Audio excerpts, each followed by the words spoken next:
Hey guys, welcome back to the channel. Today, we're starting part 1 of an awesome What If Deku hosted 7 quirky one for all ghost story. If you want to see part 2, drop a comment below and tell me what you think. Don't forget to like, subscribe, and share. Now let's jump into the story. The first, Yoichi Shigaraki, actually does love his brother still. Before their quirks manifested they were really close. AFO used to read superhero manga with him. Even when they drifted apart, the first would always find mysterious copies of his favorite manga on his doorstep. A zero tolerance policy. If you cross him, he knows where to aim eyes. AFO knows this the best. He is a baby. Will listen to your problems and try help out as best he can. Since he isn't much of a talker, he has dirt on everyone he's ever met. Yes, even you number 3, nobody is safe. Occasionally got into trouble with the police during his teenage years and was known in the force as the kneecap breaker due to relentless attacks to the knees if you were being a JRK. Memolord. That's it. That's all. The second dash. He was actually the first childhood friend along with All for Ones. They were a part of a group of neighborhood scamps that would hang out at abandoned buildings and construction sites. He still remained close with both of the Shigarakis even through the war. He didn't want to choose between his two close friends in being a hero or villain, so he settled for the middle ground, vigilantism. That way he didn't have to fight either of them. Well, that went down the drain. He didn't even accept OFA knowingly. When All for One started to rise in power, the pair made a BLD pact to remain friends no matter what happened. Next thing he knew, his other childhood friend is hunting him down and his quirk had been enhanced. A small part of him hoped AFO wouldn't kill him, however he did. Without a second thought. Yeah, he's a bit salty about that one, even in death. The biggest crackhead, always the person to spike drinks at parties and lace the door handles with super glue. He's actually happy he's a ghost because of the opportunities it comes with. He's ready to haunt a beach red, AFO the third dash. He met the second under the most mundane of circumstances. He was a teenager, going through his angsty phase, listening to MCR at a bus stop when this grown but man comes crashing through the glass bus stop, making the shards rain down on the both of them.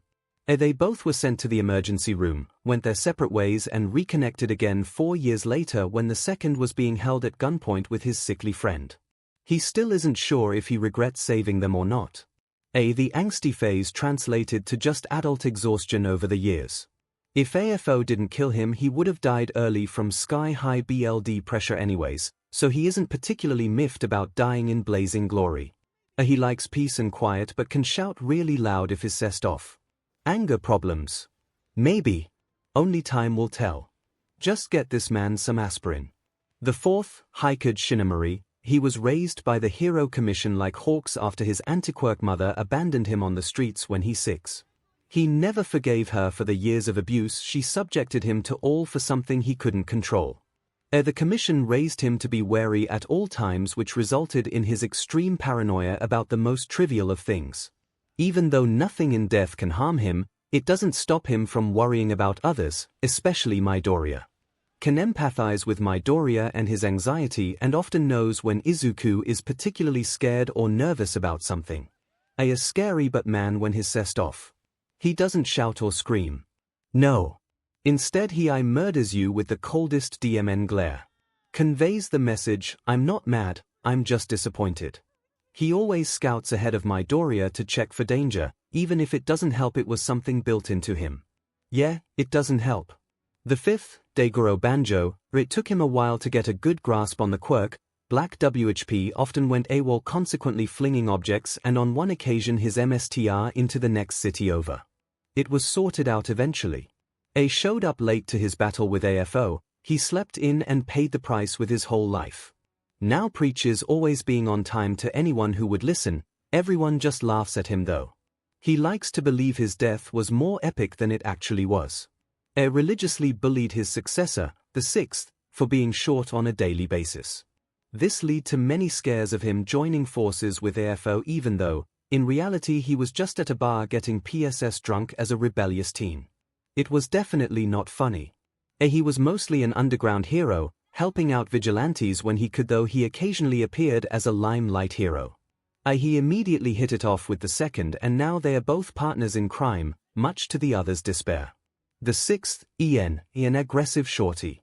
AFO had the actual audacity to make fun of his height during their battle. The villain only won by a centimeter after that. He pulled some cheap tactic and only just got the kill.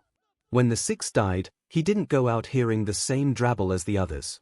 He went out hearing an out-of-breath sigh of relief. He's honestly really mean to literally everyone except Nana and Midoriya. Of course he tolerates the other users, but he just automatically bullies everyone else he meets until they either leave him alone or become friends with him. The youngest, clocking in at 17 while also being a pansexual disaster. He's a lot stupid, having dropped out of school really early to focus on defeating AFO. Daigoro insulted his neck once during training. The neck was never seen again. He really admires Best Jeanist after seeing one of his action figures in Midoriya's bedroom. Has the attention span of a dead goldfish. It's amazing how he can zone out in almost any situation and completely miss some important information. This was a habit that was hammered out of him during training but made a spectacular comeback in death. How did you die then? The second whined, pretty miffed at everyone's glorious deaths aside from Daigoro's of course. All for SHT said he missed a hit since I'm so small and he couldn't properly see me. I was pretty cessed and almost had him so, feeling cocky I responded with a stellar, yeah. How's the weather up there you oversized turd? He was smiling fondly as he recounted the event. And he countered by striking me with lightning using a quirk and said honestly, pretty stormy. It would have been funny if I wasn't having a seizure. Oh. The seventh, Nana Shimura, are the mother of the group. Always trying to keep the peace between the other users despite being the newest user actually fully present. She mainly joins forces with the first to help solve problems. She likes to talk to Mist Might in hopes of her words reaching the real thing. It's more successful than anyone is aware of. Nobody believed that she was capable of going toe-to-toe with All for One until they played Look the Other Way and she basically slapped Daigoro back into the living world. She thinks Izuku is really cool and would love to meet him personally to train him even if it were for only an hour. Shame it's impossible, guess she'll have to stick with training the guys just as ruthlessly as Torino. The eighth, Yagi Toshinori Mist Might, is just a soulless sock puppet that continues to tag along with the other ghosts. Technically a placeholder until the real thing dies and leaves behind the land of the living. Though his connection to the actual living All Might is indisputable and could really come in handy one day. The first was confused. The second was supposed to be enjoying a mimosa in heaven. The third was certain he died. The fourth was wary. The fifth wanted to know what the F was going on. The sixth was still in a daze. The seventh was staring in awe. The eighth wasn't fully there. One for All was certainly an interesting quirk with many secrets and such, but a power to this degree. It was completely unheard of. The power to resurrect the dead should not exist, to put it simply. If you were to ask any sane user of One for All what death was like, they'd tell you it was nothing. They'd tell you they forgot about the internal blackness the very second they blinked back into the living world. Then if you ask the second user, he'd say it's totally bonkers but it feels great to think again. The other users don't claim him, we don't even know him. The early morning sun poured over the horizon, lighting up the beach with caramel hues, only just spilling into the modern city that sat quiet behind the newly awakened users. Distant sounds from the 6 a.m. commute were barely just in earshot of the group of dead people on the beach. It felt nice to them, being able to hear everyday buzz without the piling fear of an immortal criminal out to personally destroy your entire bloodline. It was like they were in the back seat of the car called life. Is that Toshi? Nana gasped, striding towards the pair of other actual living people stood on the beach. One was a tall, burly man built like a full war. He was towering over a tiny kid who looked like personified bush, and oi holy CO was he ripped too. The sixth scoffed, pulling up his neck guard, deciding these people weren't worth craning his neck for. The sad saga of shorties. It is him. Geez, his giant. The seventh laughed, it was so contagious it got the other ghosts chuckling too. And this kid. When I was his age I was eating ice cream on the sofa binging trashy reality shows. That elicited a few snorts which soon dissolved into full-on cackling. It's nice to finally meet you all. The first smiled softly. I'm glad my power brought together such a colorful group of people. I know this is a strange situation to be in, but let's do our best to get through this together. Same goes. The fifth whooped. I can't wait to watch over this kid, he seems like hoot. He spared a quick glance at the kid in question who was currently choking on the floor while the eighth hovered over him like a nervous mother. He laughed nervously, murmuring a quiet, he took the hair route. The second's face lit up like the New Year's sky as he shimmied over to his childhood best friend, pulling him into a tight embrace. The other grinned right back at him, accepting the hug so fiercely it knocked both men to the floor. Soon the others joined in, crying into their predecessors and successors alike, people they thought they would never see again. We made it in the end. The fourth murmured and the others were inclined to agree. I don't mean to ruin the moment, but what about that guy? The sixth murmured wetly, his finger extended towards a floating entity that, if you squinted, kind of resembled Nana's protégé. Its face was shrouded in a gold mist, features completely deadpan as it hovered close to the pile of sniffling dead heroes. Nana blinked at the apparition, deep in thought. That definitely is Toshi, but Toshi is right there alive and trying to perform the Heimlich maneuver on his own successor. She hummed thoughtfully. The best guess I have is that this ghosty ghost is acting as a placeholder of sorts for when Toshi himself actually joins us. The last part was said quieter as the woman winced at the thought. Yeah, I don't think you have to worry about him biting the dust anytime soon. The dude is more jacked than literally anyone else I've ever known. Daigoro huffed. And tall. God damn, he is so tall. Isn't he great? Nana beamed proudly. He was still scrawny when I bit the dust, but look at him now. She suddenly took on a darkly serious expression. I wish to pinch his cheeks. Do it, girl. Don't have regrets in the afterlife. The sixth smirked. Oh look, buff baby green is leaving. Bye dude, have a great life. Oh wait, is that a starfish? Look, it's a starfish. And we lost him, you always do this. Daigoro said blankly, stopping his protégé from running over to the distant starfish fondly. I doubt that starfish wants a ghost hounding it, bro. The ghosts continued to chatter, unaware of how Nana was trying and failing to reach All Might. Rah, what the heckity heck, it's like I'm on an invisible lead. Come on universe, just one pinch. Now that you mention it. The fourth mumbled. It's as if we're being dragged on an invisible tether connected to that green kid. Ah, that's what's happening here. Please explain for the less intellectually gifted. Thanks.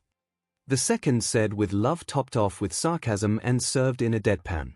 This green boy is the ninth. The fourth stated simply, ignoring how the others balked. And one for all has simply cultivated enough power to bring our spirits back into consciousness.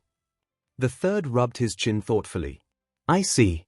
It feels as though I died yesterday, yet I'm aware that a huge amount of time has passed. Excuse my French. So we're attached to a minor. The second shrieked. I got brought back to life to be a pedo. Yikes, imagine. Couldn't be me, never me. The sixth yawned.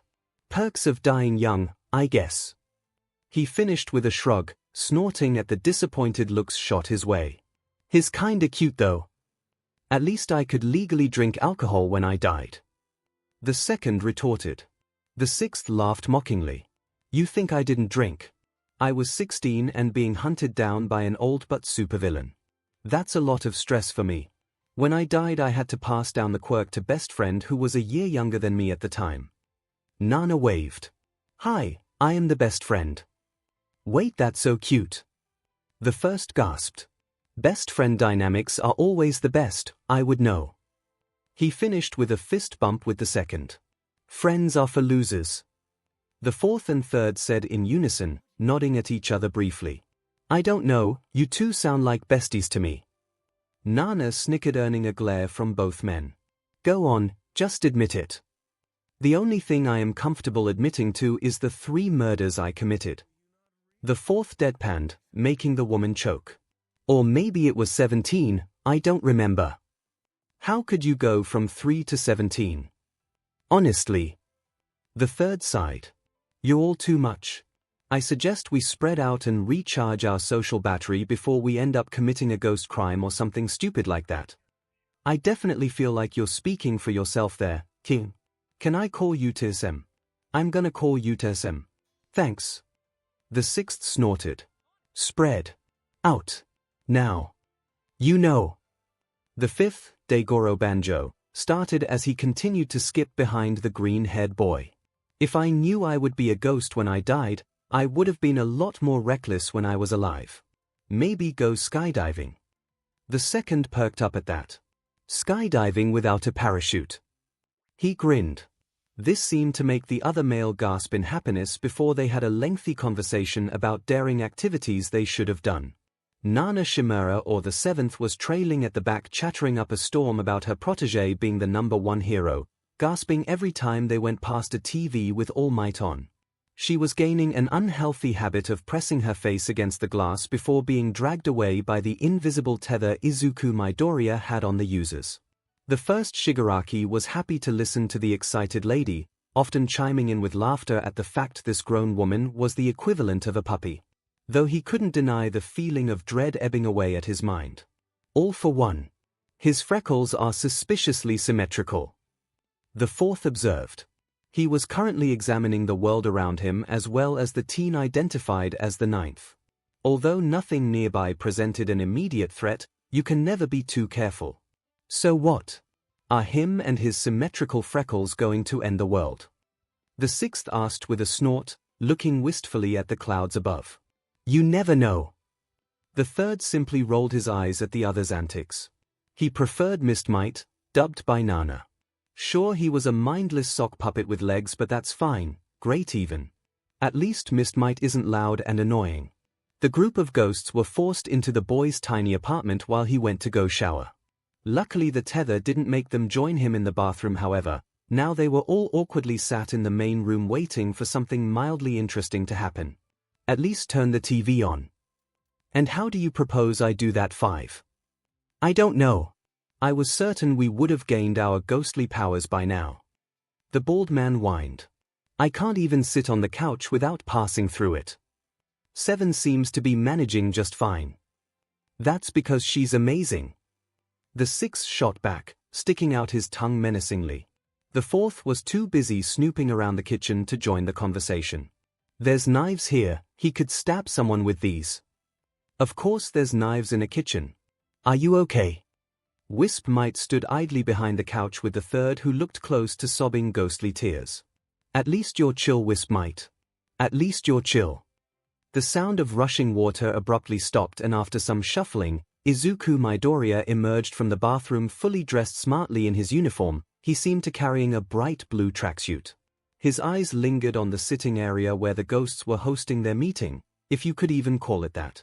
Though he quickly shrugged it off without paying any mind, stuffing the obnoxious blue tracksuit into his yellow backpack. Yikes, nobody told this kid that blue and green is never to be seen. The 2nd coughed, taking an imaginary sip from his imaginary tea. Poor kid. That's the ugliest tracksuit I've ever laid eyes on. 𝐷𝐴𝐺𝐻 agreed with a swift nod. F. Shigaraki, the first said solemnly. However, solemnity soon turned to agitation as the later users looked at him as if he grew an extra head. Quirks were destroying the memes. I swear down. He mumbled. The 4th hummed as he closely inspected the boy. It seems he must be training. It makes sense since he just received the quirk and hasn't used it properly. Sadly, he was cut off by an excited 𝐼𝐻𝐸𝐵. Training. I love training, it's been too long. Death makes the joints ache, you know. Come on Izuku, let's leave. She bounced, trying to gently shove the greenette out the door. Sadly, she only phased through him. Though the way he shivered afterwards went unnoticed by the users. The band of ghosts followed close behind Midoriya as he walked down the busy streets of Musutafu towards his destination. The teenager was emanating an intense nervous aura which was suffocating the others around him. He's probably nervous about using one for all for the first time. Completely valid. The 6th mumbled, copying the greenette as he fiddled with his fingers.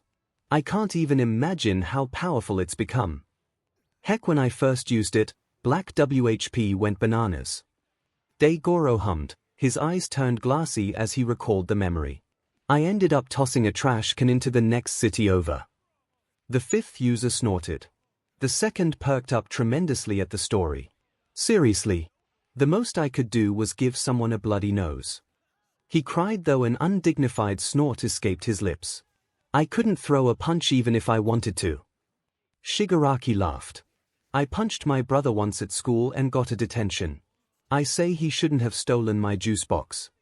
Huh, it's funny because everyone here has punched your brother at least once too. The third snorted. This was the most emotion he had displayed yet. Except exhaustion. The group continued to walk, still making idle chatter as they walked. After a couple more minutes the greenette stopped, looking triumphantly at the building in front of him, an action copied by the other users. No Fing Wei. The sixth wheezed. He hasn't even. Seriously? What is Toshi on? I knew we should have checked the date. Nana gawked. All of the users from the fifth onwards were panicking while the others looked on in confusion. Are you guys okay? It's just a big building, it can't hurt you. Whispered the second, placing a condescending hand on Daigoro's shoulder. This building is you ancient dolt. The bald man exclaimed. What's a UA? The third mumbled, sending the sixth into a screaming episode.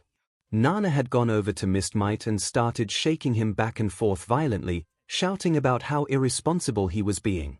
UA is the top hero school in the area, it's really prestigious and is a pain in the butt to get into. It was still pretty new when I was alive though. The sixth answered, having calmed down from his little moment. Nana stopped shaking Mist Might for a second to smile at the earlier users. And the green bean is going to tackle the entrance exam without having tested out the quirk. She said through gritted teeth before shaking the apparition once more. Toshi, I taught you better. Somewhere inside you. All Might shuddered immensely. The second tapped his chin thoughtfully. So what you're saying is? He started with a smile. This child is absolutely fed. Yeah, that's pretty much it. I wonder if he'll just combust. The fourth murmured as he tried to calculate how powerful the quirk had gotten over the years. He has to stay safe. The greenette scared in a breath before marching through the gates, a determined yet goofy smile strewn across his freckled face. This is going to be messy. Izuku gripped the straps of his backpack in raw excitement, head whipping in every direction as he spotted new and interesting quirks to observe. He caught some strange looks in return after realizing he was blatantly staring at some people. Though he wasn't the only one in complete awe, the earlier users of One for All had only been subjected to the more weaker quirks during their time, such as the glowing baby. Coming across mutant-type quirks was a whole new experience. That guy totally had a bird head, right? The second squealed despite his deep voice. He was excitedly swatting Daigoro, who held a small grin at the former's reactions. He has no lips. How will he get a kiss? He was promptly smacked upside the head by the third, who was valiantly trying to keep a straight face. The fact this place looks exactly the same as it did before I died. The fifth smiled reminiscently. More technology, but still the same wannabe hero high school put together by a rat and his dream. Wait, what? Nana choked, trying to stand still, but Midoriya was basically power walking. How old is Nezu, because he's still running this school as far as I'm aware? I'm sorry, did you say rat? The fourth coughed. Does he have an immortality quirk or something? No. It's intelligence. What the hell did they inject into this bear? I thought you said rat. The fourth once again went ignored. The sixth chuckled fondly at the confusion of the older users. You'll just have to wait until Greenie meets him. Well, if he gets into you, I know he will. Nana exclaimed with a fist pump. Toshi may be a muscle brain who is sending this kid to an exam without any practice. It's not like she was intentionally insulting him. But I'm positive he taught him something. Anything. The group of apparitions were about to send their ghostly threats at Mist Might in hopes of them reaching the real thing when the fourth suddenly froze. This kid's anxiety just spiked. It was true, the group had all been too busy arguing about Nezu's species to hear the gruff, "Out of my way, Deku." that was shot at the greenette by a certain angry blonde who was swiftly marching up the pathway. Ha! The sixth scoffed, his chin pointed outwards and eyes gleaming with condescension. Who's this brat? He looks like the second had a baby with a firework. He patronized to the boy who couldn't see nor hear him. Deku. Is that this kid's name? The second raised an eyebrow, pointedly ignoring the double-edged insult the sixth spewed. Why didn't we even try to learn it? The last part was a mumble. Who names their kid Deku? Doesn't that mean useless? The first hummed, taking a quick glance at the sixth who was trying to scorn this random blonde kid who just appeared. He found it slightly funny how overprotective he was of this dude already. 𝐤𝐤𝐽 made a grunt of acknowledgement as he pointlessly restrained the much shorter sixth user. Maybe his mom hates him. No. The fourth hissed. My mom hated me and I have a normal name. His glare was cold as it cut into Bakugo's very soul. This brat's just being a PP. Nana was desperately trying to maintain the peace. Oh, what is your name, Mr. Fourth? The male in question just sighed deeply as a way to calm his icy anger that had been gradually building up, hands massaging his temples. He was sure that if he was alive right now, he would have a head-splitting migraine. 𝐤𝐤𝐿𝐷𝑁𝑇YU, the name he spoke came out as a painful static that rang in the ears of the ghosts, making them all double over, grasping their ears. Even Izuku's shoulders shot up defensively, his hands moving to cover his ears at the unheard sound. Bakugo shot the greenette an incredulous look before walking away with a scoff. Izuku looked on bewildered, the white noise that filled his hearing only just starting to clear up. Back with the merry band of ghosts. What the McFuck was that? The sixth spat, he had his index burrowed in his ghostly ear as if he were attempting to dig out the ringing. 𝐤𝐤𝐽 was absently flicking his own ears. I think I went deaf. I'm just hearing 𝐻𝐸𝐴. You know. Sadly I do. The fourth sighed. It came out of your mouth, Satan. The second yelled accusingly, wincing as his own voice bounced around in his skull. There's too much happening at once. Nana yelled over the commotion, her face steeled. The others knew to shut up, they would never disobey Nana when she was in mom mode. We need to calm the hell down and talk about this later. The others nodded fearfully, she continued with a sharp eye. Because right now the most important thing is this kid and his entrance exam. I'm sure you all noticed, but that noise, it affected him too. The third felt his breath hitch in his throat, eyes widening with a newfound realization that seemed to sweep across the other users like a line of dominoes. We can still affect the living world. That's what you're saying, right? That means we can totally help out. This is great, right, Satan? The second gasped, violently shaking user number 4. You're mistaken if you think I'll let that nickname stick. And what did I say about getting ghostly powers? 𝐤𝐤𝐽 muttered under his breath with a pout. The group of 7 heroes were practically vibrating with happiness, embracing each other in warm hugs of pure euphoria as they conspired the different ways they could help this Deku's development. They were completely underestimating how strong their shared quirk had gotten, but that's a story for another day. You are not alone. The first smiled, placing a ghostly hand on the greenette's shoulder. Suddenly, all of Izuku Midoriya's nerves washed away in an unexplainable sense of warmth. All his doubts about the exam that were once raging like a monster in his brain were now like docile dogs. He could manage, he was not alone. It's great we've established we can help. The sixth said slowly. But how do we warn this kid that he's on a beeline towards a rock? Midoriya was headed obliviously towards a rock. What do we do? The second shouted, sounding suspiciously like Kermit in his stress. Someone with more than half a brain cell should think of something. The fourth knitted his brow tightly together, absently tapping his chin as he hummed. This was his thinking routine. It would have worked better if he was sat on an ancient rock, but standing works fine too. I'm thinking. His thinking, people. 𝐤𝐤𝐽 hyped, clapping his hands loudly. Think faster, he's about to break his nose. That's how you get bullied, you know. The third scoffed. The fourth continued to hum, scrunching his face up tightly before returning to his normal neutral expression. Nope. I got nothing. Maybe I should deafen him with my name like the fourth did. Nana asked hesitantly. She received nods. Okay, my name is Nana Shimura. Well, that didn't sound like static to me. The sixth deadpanned. Maybe the fourth is just Satan. What the F? God. Are you trolling us? 𝐷𝐴 yelled at the blue sky, sneering at the clouds as they shifted condescendingly. Nice to meet you, Shimura-san. The first laughed. I'm who knows not me, Shigaraki. I want what the universe is on. The second snorted, getting 6 unimpressed glares in response. Oh, would you look at that, Greenie took a tumble. The other 6 users promptly let out long, agonizing, strangled cries. He looked strangely happy about this. The third deadpanned sourly as he watched Deku fall to the floor wearing a strained smile.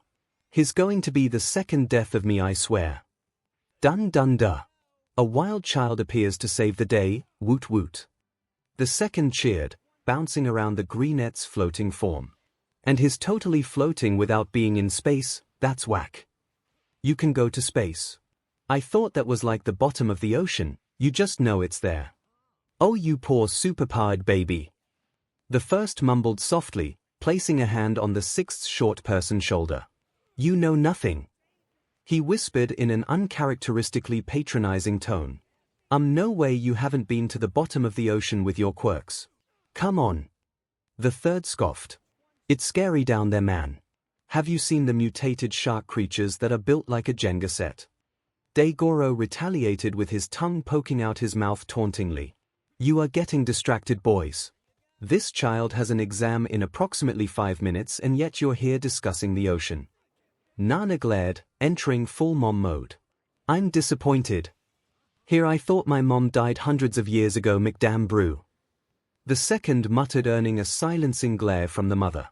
The group fell into silence as they shamefully trailed behind the greenette who had just had his mind blown at the wonder of the female species. The ghosts followed Deku all the way into a grand-looking room which housed hundreds of separated desks, each with a thick-looking booklet sat on top. The greenette nervously shuffled around the individual desks, trying not to hold eye contact with the other students for too long. He took a second glance at the piece of paper in his hand which told him his seat and examinee number. There was so many people and every seat looked exactly the same. People were beginning to give him funny looks, and who boy, this was a mistake. At least he's not the only one dumbly standing around. That yellow-haired kid sat in the wrong seat 7 times now. 𝐷𝐴 tried to see the optimistic side but was told to keep looking by Mema Shimura. Deku was about to leave, cry or die when a frog-like girl tapped his shoulder, identifying herself as his seat neighbor. Izuku had never let out a louder sigh of relief. The pair of green heads traversed the sea of desks and quirked teenagers towards the back of the grand hall, finding their desks just as Snipe, Midnight and Ectoplasm began to introduce the written exam. Deku wished he could have said thank you to the girl, but silence was mandatory for the test. He smiled at her in hopes she could decipher his immense gratitude. You may begin your papers. The best of luck to all of you, and remember. Midnight smiled sadistically, sending a shiver down Deku's spine made of anxiety and raw excitement. Go beyond. Plus ultra.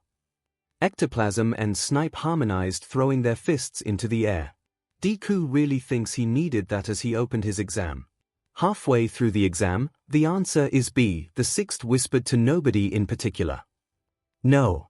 It's C. What type of hero would pick B? The third scoffed, initiating an teeth-staring contest with the other man as they whispered insults to each other. Who's going to tell them the answer is A? Nana whispered before reeling back with a confused expression. And why are we whispering? Last time I checked we were on a different plane of existence. We don't want to distract this Deku kid, if he can magically hear us. The fourth explained in hushed tones. Nana nodded in understanding. Oh, I got a look at his ID, and it said his name was Izuku Midoriya. The first said quietly with a small smile, when he was alive he was only a civilian, which meant he wasn't much help on the heroics exam. Cute name for a cute kid. 𝐷𝐴 nodded. So that dandelion-looking kid was just being a DJ. Men, guys. Look. The second yelled. He was stood quite far away from the rest of the group, testing the boundaries of this tether. I made it 2 rows of seats away. I think if we keep pushing this tether it could break. That's lovely, Tuzi. Nana smiled brightly, however her expression soon shifted to something darker. But lower the volume, MHM. I have no doubt you could break dimensions with your sheer volume. I was a vigilante, I don't see why you can't just push someone annoying off a roof. Doesn't matter if they're good or bad, I hear gravity is cruel. The second replied, blatantly ignoring the mother's wrath emanating off of Nana. Just go back to pushing the tether, here.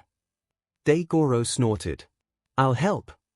The third and sixth paused their argument to peer at Izuku's paper. If the answer is A, why is this child going for D? User number 4 cracked his knuckles, a metaphorical light bulb above his head. Alright, let's just all yell the answer and see what happens. He was obviously a bit unfocused when Tuzi was yelling. So like. The sixth hummed. The F answer is A, Midoriya. Get it together. A, 𝐷𝐿 chanted repeatedly. A as iron, but, like your blonde fiend. Pick the vowel, my boy. The vowel. Izuku was sure the answer was D, however he has the sinking feeling, that isn't quite his gut, that's telling him to go with A. This whole test was rough. At one point he zoned out on the word beach because it looked like beach. He put his pen to paper, frowning with determination as the ink leaked out of his pen in the form of a tick right in the A box. He really hopes he did right in listening to this not gut feeling. 𝐷𝐿 grinned, stretching his arms out excitedly. Look at us go. Let's see, next question. You see a child standing in an alleyway, what do? He narrated, his grin falling with every word. What does that even mean? Come on. The third grunted. It's not that deep, you obviously helped the child. The answer is B, but the child could have a knife. The sixth stated like it was the most obvious thing on the planet. And why assume the child needs help anyway? I used to hang in alleyways as a kid. The answer is C, walk away, it ain't your business. The fourth blinked at the boy 3 times, trying to decipher whether he was being genuine or not before ultimately deciding the sixth user of One for All was a certified dumbass. There are many things wrong with what you just revealed. I do agree the child might be carrying a knife. Why would a child be carrying a knife? Nana pressed with a frown. The answer is probably the same reason a child is alleyway lurking in the first place, Ms. Shimura. The second chimed in, sagely nodding as he spoke. From experience, I say you should always assume everyone and thing wish to shank you. From experience. 𝐷𝐿 distantly muttered. Even a child. A young innocent little human. The seventh continued, paying no mind to 𝐷𝐿's quiet alarm. She was basically on top of the second's toes at this point, the pair having moved closer as the argument progressed. The second cackled humorlessly, saliva gurgling in his throat briefly before he spoke again with growing volume. I see you haven't spent long around children. Because, Ms. Shimura, children are genuinely spawns of Satan himself. A child would pick up a knife and chase you around the city laughing like a witch. Nana frowned at the man she was essentially butting heads with before backing down with a sigh, replacing her frown with a gentle smile. Did a kid actually chase you around with a knife? She asked softly, trying to conceal how funny she found that particular image. Once or twice.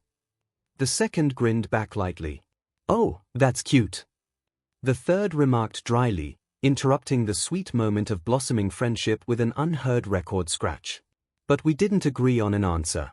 We just assumed this hypothetical scrappy brat had a knife. The sixth puffed out his cheeks, sauntering over to where Izuku was sat to check the options under the question. I call the police or pro hero B, help the child yourself C, walk away, it ain't your business nosy D, detain the child effective and immediately. This seems like more of a personality test than an entrance exam. The boy said sourly, though his expression quickly brightened. However, option D is very enticing. User number 4 sighed. I think we should just let Izuku decide on this one since everyone is so incompetent when it comes to morality. There was a lull in the conversation while Izuku quickly scratched down an answer. He chose B. The third blatantly had to restrain himself from heckling the others. The sixth squinted at the new question and then grinned again. This one is the easiest yet. He scoffed at the way the other users scrunched their faces up in doubt. Genuinely. It's 7 by 7, that's it. That's the question. And the answer is obviously 56. No, it's did you even get an education, young one? The first asked sweetly. The sixth gagged. Not the E word. So you definitely didn't go to school then. Never bring up the S word around me. It's triggering. This question definitely isn't simple. The second shouted. It says make sure you consider all the variables before answering under the answer box in small print. Sneaky rat man. Everyone ignored Nana's distant call of dog. The third's ever-present frown deepened as he strided over to Izuku's table. What variables? The question is actually, what is 7 by 7? The ghost tried to pick up the test paper out of habit only for his hands to go through the desk. He quietly cursed. Hear me out. The fifth hollered, getting everyone's attention. 7 times 7 of what? That's the real question. 7 accounts of arson multiplied by 7 accounts of fraud. 7 dads multiplied by 7 moms. I cannot wait to see where you're going with this point. In one of those questions, you've committed 49 crimes, whereas in the other one it cancels out since you technically have 0 dads in Midoriya's case. 7 multiplied by 0 is 0. The second burst into laughter while the third tried to walk away, only to be stopped by the tether much to his disappointment. Nana simply blinked at the fifth, trying to decide what the best course of action would be following such a revelation. That made 0 sense. The fourth deadpanned, disappoint lacing his voice. And Daigoro was inclined to agree. The rest of the written exam went like a fever dream. Izuku felt that he swayed to autopilot halfway through, which is really, really strange. He closed his exam paper with a sigh, pocketing his pencil as he glanced around at the faces of the other examinees. He saw faces ranging from GG-inducing confidence to the weak knees type of fear. And well, Izuku could relate to the latter on a spiritual level. He snapped out of his small disassociation episode at the sound of a chair grinding against wood. His nice seat neighbor from earlier was leaving and Izuku was mentally hyping himself up to thank her and make it not come across and squeaking. Thanks, why for earlier. He trailed off at the end, his brain ultimately deciding to abandon ship before he drowned in the sea of embarrassment, so long as dignity. Not only that, but he's pretty certain his voice jumped up 8 octaves. For the second time that day, Izuku was about to cry, die or fly. Off a cliff and die. However, saviors keep on saving. The girl smiled wryly at him. Don't worry about it, I'm Tsuyu Asui, but call me Zu. I hope I see you at the start of the semester, Kero. With that she hopped away, not literally but still. On another plane of existence though. Or, wasn't that sweet? Nana cooed, trying to pinch the greenette's cheeks only to fail miserably, although that didn't deter her in the slightest. The F is a Kero, is it like slang? The third grumbled, pinching his nose. Do I need to get down with the kids? I think you should stay away from kids. The second snorted, elbowing the other man mischievously. He barely dodged the annoyed swat that was on a crash collision course with his face. Daigoro wheezed but continued to search his mind's archive of hip slang words that he had accumulated during his time in the land of the living. Nope, I got nothing.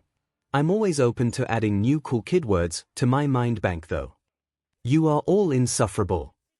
The fourth grumbled, taking up his protective position beside Midoriya as the boy began to stride out of the exam hall with about as much confidence as a person who wet themselves in front of a live audience. Tragic. The ghosty gang followed Midoriya's wobbly footsteps to yet another great hall, except this one had rows upon rows of comfortable-looking seats accompanied by a STRP of continuous desk. A massive screen was projected onto the back wall where one present MIC stood confidently, itching to make a show out of the practical exam. Izuku slid into his assigned seat, thinking how this one was much easier to find. All he needed to do was follow the sound of popping explosions because he has to sit next to 𝐒𝐭𝐻. Not this FF munch again. The fourth roared with such intensity Hen was bound to break the barrier between life and death. Let's not assault a child maybe. Forehead. The third sighed, "F you, I am dead and essentially above the law." The second chose this moment to chime in with his own thoughts. Technically he isn't wrong. Good luck strangling him, Ghosty. That was thoughts and feelings with the third. Over to you, Nana. Let's not murder anyone yet and focus on kicking robotic butt. Robots? The first gasped under his breath. I love robots, they're so small and cute like Wall. Everyone minus the second looked at him like he was on crystal meth. Okay, I don't know what the trucker Wally is, but robots are big and scary.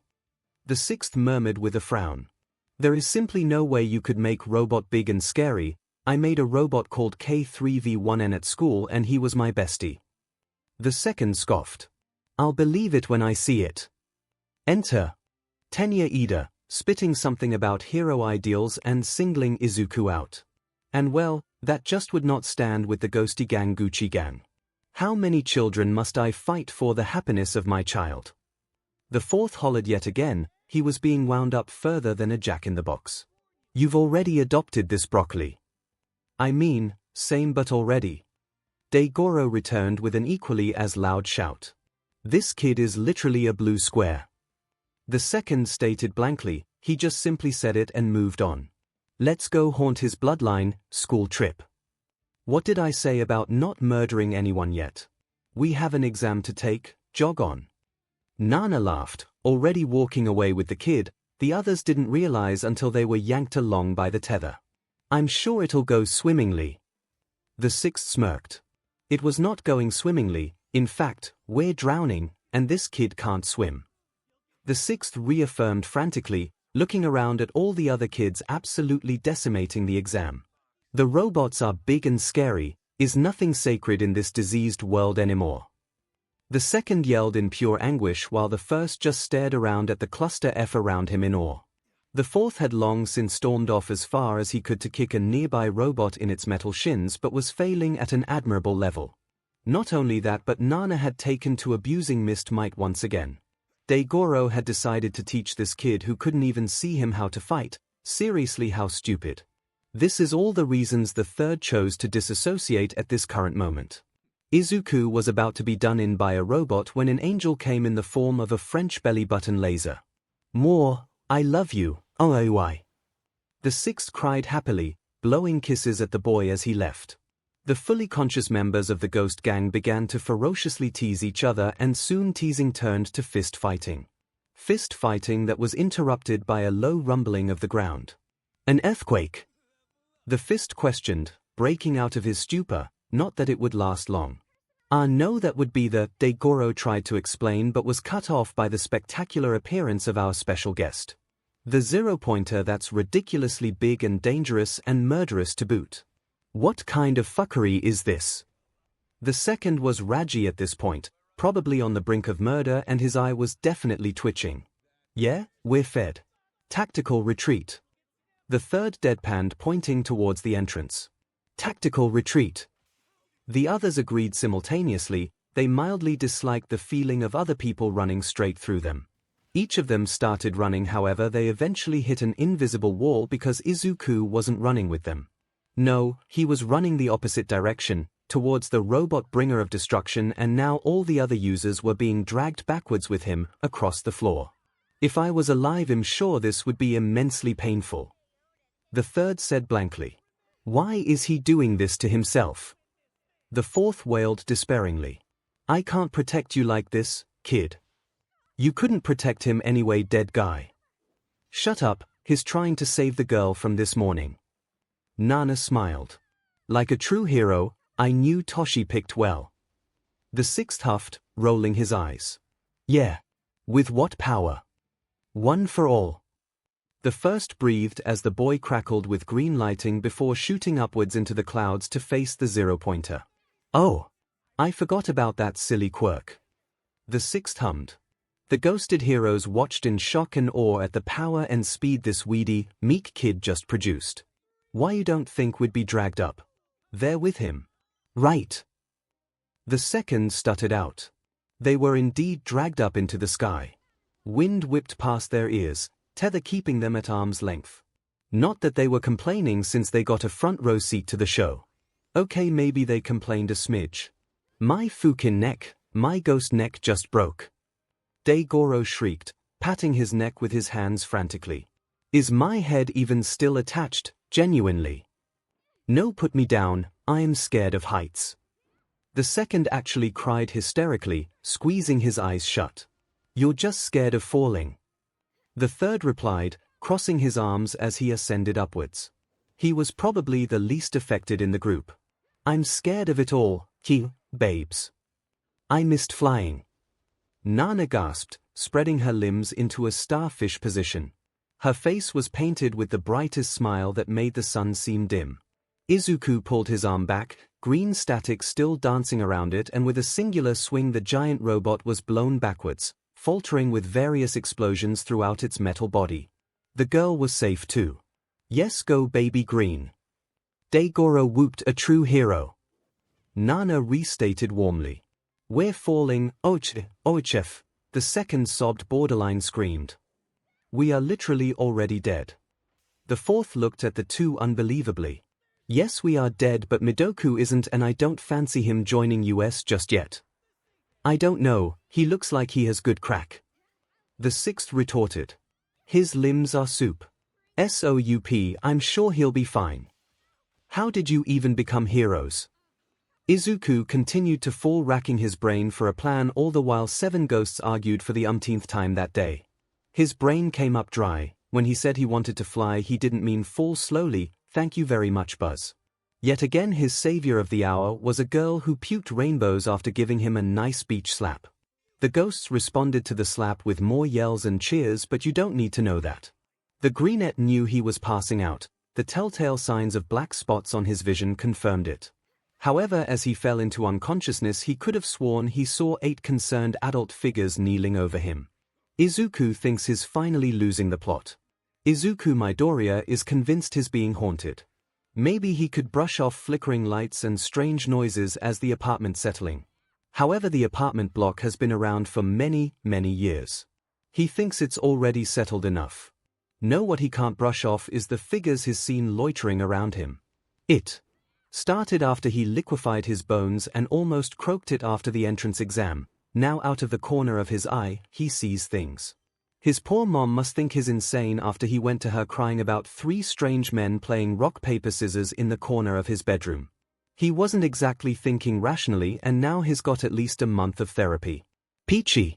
But Izuku knows what he saw, and what he saw was a plethora of gorgeously buff men and one woman. He doubts he could make that up, even if it's his brain playing tricks on him because of the trauma of spending 10 years without friends. Yikes. He really hopes for his sake that this is a ghost problem rather than a him problem. In any case, it's definitely a tomorrow problem. That and many other things like Kaken and Yue. Izuku Midoriya has a lot on his mind, but right now it's time to sleep. Closing his notebook, the boy resigned himself into a peaceful slumber free of worries and full of dreams. But guess who doesn't need sleep? Ayo. I'm calling a ghost meeting, Izuku's asleep. The second clamored, clapping his intangible hands together. These ghost meetings had become a nightly custom while they weren't guarding Izuku's safety with their unlives. The other 7 ghosts immediately stopped what they were doing and flocked to their meeting spot, the empty patch of floor in the middle of the greenette's room, atop of a circular all-mic rug. Honestly, it was the only place they could huddle without someone being halfway through a wall. Yes. 𝐤𝐤𝐽 whooped. How's everyone's ghostly powers been coming along? I, for one, can now jiggle curtains. The man looked way too proud for such a small feat, but the others decided to let him have his dream. In reality, the group of dead heroes had been working on strengthening their connection with the living world. So far there had been little progress aside from the cliché SHT like flickering lights. Seriously. Jiggling the curtains. The third deadpanned with a scoff. It's great to know that if this kid was dying you'd be having the time of your life. 𝐹𝐴NG some curtains nearby. I know 𝐹𝐴NG is not the correct term. The sixth snorted. The fourth shook his head disapprovingly. So far I believe that Izuku has had moments where he can actually see us for a brief moment.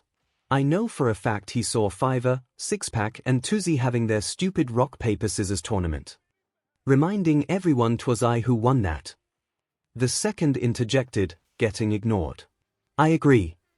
Nana nodded. We definitely made eye contact for a second the other day. I almost ran and hugged him, but he probably would have passed out. Aizu passes out when the neighbor's cat jumps from any height above 1 meter. The sixth hummed, getting distracted in typical fashion. Oh look, speak of the devil. Hi Motsi. Six-pack, the adults are talking, hush now. The third grumbled. Midoriya has school tomorrow, so I'm sure we can figure something out while he's with his friends. Man, I haven't been to school in ages. The first breathed nostalgically. I remember always getting my brother detention for the things I did. He slightly winced at the memory. Oh God. Is that why he hates me? The rest laughed at the first's frantic mumbling, something he picked up from watching Izuku study quirks. However, the laughter was cut off by a sharp gasp courtesy of Ms. Shimura. We have school tomorrow, which means an early night is required. Everyone get to sleep, 3 seconds. No arguments. I'm pretty sure we can't sleep. We're kinda, bleh. 𝐷𝐴 murmured, drawing an invisible line across his neck with his thumb. Not with that attitude, you can't. Night-night. They didn't sleep. Well, the sixth somehow managed it but refused to spill his technique to the others. Now, I haven't been to school in a bit, but I vaguely remember it starting early in the morning. Around 9 a.m. Oh. That's funny because it's 8:45 and this child is still asleep. The third heaved a humorless laugh. How do we wake him up? Should I slap him? The second shrieked. He can't be late. I was late for school once and I am stupid as hell. That's probably genetics, but whatever. 𝐷𝐴 smirked malevolently at the group, taking confident strides towards the All Might-themed curtains. Fear not. I have just the power for it.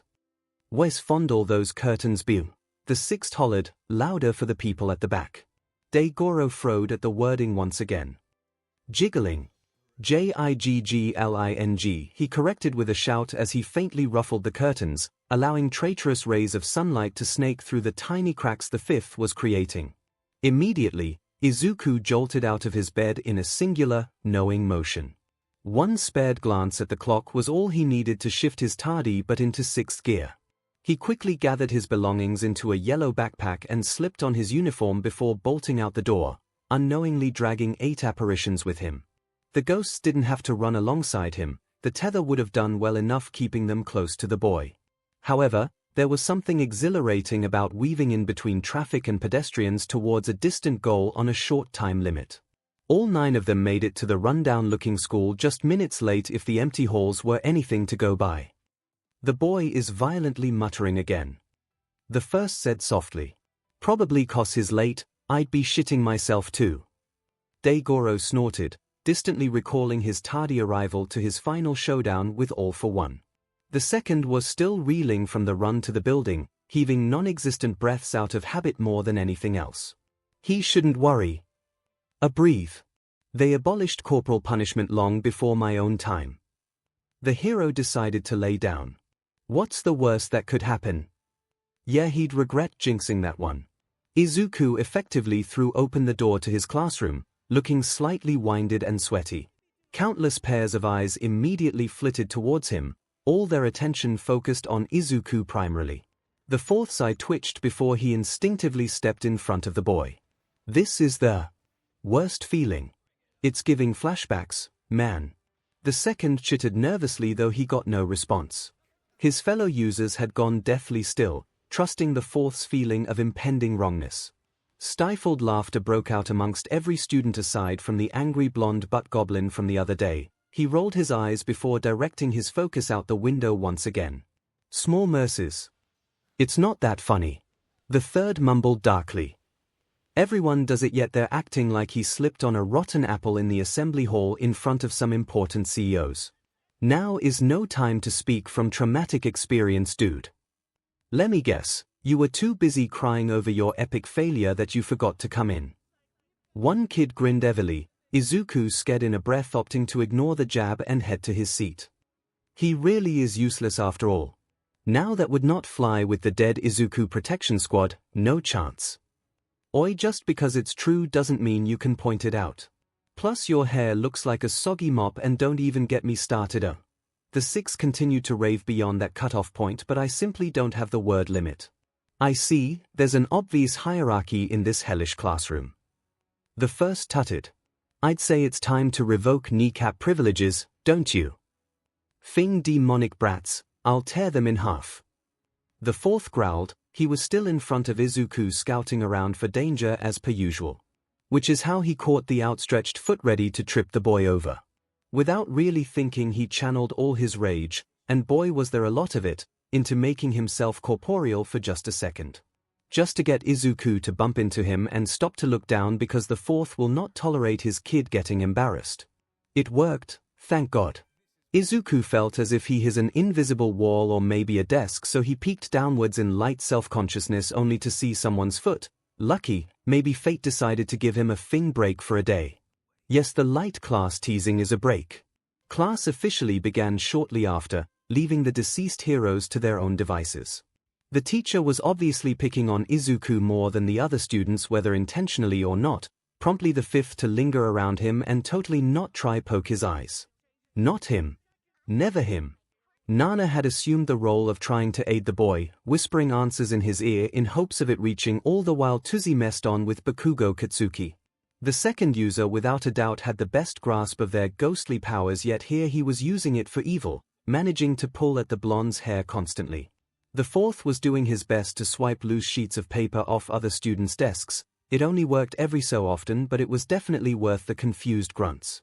Similarly, the sixth was humming as he scratched at the chalkboard. It was a double-edged sword when it eventually worked, but again, worth it. All of the boys' classes flew by without any more confrontation. Whispers of Midoriya's guardian angel were a common thing to hear, if only they knew it was plural. Even at lunch, when three boys approached Izuku looking for confrontation, were driven away by a sudden cold shift in the air. Yes, Izuku Midoriya definitely thinks is haunted. When Izuku got home after a dreadfully long day, he was ready to crash onto the couch and pass away for personal reasons. He was not at all mentally prepared for his mom to come rushing home from work with a letter from UA in her hands. Oh, it's here. The second yelled, beckoning over the other ghosts from where they were talking or thinking. The weird acronym school letter, UA. It's arrived. Nana practically shrieked, shooting into standing position in excitement. The users watched with bated breath as Izuku decided to open the letter in solitude. The ghosts didn't want to invade his privacy, so they paced with Inko outside the boys' room. He definitely got in. The sixth hummed, phantom punching the air. Did you see how he decimated the 0-pointer?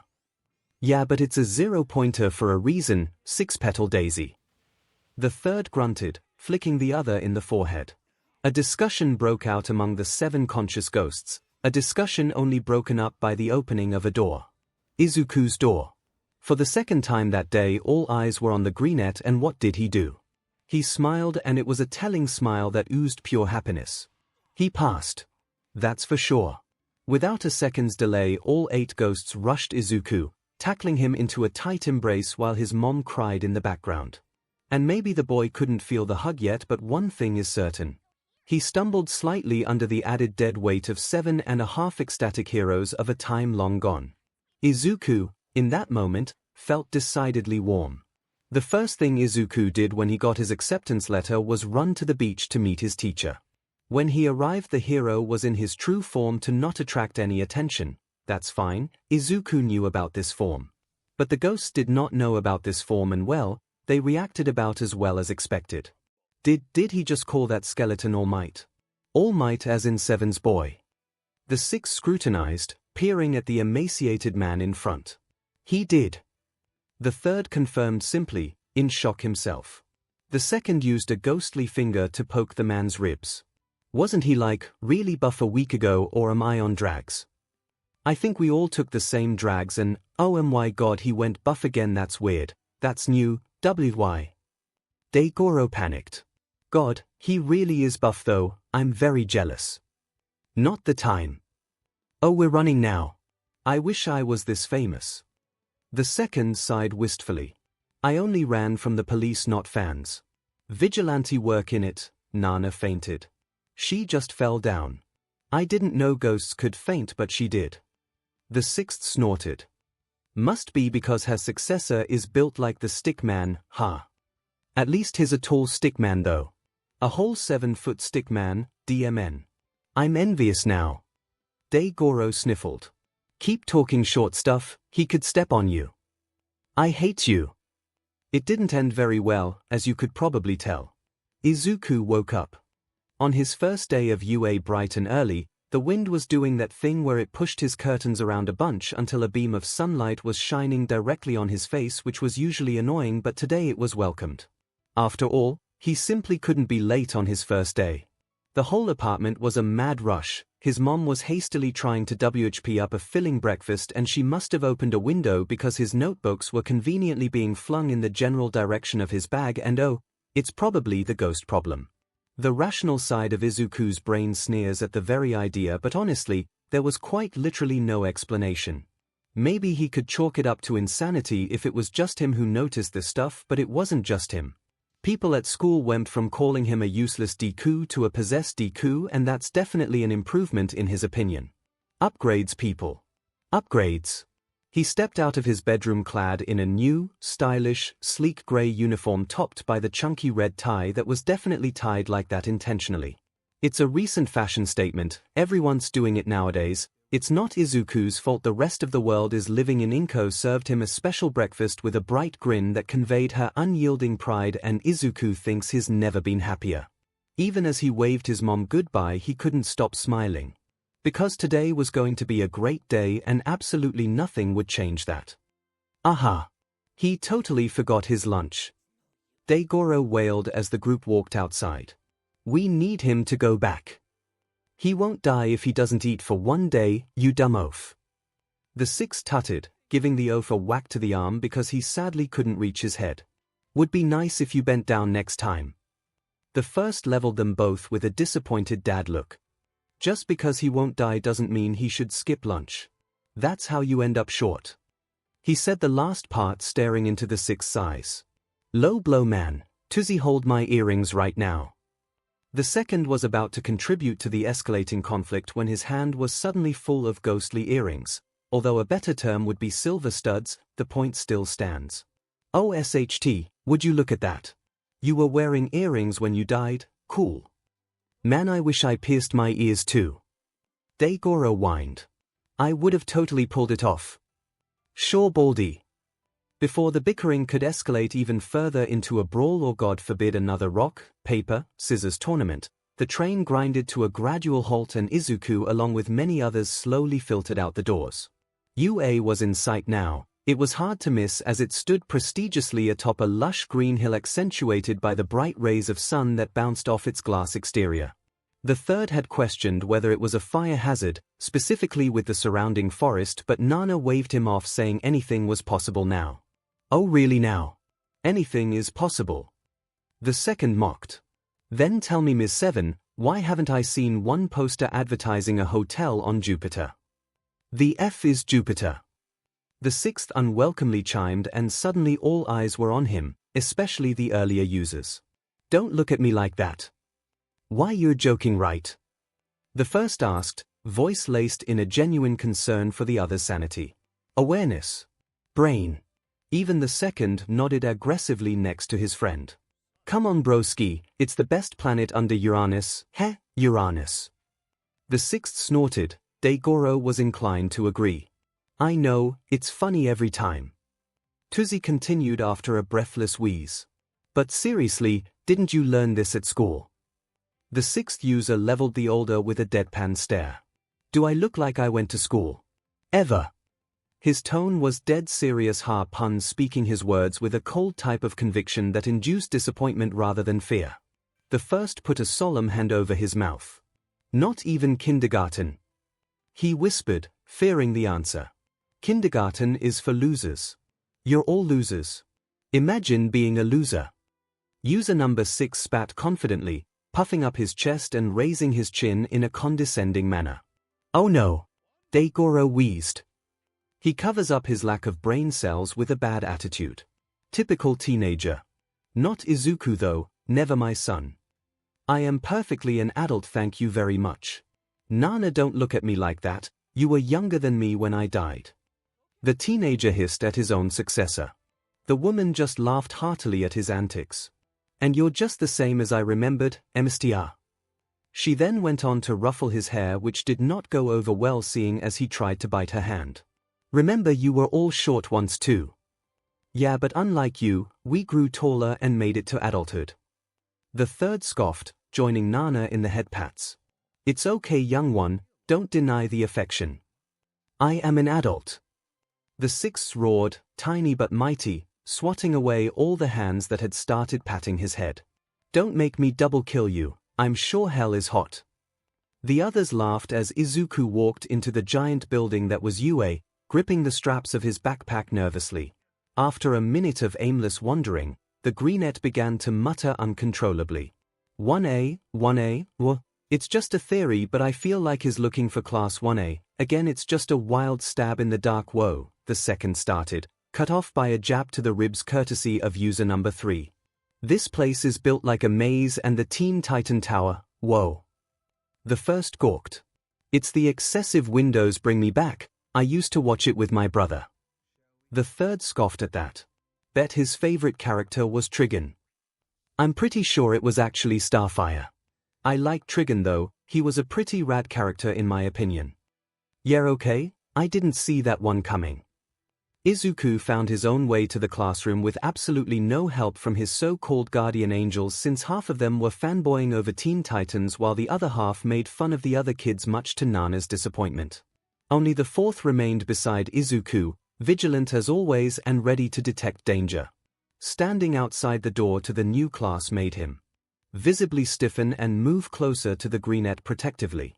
It's not as bad as the other school, it shouldn't be, but there's a man around the corner leaning against the wall. He's listening. Okay, wow, are we sure his quirk isn't clairvoyance or something? The sixth snorted with a raised eyebrow. Can we just go through the big door? I wanna roast some kiddies. The fourth bent down to make eye contact with the shorter boy. Like you aren't a kid yourself, but sure, it's safe. Good job you can't talk to strangers. I've had it with you lot. I am a man. Walking into the classroom made Izuku instantly wish a hellhole would open up and claim him to be Satan's jester or something along those lines. All because the two scariest people Izuku had ever met were having a screaming match. The users had a similar reaction too. Oh, not Fing Bakago Ratsuki. Why is the blue square here? Why is he approaching my child? Get the spray bottle, hiss hiss begone. Oh look, he's being nice, what a sweetheart. He's just a rule-following baby boy. Ida Fan Club. Oh man, I would have missed playing with Bakugo's hair a bit, so in a way I'm glad he's here. But if he comes near my boy, death is annoying. Please, you're the one who makes death annoying. Shut. The fourth tried to yell but was cut off by the door sliding open behind Izuku to reveal the slapping savior from the entrance exam. Her appearance only made the other users take their excitable shouting up a notch. The fourth was going to shout again, though he didn't have to. A yellow-looking caterpillar had appeared on the floor just outside of the door. It was strange enough that it effectively silenced both the living and the dead. Go somewhere else if you want to play at being friends. The caterpillar man started, still lying on the floor. The fourth admired his skill to capture everyone's attention so effortlessly. This is the hero course. He continued, taking a gulp of something before rising into a standing position. The sixth leant over to the second stealthily. Is this something that happens at school? Honestly, I'm not a fan no matter how cool the entrance was. He whispered to the other. This is a first for me too. The second whispered back. But I agree, that was a awesome entrance. Okay, it took 8 seconds before you were quiet. Caterpillar Man continued, shedding his yellow skin. Time is limited. You kids are not rational enough. The caterpillar stepped out as a tired homeless man. God, I feel threatened. The second whispered loud enough that the others heard. Not to stereotype, but it's his kind that took my first credit card and put me in debt. That is just so rude, he just needs a nap, Nana chastised, though it turned into more of a question. I'm your homeroom teacher, Shota Aizawa. Nice to meet you. Daigoro gasped along with the class. So he isn't some random hobo that got lost. Coulda fooled me. The first was in shock. The second was eyeing this Aizawa dude skeptically while keeping grip on his imaginary wallet. The third had tried to get as far away as possible. The fourth admired Aizawa more than anyone before. The fifth had began scoping out the class. The sixth was kicking the people taller than him, standing by a purple grape kid to feel powerful and tall. The seventh was standing by Izuku with a smile. It's kind of sudden, but put this on and go out onto the field, Aizawa said, pulling a gym uniform out of his sleeping bag. Why did he even have that there? Was it a pillow? The fourth gasped, eyes shining in admiration. I think I'm going to love this guy. The other users gulped, feeling tense all of a sudden. The atmosphere weighed heavy with anticipation and anxiety until, well, that girl is pink. I told you, I am not going in the changing rooms, forehead.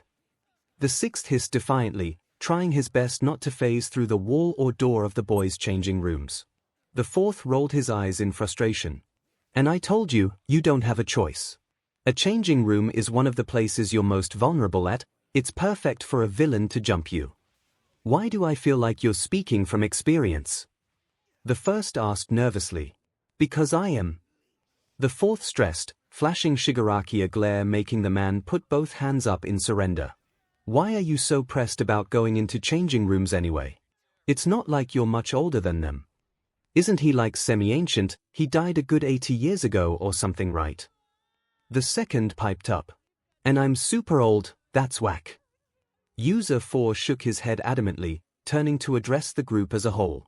No, when we died, our consciousness effectively fizzled out only to be regained a couple of weeks ago on that beach. So mentally, you're still the same age you died. 6 is being dramatic for no reason. Everyone pointedly decided to ignore the second's distant cry of, oh goody I'm still but that means I can't be a really ancient sexy vampire, dn. The sixth sighed in defeat. Look man. My heart just wouldn't be able to take it. Heroes or heroes in training are always so buff and attractive and I just couldn't go through that as a dead man. 𝐷𝐴 placed a comforting hand on the boy's shoulder. I know what you mean, son. I taught you well. The pair fist bumped with a quick chant of abs. The others simply stared at the two in disbelief before the third made a sound akin to a groan. Why don't you two just wait out here? And oh look, Izuku's already out. Wasn't that the most useless conversation we had? Oh thank God. The sixth breathed. Where's the grape kid? I need to stand next to him for personal reasons you know. We definitely know. You aren't slick shorty. The second snickered, earning a swift kick to the knee joint. Yikes sore spot. The ghosty Ganguchi gang followed Izuku and the class out onto the field with varying levels of excitement. For example, the second was practically vibrating at the size of the field while the third tried to fend off an ethereal migraine. Aizawa was already waiting on the field, clad in his musty hero outfit rather than the obnoxious sleeping bag. The class all huddled together before the man, listening tentatively to his every word. However, that was soon broken when he announced they would be participating in a quirk assessment test. The class as well as 6 out of 7 ghosts yelled in unison. To his credit, Aizawa looked completely unfazed, like he had to deal with something similar every day. So cool. The fourth whispered in awe, receiving 6 frazzled and unbelieving looks. You've changed, man. I thought you of all people would be able to recognize how bad this is, forensic. The second yelled in growing hysteria. Nana shook her head solemnly. He's been blinded by his admiration for this homeless-looking hero. Kids. I feel like you're a similar age. As they were arguing, Bakugo was called up to the front and instructed to throw a ball as far as he could using his quirk. It was the telltale sonic boom of his explosive quirk that snapped the users out of their shameless squabbling. Die! He shouted savagely, flinging the ball far, far away. Die! The 6 users balked along with Izuku while the fourth continued to fanboy, seemingly unaffected by the first's incessant shaking. My poor son is going to break so many bones after this one. 𝐷𝐴 sniffled. At least the stakes aren't too high. The second shuffled over to the explosive blonde who was now looking pretty smug. I'm big Kago and I am just simply a prodigy at life as a whole. He mimicked. I have half a mind to trip this beach up right now. Do it. The sixth shamelessly heckled. Embarrass him on the first day, ruin the street cred he's trying to build. Alright, how about this? Whoever comes last place in all 8 tests will be judged to have no potential and will be punished with expulsion. Aizawa grinned wolfishly, unknowingly sending 7 ghosts into anaphylactic shock. Yes, this broke the 4th out of whatever fanboy trance he was in. Expulsion! The 7 ghosts yelled out. Izuku winced, though if that was from anxiety or the sound is up for debate. Oh nah, expulsion isn't as fun as it sounds. The 6th blanched despairingly. I would know. Aizawa's borderline evil stare turned directly on Izuku, who flinched again. The ghosts were positively freaking the F out and Nana was about to ghost faint again, the 3rd not far behind. OHF Kaken on a bike. Look at that twerp's evil look. What if I went on a murder spree? The 2nd raged. Okay, this is bad, very bad. The 4th cursed silently. Aizawa is still really cool though. But Izuku can't control his quirk yet. Why didn't 8 teach him better? How do we scrape past this? He went from homeless man to psychotic and territorial homeless man that bites if you get too close. 𝐷𝐴𝐺𝐸 wailed. School 𝐒𝐿𝐴𝐺𝐻, I don't make the rules. Please stop speaking from experience at the worst times. I'm just saying that if we get too close he'd chomp. Then we'd get a tetanus shot even though we're afraid of needles and create a big scene at the doctor's, then get banned after punching a volunteer in the nose, effectively breaking and disfiguring it. God, what the hell happened to you? The 3rd shrieked, making a move to silence the 5th user but ended up being stopped by the 6th, who was muffling his own laughter. No, let him continue. I'm intrigued where this'll go. Then you have to pay for the surgery, which leaves you flat broke and unable to buy an alarm clock. Consequently meaning you sleep through your fight with all 4-1, and oh boy does he make you pay for being tardy. Now I'm dead, leaving my short successor who was going through a sexuality crisis all alone. The 6th took that chance to silence his MSTR with a roundhouse kick to the chest. Yeah, I draw the line at exposing me, thank you very much. Nana grabbed both of them by the collar of their shirts. Let's get going, it's almost Izuku's turn for the dash. Keep the arguing to a minimum, here. She smiled, quite threateningly. I was older than you once. The 6th hissed at the women. Not anymore, sensei. Test 1, 50-meter dash. How to fail successfully with the ghosts. Okay, huddle up. Nana instructed. We need to figure out a way to assist Izuku in the best way possible. The 2nd nodded. He's up against Ratchan, so as much as I hate to admit it, Izuku will probably lose without using a quirk. So what do we do? Embrace our inner cheerleader and give it our all. The 3rd scoffed. When he was met with a contemplative silence he instantly frowned. No, that was a joke. This is why I don't do humor. Stop thinking about it. Demon, looks like discussion time is over. 𝐷𝐴𝐺𝐸 grinned wolfishly. Come on folks, let's do a pyramid structure with 6pence on the top. We can even make pom-poms out of our raggedy hero suits. True to their word and without a fear of death, the users quickly assembled into a pyramid-like position that definitely wouldn't be safe for the living if the way it was swaying was anything to go by. The 6th was balanced at the top, shouting orders with his hands cupped over his mouth. All right you worms, let's give 𝐼𝐳 the best encouragement we can from the other side. Yeah. The others yelled back, some more lackluster than others. Gimme an I gimme a Z, Z gimme a U gimme a K, K gimme a oh wow, he already finished the race. DMN, we didn't even finish. Anyway, what does it spell? 𝐼𝐳. The others chanted back, quite confused. 𝐼𝐳 DI, or the 6th started, but he never got a chance to finish because the 3rd, who was an integral part of the base, decided to walk away, consequently making the whole human pyramid come toppling down. He sighed aggressively, let it be known I have a mild dislike for all of you. The 2nd snorted from his position on the floor. Noted. At the end of the running track, Izuku was having an existential crisis bordering meltdown while Bakugo glared at him like the greenette cessed on his kids at Christmas. That wouldn't stand with the ghosty Izuku protection squad, who immediately picked themselves off the ground and rushed to embrace the boy. Please, if you don't let 𝐂𝐨 kick Bakuho at least once, I might have to do it myself. The third grumbled, showing his first act if his parental side. It only takes a second to trip him up. The second agreed. Only if it's accidental. Nana replied with narrowed eyes. Test 2, grip strength. Actually failing for real with the ghost's look. There is no way to help him here. The third grumbled.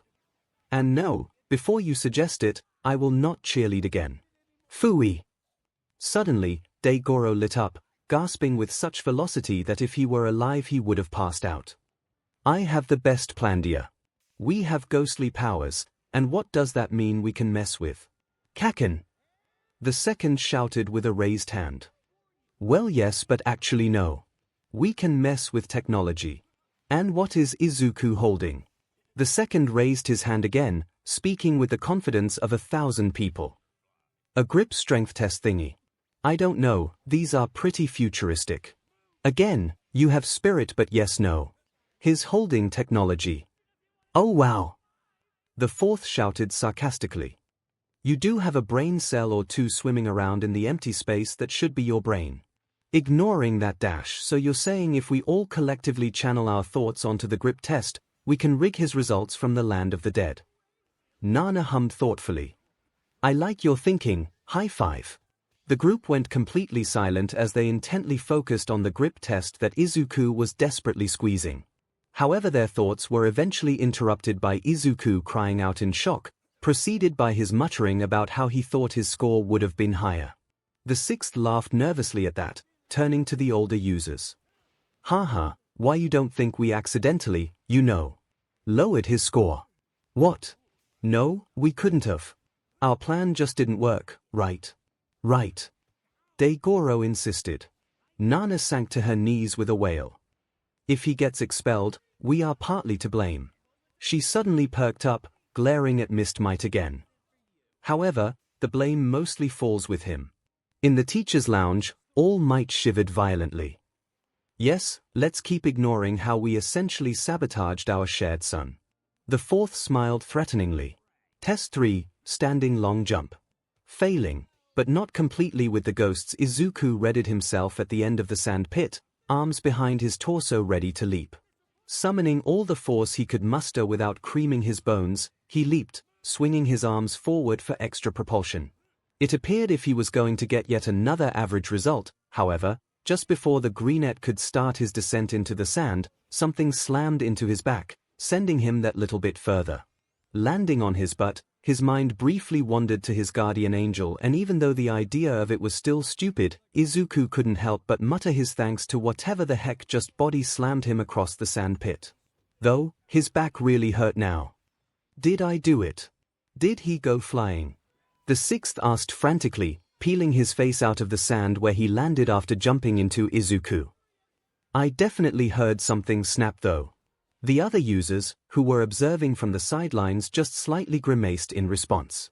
𝐷𝐴 placed a hand over his eyes and looked away, skiing in a breath and muttering a shaky yikes what? The sixth pressed, making his way over to his friends. Did it fail again? Damn it, I really thought I aced my ghosty. Nana shook her head, placing a hand on her friend's shoulder. No, it definitely worked, but it worked a little too well. The second piped up. You timed it wrong, so 𝐼𝐳 basically just skeet forward instead of falling. Like 𝐵 His words were accompanied by hand gestures that resembled a lowercase and that ended in a horizontal line. The sixth leveled the man with a glare. That made absolutely zero sense. Use your words, man. These kids think Izuku's possessed now too. The third clarified plainly. And they wouldn't be wrong. Test 4, repeated side steps. Failing by default with the ghosts. Okay, that's cool, but look at my grape friend Geo. The sixth hollered. Show him your moves, best friend. He animatedly pointed towards Mineta, who was killing the test, bouncing from side to side at the speed of sound. Yeah, get it I guess. 𝐷𝐴 nodded approvingly. What a creative way to use his quirk, and wow, he's looking at that girl's cleavage now. Here. The sixth swiveled around to face Mineta, who was basically being himself. I'm gonna ignore it because I really need to be around him. Life would be easier if you just accepted the fact you are and always will be short. The third snickered.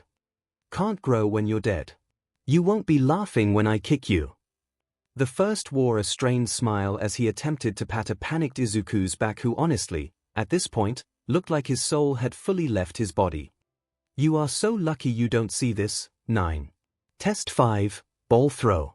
Actually succeeding maybe with the ghosts, all 7 users watched the ball float into the stratosphere with shared awe, collectively cheering when the result came back as infinity.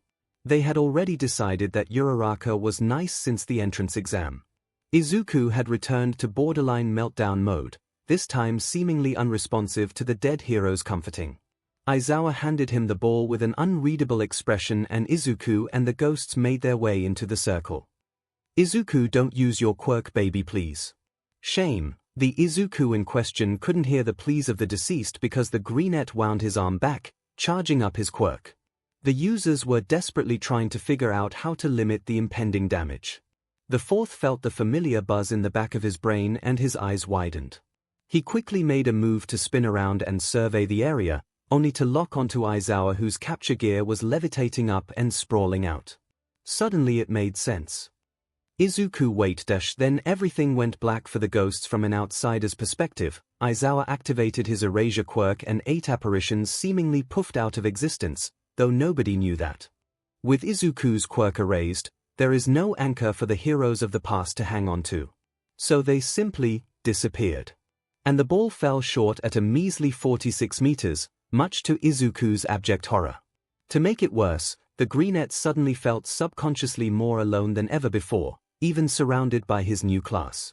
It was one thing after another, because then he got one of the worst lectures in his life that ended in those soul-crushing words that he heard almost constantly before he met All Might: "You cannot be a hero." Those 5 words hurt every single time. As he was being lectured, Izuku could only focus on how cold he felt. Ever since he got One for All, it always felt like he was being embraced in the world's warmest eternal hug. It was a warmth that helped him through his old school, that reminded him he was strong. But that warmth was gone now, replaced by a frozen chill. It was sad, really. He hadn't even made the quirk his yet. He was already so attached to it that he made up a feeling of warmth to distract him from the coldness of reality. And in a blink, they were back. What the FF? They appeared again, still in the circle that Izuku was pulled out of, confused and full of energy. Where's Izuku? 7 heads frantically spun around in a desperate search for their green kid that they had come to love so much over the past few months. With the hobo! Daigoro shouted, pointing towards the pair. In less than a second, all 8 apparitions were stood protectively around Izuku, eyes sharp and wary, glaring down the man in front of them. Why does Aizu look so sad? What did this effer do? The 6th ground out. Not so cool now, is he? The 2nd said coldly, hands on the greenette's shaking shoulders. I don't know what he did, but I didn't like it. The 4th stepped in front of Izuku, separating him from Aizawa, and sighed with a pinch to the bridge of his nose. This is partly my fault. This man is Eraserhead, a hero with a quirk that erases other quirks. I remember Izuku mumbling about him. Oh, it totally is. Daigoro said, shoulders sinking in comfortable relief. I saw the drawing of him in Zuku's notebook. I couldn't tell it was him under the musty homelessness. Who knew he was a low-key douche? The 6th dropped his protective glare, bursting out into laughter derived from the adrenaline that seemed to be dwindling now. Oh man, I thought someone exorcised us or something.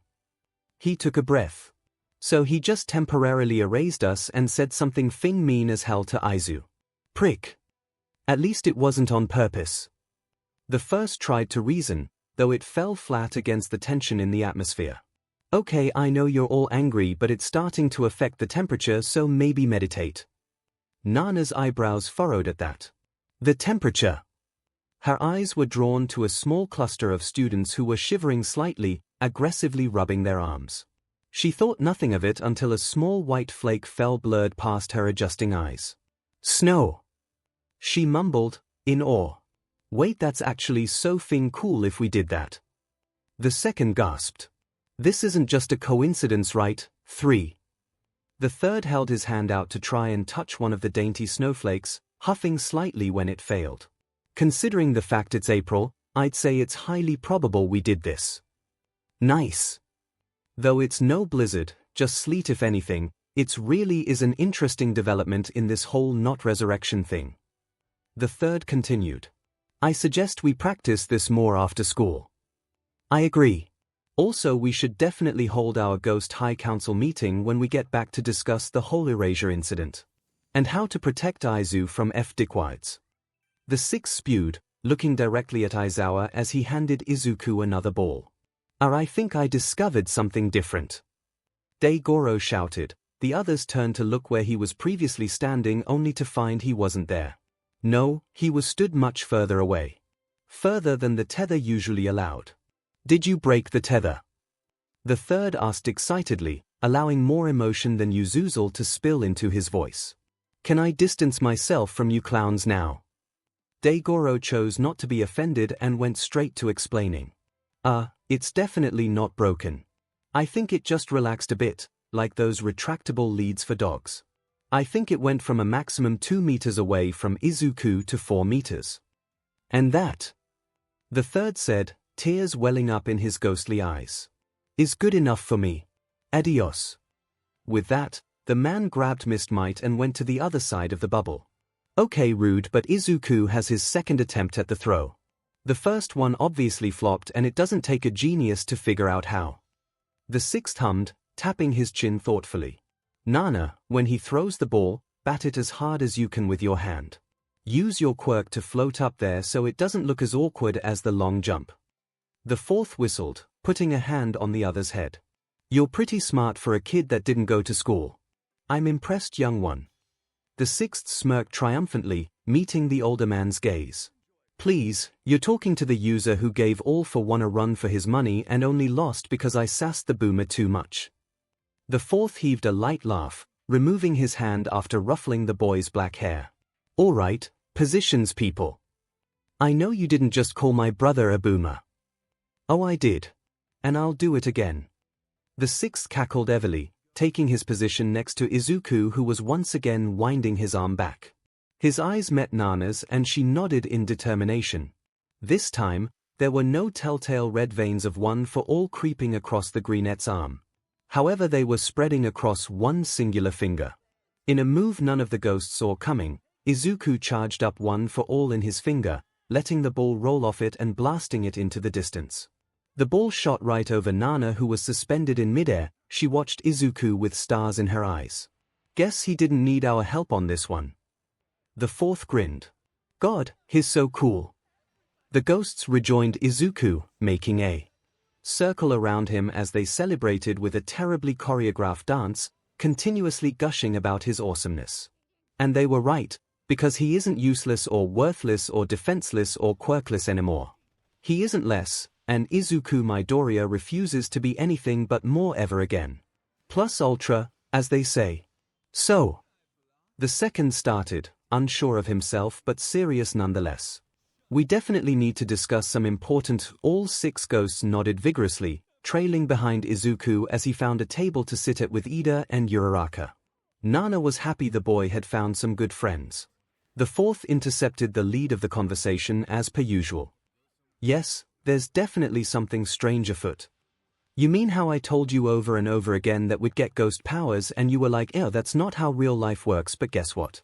I was right, and this is my win. 𝐷𝐿 ranted, finishing with an action that looked suspiciously like an imaginary MIC drop before trying to strut away triumphantly. He hit the end of the tether pretty quickly. I wouldn't call them ghostly powers, more like supernatural abilities. The third hummed, his voice only barely heard as he continued to distance himself from the others with Mist Might. Ghostly powers doesn't really suit it.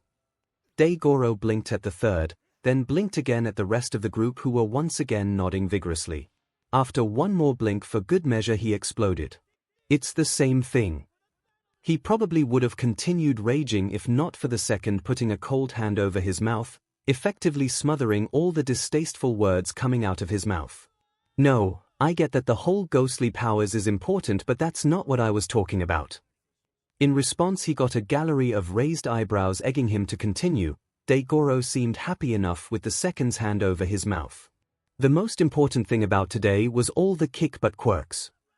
There was a groan from the sixth, who promptly bashed his head against the nearest table. It didn't make a sound, yet it was easy enough to imagine. We get you're an antique, but seriously. He added another bash for effect, making the first wince. Hell yeah, I'm an antique. Expensive and falling apart. Came the retort from the second, finished with a hair flick which ultimately failed. Are you doing okay there, Tuzi? 𝐤𝐻𝐽 questioned carefully, deciding he was finished with his tantrum. The second smiled brightly, eccentrically putting his thumbs up. Never. But I'll feel better when we discuss how cool that pink girl was. Like, imagine being fully pink, with horns. She's an icon already. Don't forget the red and white dude. He reminds me of a Teletubby. The first added sagely, the later uses gaped at him mystified. What now? They're like, how do I describe this? The first hummed, only to be cut off by an overexcited user number 2 who basically pushed him out of the way. It was a kids' show and the characters were these humanoid alien things that came in different colors like red, green, etc., but their faces were a circle of what appeared to be human skin that held soulless black eyes. They also had big ears that would allow them to hear your breathing no matter where you hid. I believe the red one was Poe, and he looked like he had jaundice. It was the first's turn to push his friend out of the way this time, probably using more force than necessary. Don't forget the antenna on top of their heads that came in different shapes and probably allowed them to talk to the baby son that was most likely God for them. Also, I agree, Poe needed to lay off the alcohol. The users from the fourth and up blinked at the two men before collectively looking at the third in a silent plea for a denial. Eyes were blown wide when the man groaned and nodded with his head in his hands. You forgot to mention the hands built like mittens. Well, the sixth exclaimed with a mouth pop. You just perfectly described my sleep paralysis demon. Poe, did you say its name was? Sounds better than McFuckface. And you're saying that Hell's Cape was aired on TV for the eyes of innocent children? The fourth grimaced. No wonder you turned out how you did. I'm guessing the show was discontinued before I was born, thank God. Ignoring the blatant insult. The show got a reboot in cartoon form when I was a kid, which was less creepier, before it was cancelled to make way for a new quirk show. The third sighed. It will forever haunt my dreams though. The sixth nodded with a hum, placing a comforting hand on the older man's shoulder. And my dreams too, apparently. You are not alone. His attention was quickly captured by Todoroki briskly strutting through the cafeteria towards a table at the back. There he is, the Ice Prince. Do you think he's into dead people? Do you think he realized how bad that sounded? 𝐤𝐻𝐽 whispered to the fourth, who groaned like he forgot to save a piece of work before impulsively closing the whole thing. In short, he sounded like he wanted to take a page out of the sixth's book and acquaint his head with the table. There was a detached gagging noise that came from the second's general direction. The man himself was leaning against a table looking very faint. What in the NCR are you asking there, sixpence? He pressed with a frown. To his credit, the 17-year-old looked a little lost before his face went through all 5 stages of grief in a split second. Denial. What? I didn't say anything to do with that. Anger. What the F, you, how dare you put words into my mouth? Bargaining. Please, I didn't say that. I didn't mean it like that. Depression. Oh my Kaken, Ice Prince probably thinks I'm a real wacko. There's nothing left to haunt for. Acceptance. Look, I know how that sounded and I'm so sorry I was ever born.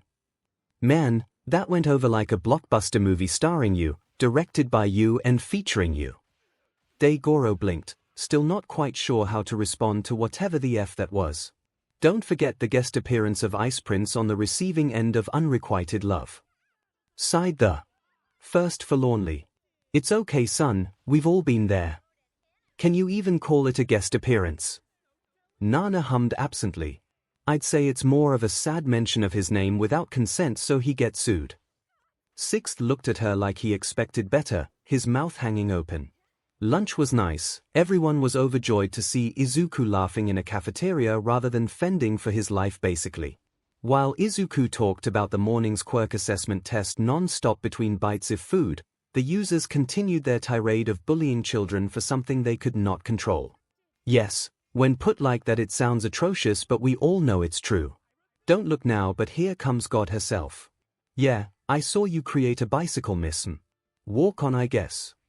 Is his quirk really called hardening? Isn't that a bit Suze? I hope he doesn't say that to little children. Technically we all have a quirk like ha. Finish that sentence, I dare you. Oh look, there's my best friend. Hi best friend. Your best friend is the ugliest baby I've ever seen.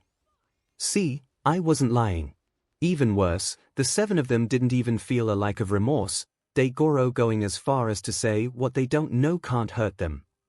The second wiped a tear at the wise words before going off on a tangent about how awful Katsuki Bakugo was as a human, dog, and lifestyle. It was in the middle of this tangent alarms blared and students startled. As always, the earlier users weren't as fazed as the others who had gone quite pale at the sight of people fleeing the cafeteria. What? Did lunch rush burn the toast? The second joked with a dismissive hand wave. Sixth genuinely had to hold himself back and not break the man's hand while yelling about how bad the situation probably was. The younger stuck with just yelling since he could try break second's hand later. I get it, I do. You are old. Which is why I am going to say this once and you're going to understand it. The world changed, alarms actually mean something most of the time. It's not a useless fire drill you can ignore in favor of camping out in the bathroom. We speaking from experience again.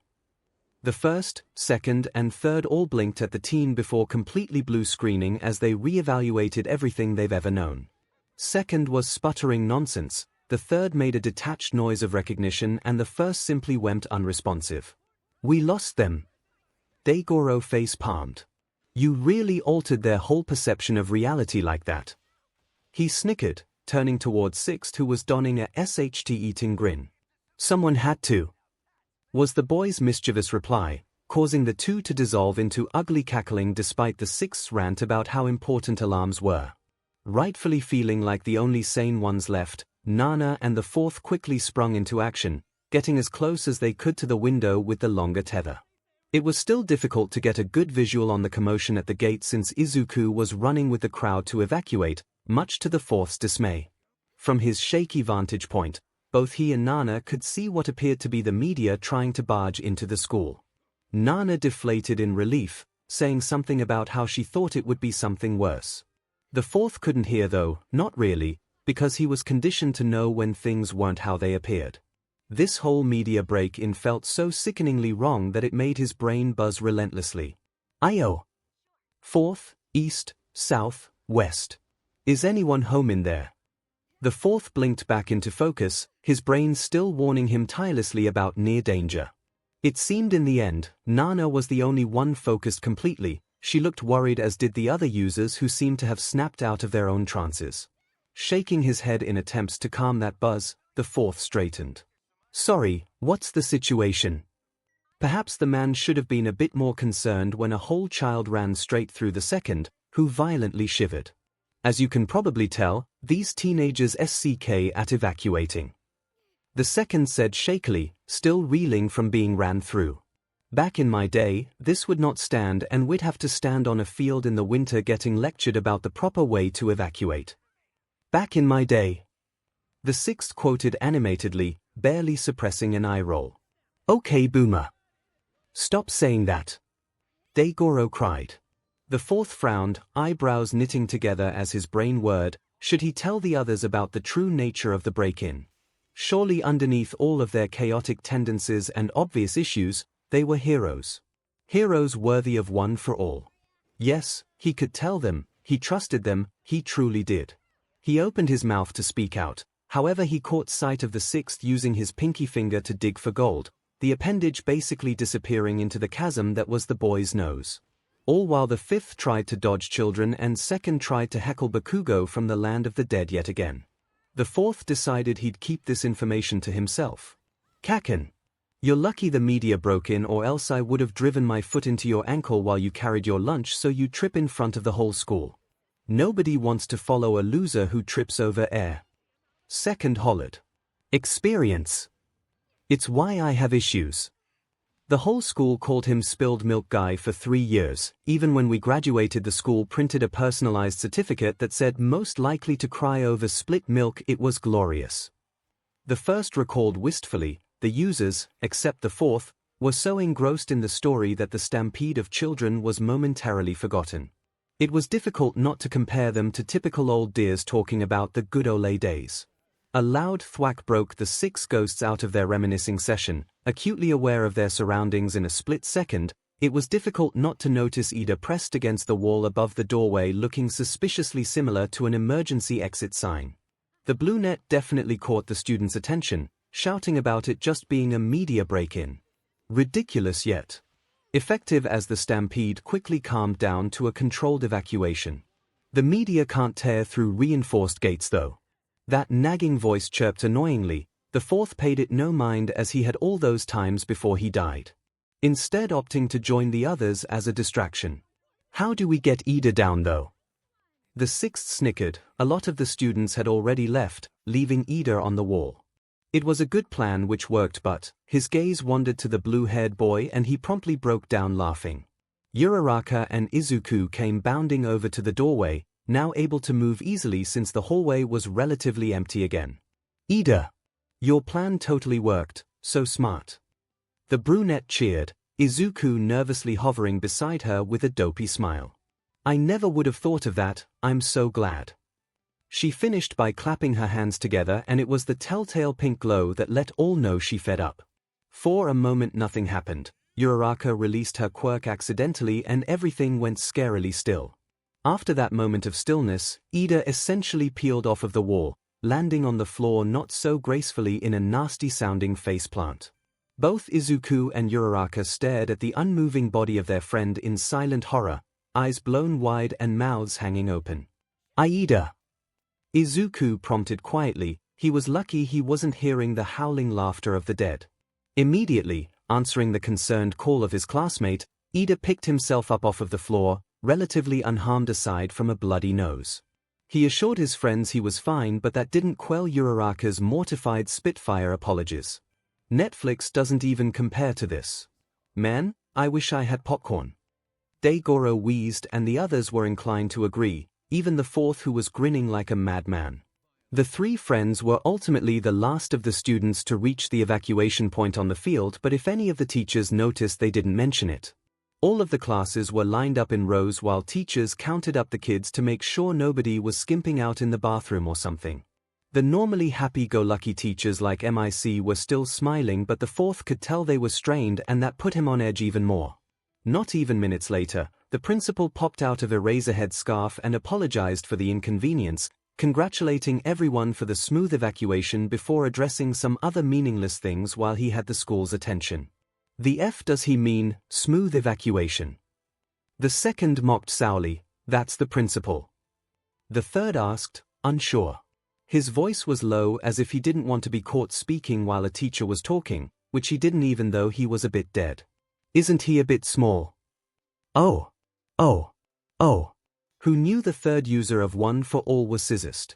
Why can't small people rule the world here?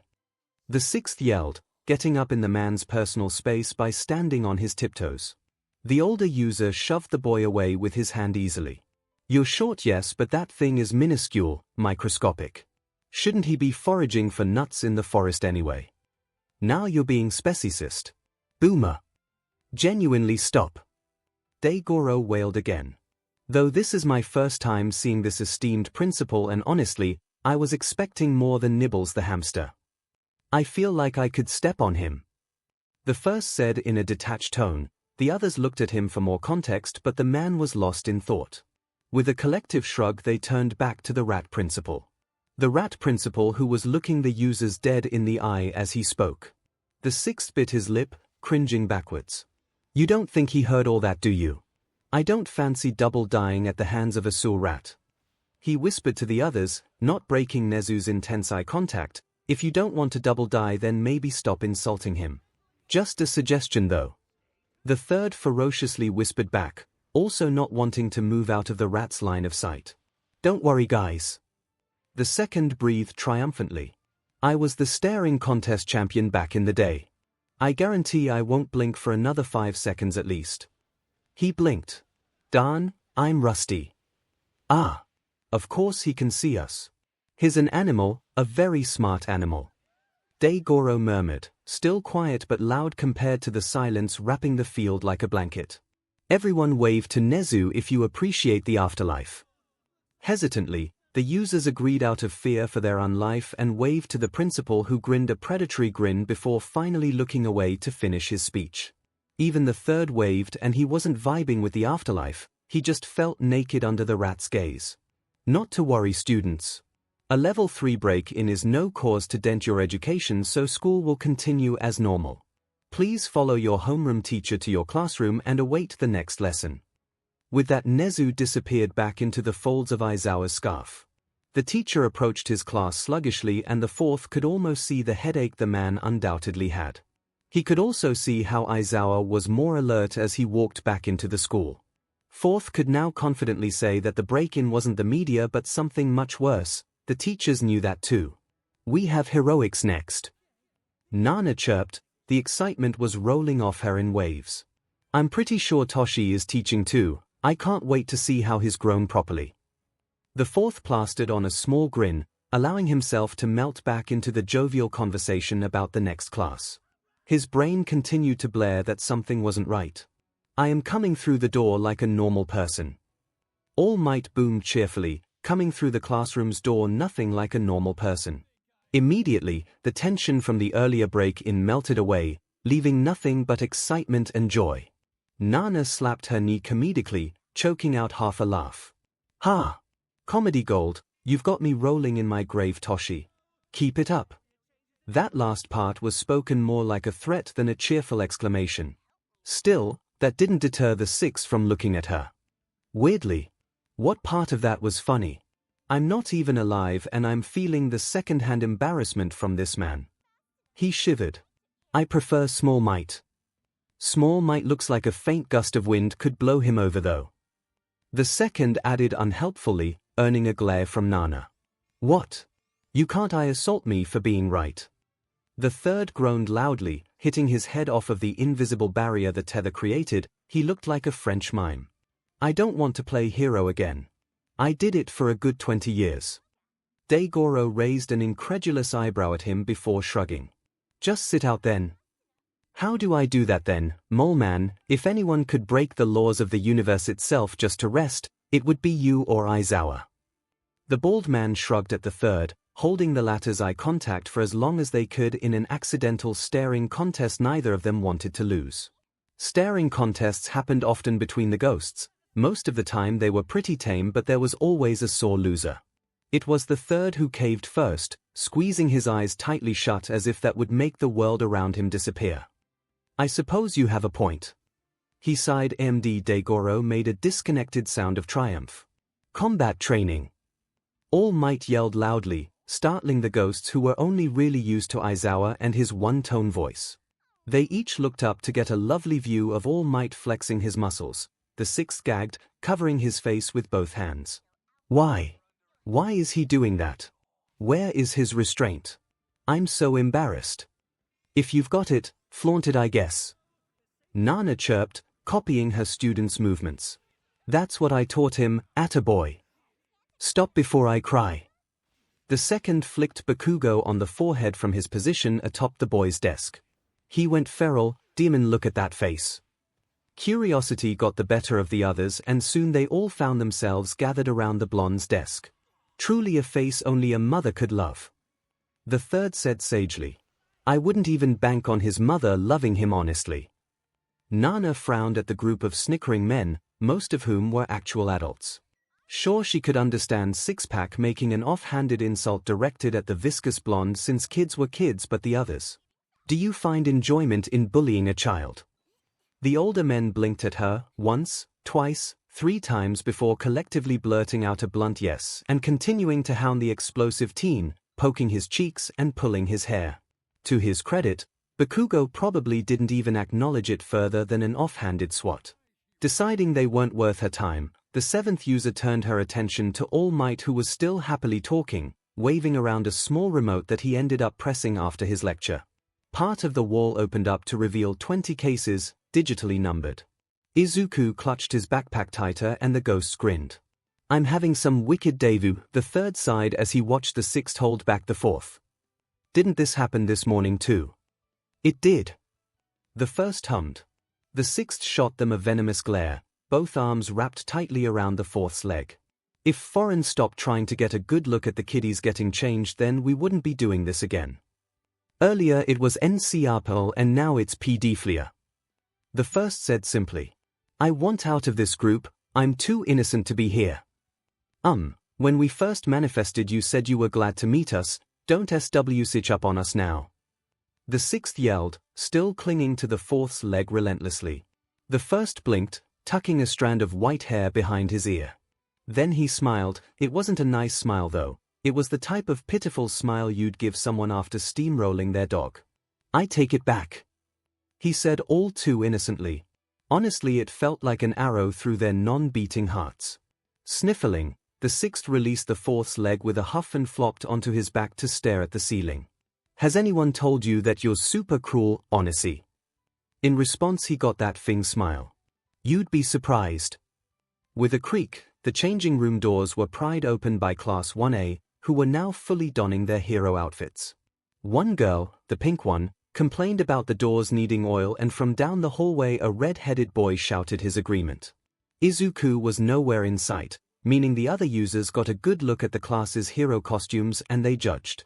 The sixth finally picked himself up off of the floor to inspect the students closer. His expression was neutral as he glazed over every suit critically.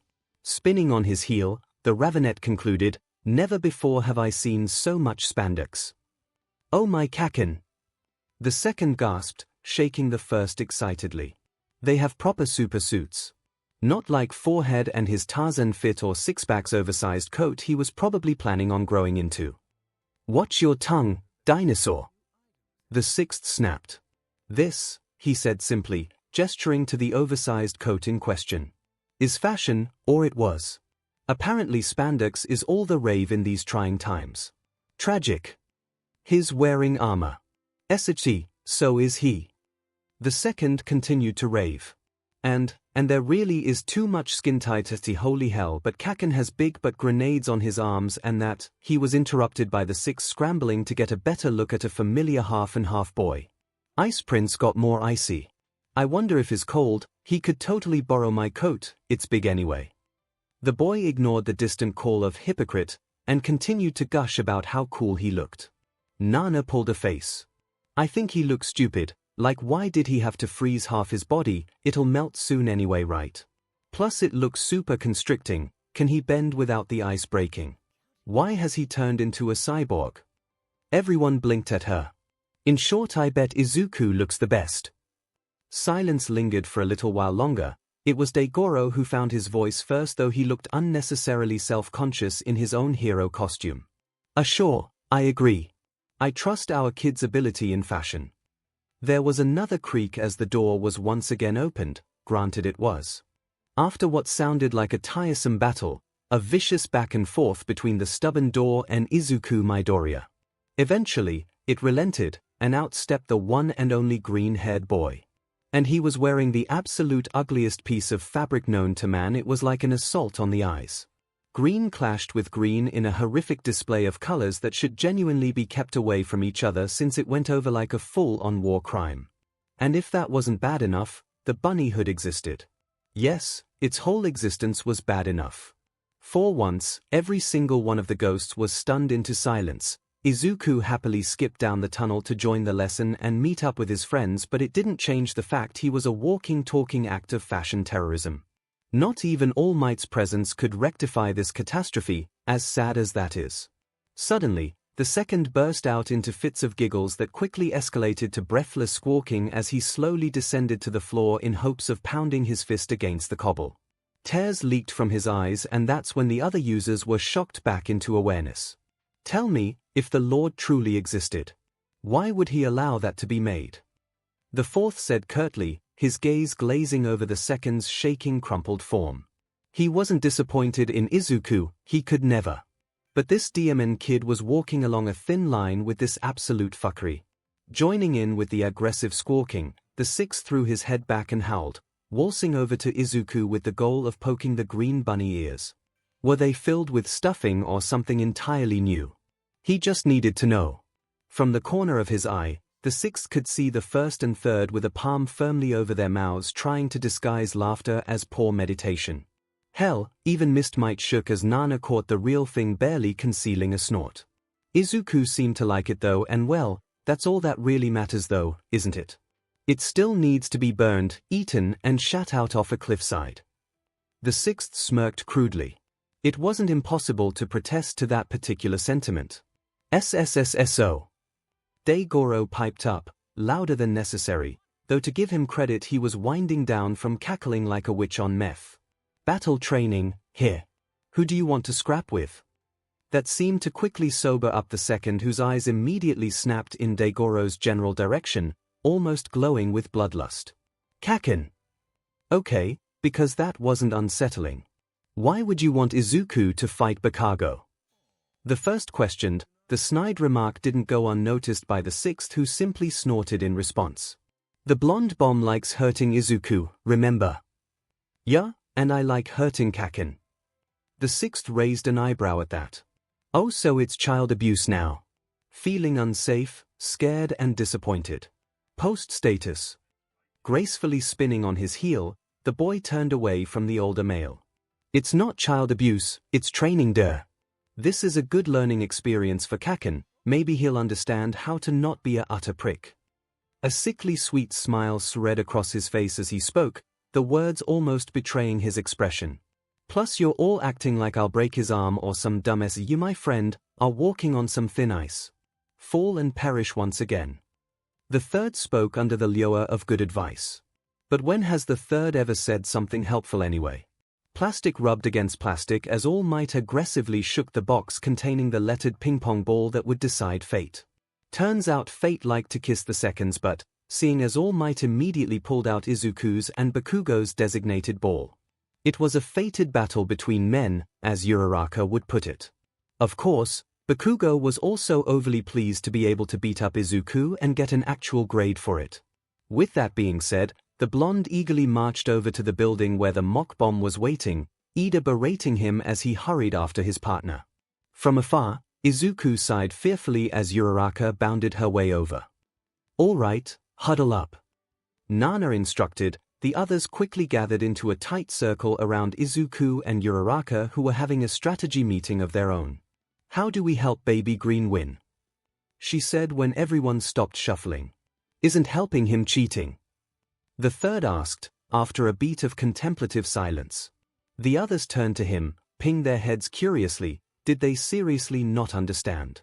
Like, 5 dead heroes, 1 dead vigilante and 1 dead civilian with a bloodlust like no other would be helping him attack. The second blinked slowly at his successor. Well yeah. But we're dead. Yeah, what's All Might going to do? Tell us off for being bad ghosty ghosts. The sixth mocked childishly before dissolving into muffled snickers. That honestly makes it more unfair. In the end, he was ignored in favor of the fourth announcing their battle plan, while the others chatted excitedly in hushed tones. It was at that point when the third decided to opt out of everything and lie on the floor. Back to the fourth. Currently, we can only use a fraction of our supernatural abilities, ghostly powers. That fraction includes being able to move light objects, interfere with technology, act as a hindrance to others who aren't Izuku, and finally push Izuku himself around with enough concentration. I am also certain we are visible in the corner of his vision at some points. Are you saying we're SHT at being ghosts? 𝐤𝐤𝐽 asked blankly. There was a snap as the fourth clicked his fingers. Precisely. It's nothing practice can't fix though. In short, there isn't much we can do today aside from annoy Bakugo and help Izuku dodge some blows by pushing him. We have to trust his ability to wield the quirk. Sounds good, but remember we made it snow earlier. The sixth piped up. If you really want to make a fool of yourself and try make a blizzard indoors, be my guest. Nice. Honestly, Izuku was shitting himself as he and Uraraka quietly crept through the abandoned building you just seemed to have on hand for whatever reason. Toes were curled and their breaths bated, each little sound setting them on high alert for the rabid angry child that was no doubt following the scent of their fear. Cold air danced around the eerily silent corridors, and if Izuku didn't know any better he'd say the air was trying to lead him to safety or whatever. Izuku found himself thinking of his guardian angel quite often, but if such an entity existed then he'd be facing against someone nice and not at all murderous like Mineta. A little guy, Izuku could maybe stand on. But no, he was going 𝐂𝐸𝐽𝐻, which spelled disaster in 7 different languages. Deku. Came an angry shout as an even angrier blonde rounded the corner, hands blazing as he charged straight at Izuku with a manic grin. The greenette didn't even have a chance to recite his last will and testament. Heavy footsteps pounded against the floor, only barely audible under the grating sounds of popping explosions. But then it just stopped. Every sound. Aside from a heavy thump that seemed to echo across the whole building. Fearfully, Izuku dragged his gaze downwards from where 𝐭𝐽𝐻 had just been running, only to find the blonde face down on the floor. 𝐭𝐽𝐻 tripped and face planted. Somehow, Izuku could hear distant cackling, and it simultaneously scared him and made him want to bend over laughing too. All the sounds started up again all at once as 𝐭𝐽𝐻 peeled his face off the floor to reveal a single stream of blood cascading down his face, over his lips and off his chin, and a scowl that would make most just die on the spot. There was a part of Izuku on the inside that was howling with laughter at the ridiculous red blush dusting the blonde's cheeks. However, in general, Izuku felt like he was about to be brutally assaulted. "Uraraka, go now!" he shouted while 𝐭𝐻𝐻 picked himself up off of the ground, angrily dusting himself down before turning that bloodlust onto Izuku. Yes, he was definitely not making home today. Uraraka nodded determinedly before jetting down a random corridor in search of the weapon. Good. Again, Izuku inwardly snorted as 𝐭𝐻𝐻 decided to calmly walk towards him instead of running like a bull with rabies. His childhood friend was spitting out some pretty demeaning words that Izuku couldn't really bring himself to take to heart. 𝐭𝐻𝐻 snarled, and Izuku saw the hit coming before the former could even think to raise a fist. Specifically his right fist, the one that had been used to torment Izuku for the best of 10 years now. The infamous right hook. When it did come, Izuku seized the cold metal of 𝐭𝐻𝐻's gauntlet and poured all his strength into flipping. 𝐭𝐻𝐻 hit the floor again with yet another satisfying thump. Izuku took that opportunity to run far, far away, chanting the mantra "Not today, Satan" in his head on a frantic loop. Cold air continued to swirl around directly in front of Izuku, and he thought there was no harm in trying to follow the mysterious cold breeze of oxygen. That sounded like he was insane, but he isn't. The air really was leading him somewhere, and he isn't going to continue justifying himself for fear of being deemed metal unstable by someone. Heart hammering in his chest, Izuku continued to follow the path where the temperature was seemingly lower than average. To the air's credit, it hadn't lead him straight into 𝐭𝐻𝐻, which counted as a win in Izuku's book of staying alive for Christ's sake. And, OF. Izuku quickly halted that train of thought because jinxes did in fact exist and they were out for vengeance. Hopefully he's stopping thinking about how great it was that he hadn't run into 𝐭𝐻𝐻 yet, on time. All you ever do is run, you demon nerd. Well then. Even a blind person could have seen that one coming. Darn. Don't let the calm demeanor fool you. Izuku was once again shitting himself as all that confidence from earlier slowly drained away. Light flashed a burning white against his vision, and Izuku briefly wondered if he should risk it all and walk into it, since he'd rather be anywhere but in front of 𝐭𝐻𝐻 right now. Even a erupting volcano sounded therapeutic compared to whatever the hell this was. Turns out that white light was actually one of 𝐭𝐻𝐻's explosions he caught with his face. The pain barely registered itself in a starburst-shaped mark across his nose underneath all the adrenaline. Like a scared little mouse, Izuku chose that moment to test his luck and try and run again in hopes of regaining his bearings. Luck had never been on Izuku's side though. 𝐭𝐻𝐻 grabbed a fistful of loose green fabric and yanked Izuku back towards him, knocking straight to the floor after aggressively kicking the backs of his legs. A very painful jelly leg. There was barely any time to think as the black and orange of 𝐭𝐻𝐻's boot came down upon him, slowly filling up his vision. It was at that point, Izuku decided to roll for his god DMN life. You'd think the greenette was rolling down a steep decline with the sheer speed he rolled away from the boot. But he wasn't, he was rolling across a flat floor gaining enough velocity to throw himself back into standing position. It really felt like he was at the rolling mercy of like 7 other people and not because Izuku himself wanted to keep rolling. If Izuku thinks of the word rolling one more time, he'll show Kaken who the real bomb is. Eventually, Izuku gained enough power to leap into a prepared fighting stature from lying on the floor. It was a cool move Izuku will definitely name later. Kaken grinned manically as he continued to strut toward Izuku. With your stalking, you probably already know, but my quirk lets me secrete nitroglycerine-like sweat from the sweat glands on the palm of my hand and make it explode. The blonde raised his gauntlet and pointed at Izuku, grinning even wider as the horrifying realization of this SHT pot situation dawned on the greenette. If they made this the way I asked, there was a click as Kaken ped the gauntlet, revealing the silver trigger pin.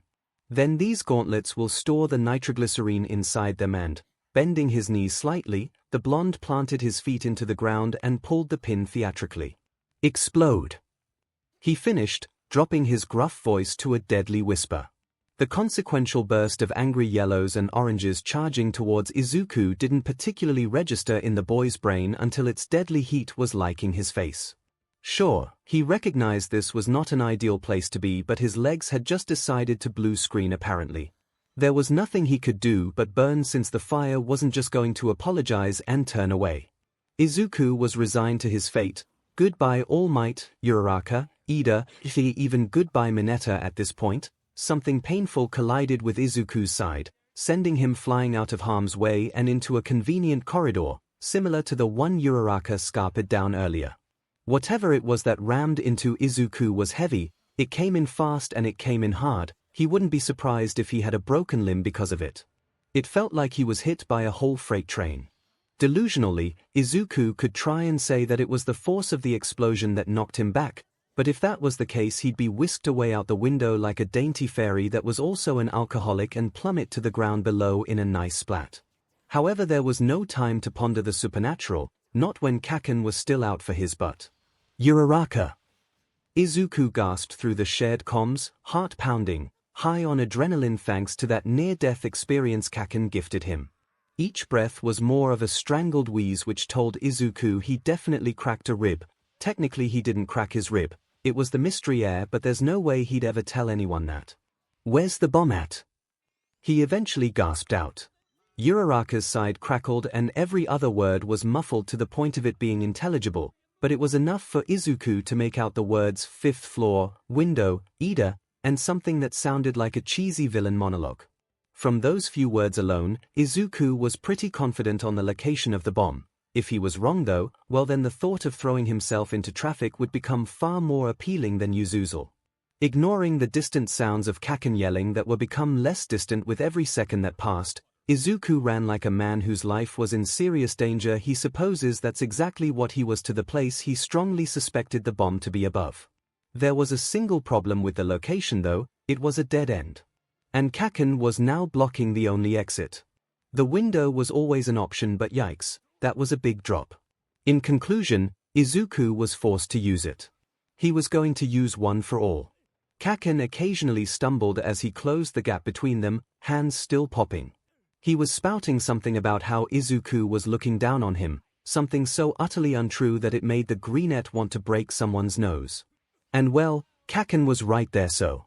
In a colorful display of raw power, Deku and Kaken leapt at each other, eyes locking with swirling emotion. Izuku's arms sparked green.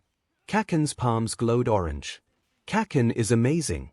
He always has been, which is why Izuku needed to use it. In the end, Izuku was hardly aware of the epic column of air pressure that rocketed into the sky, taking part of the building with it. He was barely conscious for Ida's distant yet frantic shouts and the sound of Uraraka vomiting rainbows. He wasn't at all conscious when 7 figures rubbed his back reassuringly. Firstly, it felt like his eyes were glued shut, Izuku just couldn't open them. Scratch that, he couldn't move full stop. Secondly, he felt really floaty and not at all in pain, which was quite pleasant actually. Thirdly and finally, there was a cluster of overexcited voices not too far away from where he was lying. "Did you see how 𝐻𝐿 just fell?" One of them cheered. Izuku wasn't even going to question the nickname right now. He fell a whole bunch. Another voice chirped. "And that makes me happy." "Yeah, but it was a close call when we literally had to roll Izuku away from the angry Boom Boom Man.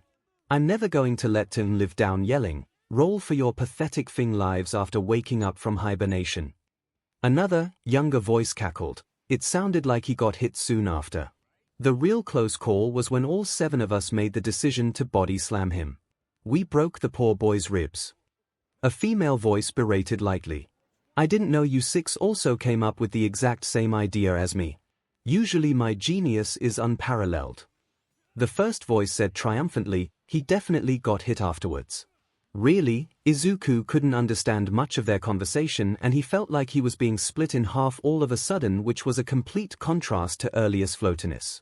He was probably falling unconscious again.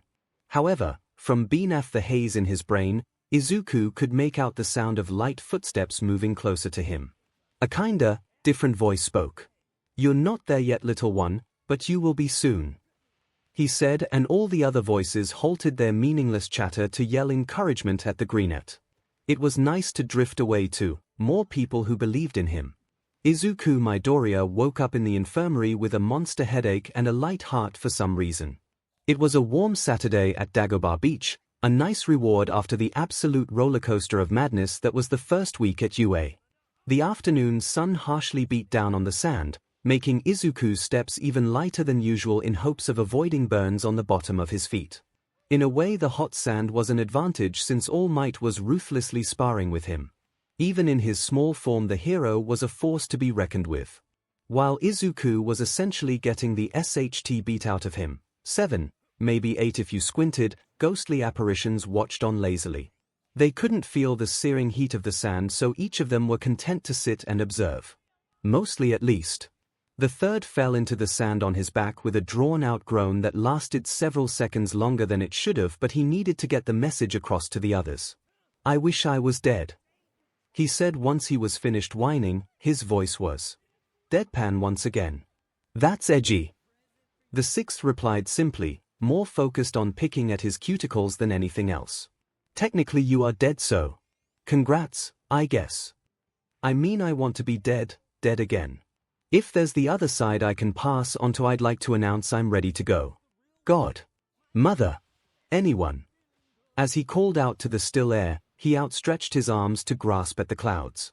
Normally, he'd get a reply from someone other than the 6th, but honestly, they all looked just as exhausted and out of it. The younger boy sighed, blowing his nails before shifting his whole body to look at the 3rd.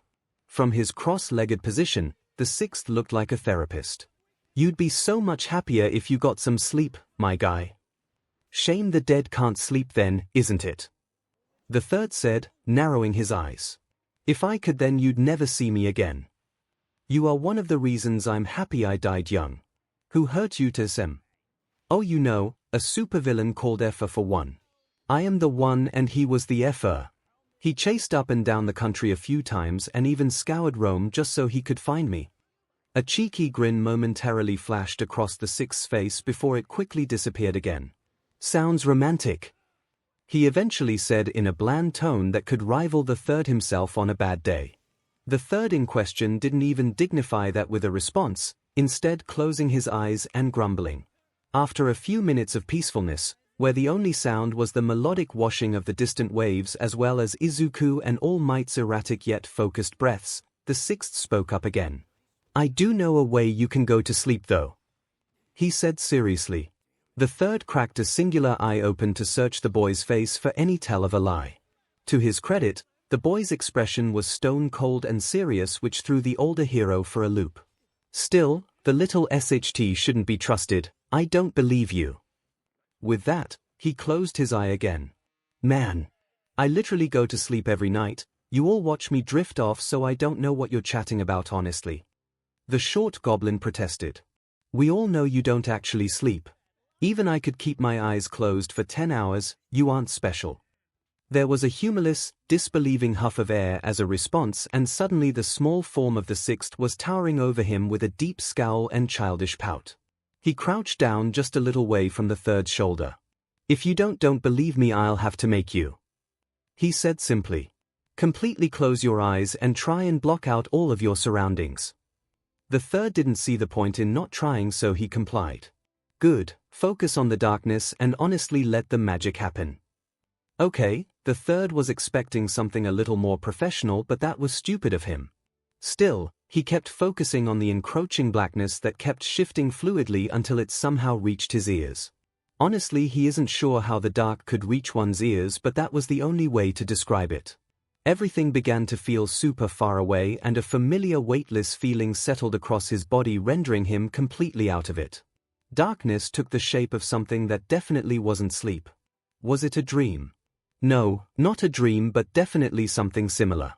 Everything was still dark, but it wasn't the type of dark that was associated with blindness. The third could still see perfectly fine. It was as if he was in a floaty dream room in which the walls, floor, ceiling, and everything in between was painted a solid black. This was definitely something important, not a fing nap spot. The third yelled into what appeared to be the void as the need to strangle a young boy became more and more compelling. "What the F? What the F? What the F?" he kept yelling, pacing around the dark area, and in a way it was strangely therapeutic to cuss out the world. In the distance, a curling mass of blue mist manifested, standing out against the deep black of literally everything else in the general vicinity. Various shades of royal blue swelled and outstepped the sixth, donning a light and relaxed expression that was basically asking for a punch in the face. His form looked solid enough with a glowing teal outline. Obviously, from the way he was jovially humming, he didn't see nor expect the third to be in the same dream world. And in a moment the third isn't particularly proud of, he leapt, and the younger boy ready to break his nose or something. The poor boy didn't even see it coming until two large hands were around his neck, violently shaking him.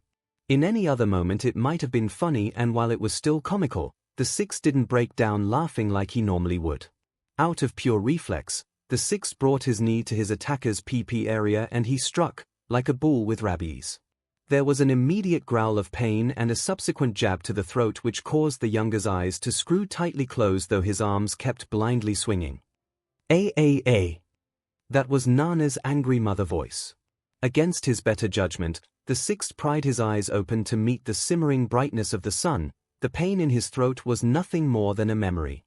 Sprawled out on the sand just in front of him was the third, hands covering his eyes as the pounding feet of Izuku and Yagi got closer. "What the hell?" Nana glared again.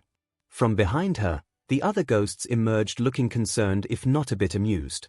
"Yeah, come on, I disassociate for one day and all of a sudden there's a ghost brawl I wasn't invited to." Daigoro huffed. Heaving an absent breath out of habit, the sixth looked down and glared at the hero who just basically attacked him. "The child abuse on this bus is astronomical. I thought you were a hero, for shame." The man in question sat up and blinked owlishly at the younger boy, seemingly struggling to find the correct words to express his rage. What? I'm so pissed off at you right now," he eventually yelled, making the observing ghosts blink in shock. "Why didn't you think to tell literally any responsible adult about the F-pocket dimension UUI but dwarf? First of all, good sir," the sixth gasped out almost immediately, "I am not a dwarf, so never disrespect me in such a way again. Secondly, how was I supposed to know it was a motherfucking pocket dimension? I thought I was hallucinating like usual, and it didn't really click until my hallucination of you started choking me out. Lastly, what responsible adult? All of you are a mess." The second coughed awkwardly. "There's a lot to unpack there, buckaroo. Pocket dimension. Care to elaborate?" The fourth asked stoically, looking directly at the third while pointedly ignoring the angry squawking of the sixth. He got a nod. While we were prating about on a night, the sixth was genuinely falling asleep and somehow transferring his soul into a void-like world. He just taught me how to do it, and fing Christ, I was slightly angry that he didn't tell anyone, so I might have jumped him a bit. "Slightly. A bit," the sixth shrieked, rubbing his throat. "F you, I'm glad you felt it when my knee met your ball. He finished by childishly sticking out his tongue, which the others ignored. The first pet his head to the side slightly and pointed to himself. Can we try that?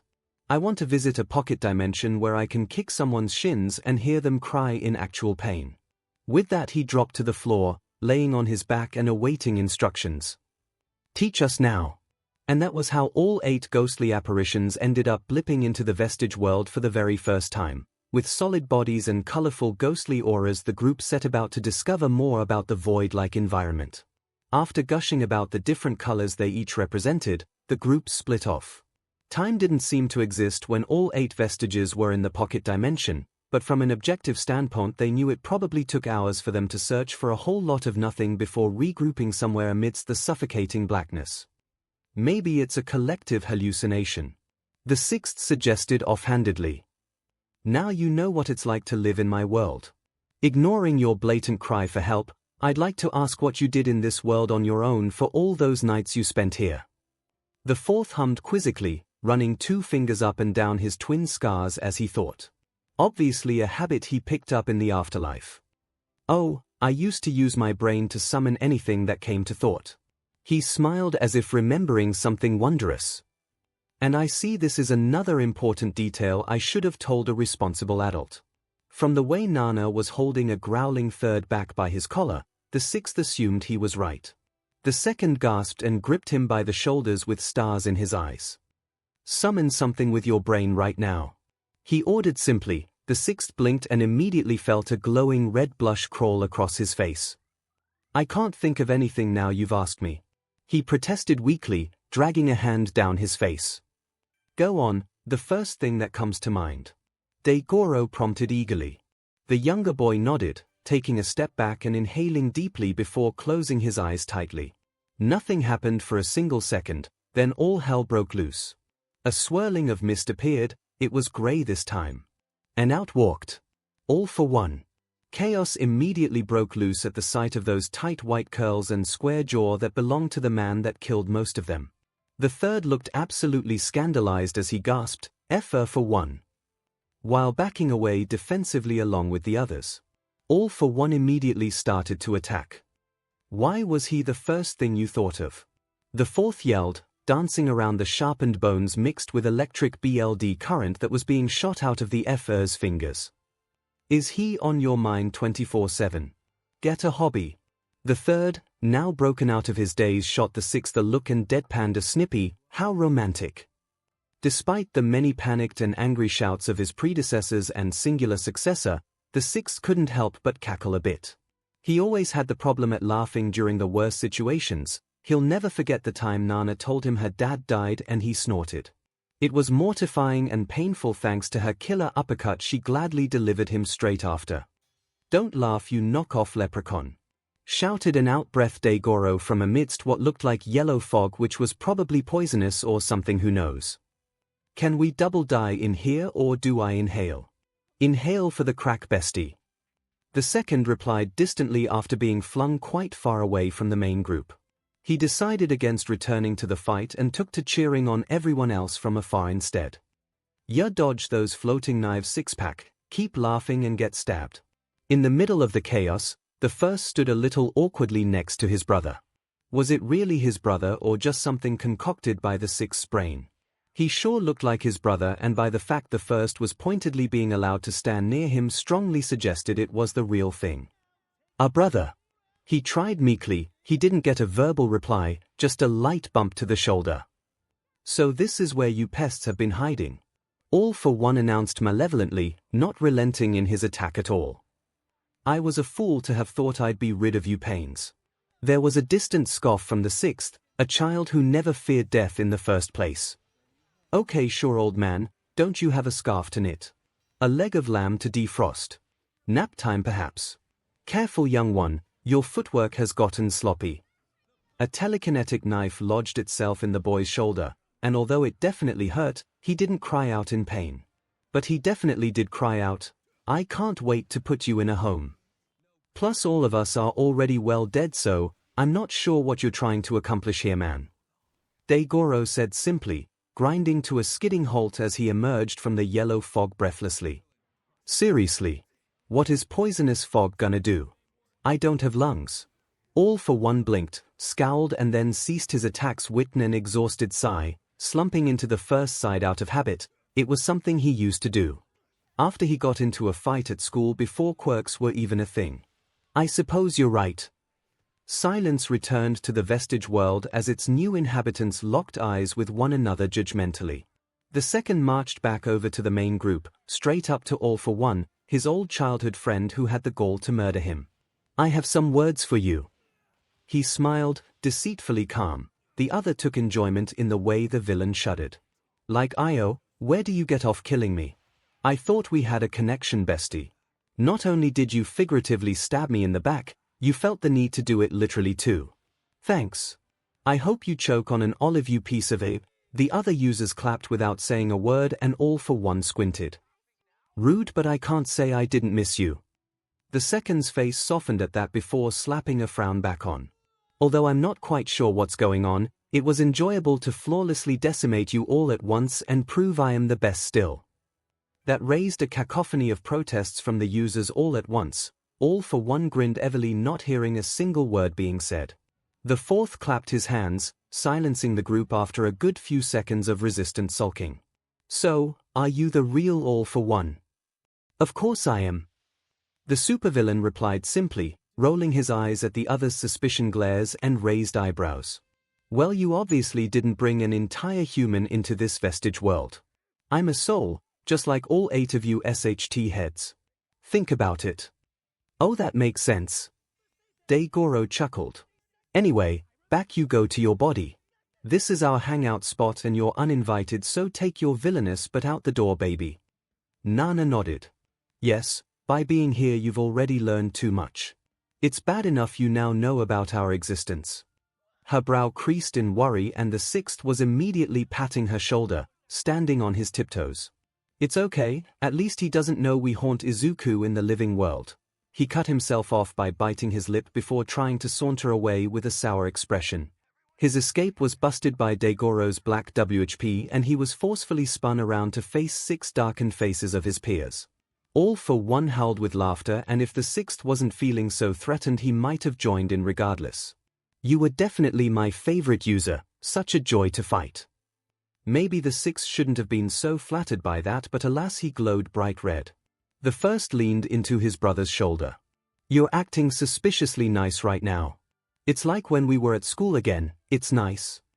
The others were inclined to agree with hesitant nods. What? You expected me to be a heartless monster? How hurtful of you all. You were definitely a heartless monster when you removed my kidneys. The third grumbled, hand instinctively rubbing against his side. The first and second gasped and looked at All for One in disappointment. It was a bad day. Weirdly in sync, all 7 coherent users placed their hands on their hips and glared at the supervillain, who sighed and relented. Fine, I'm not this nice in the living world, of course. Being alive for hundreds of years isn't very good on the brain, along with some other issues to do with my face. So you're the same PP we remember in the land of the living. That's one way to put it. He sighed, rubbing his temples. No matter how much hardship the body goes through, the unique essence that makes one human will not change, which is why I am as my brother remembers before the time of quirks. 𝐔𝐬𝐽 hummed, nodding along to what the man was explaining. Are you saying that deep down, you're a good person whose perception of reality was warped by piles of stolen quirks and the stress of time? A misunderstood hero who lived long enough to turn into the villain but desperately wants his soul to be saved. The funky hero dissolved into blubbers and dramatic hand gestures. All for One blinked. Oh no, I've always been a bit evil. Even before quirks. He has. The first and second agreed instantly, and 𝐔𝐬𝐽 bit his lip and turned away in hopes of preserving his dying spark of dignity and pride. With that being said, this has been quite the enlightening experience and I can't wait to mold my plans around this new development. The users all gasped in unison, equally scandalized. I hope to see you soon, friends. There was another puff of grey mist and the personified soul of All for One was gone, leaving the users to gape in silence. The third stiffly turned to look down at the sixth before robotically chopping the boy on the top of his head. You boy are a thing moron. Aren't I? How did this happen? The sixth yelled through gritted teeth. Shards of broken glass crunched under the weight of his boot and a light breeze gently ruffled his hair. Yorozu was dead weight on his back as he struggled to traverse through the forest of black tendrils and smoke without dropping her. She was taller than him, which was definitely the thing lowest on his anger priority list. Definitely. Distant rumbles and shouts shook the floor as various battles raged on in the center plaza, wherever that even was anymore. Saying the USJ was a forest of black and gray was no overstatement. None of the users could afford to pull any punches against the invaders, which led to an overflow of power that flooded what was left of the dome. Though the goal was to protect the students from the villains, there was no way to be mindful of all 20 scattered teens, which led to a lot of injuries, hence Yorozu on his back. The sixth thinks that someone is definitely going to blame him for this outcome. Obviously, the attack would have happened either way, but had he not spilled the beans to All for One, perhaps the scale of it would be significantly less. Oh well. The butterfly effect is a guilty man's greatest ally, so technically this is really the true fault of Honest's parents. If those two menacing brothers were never born, literally none of this would have ever happened. Maybe if One for All and All for One never existed, he'd still be alive with Nana, a DILF and a MLF perhaps. Living their best lives. He's obviously deflecting blame at this point, but who really cares? The main priority was protecting the kids and getting them out of the shattered dome of death. Harsh sun glimmered in between the strings of black and plumes of smoke. Yorozu shifted in his grip, looking down at him with half-lidded eyes. Finally feeling the rush of true fresh air, the six stepped over the foundation of the dome, ducking through a gap that definitely wasn't a proper door. "Who are you?" the girl asked in a choked whisper, consciousness already fading once again.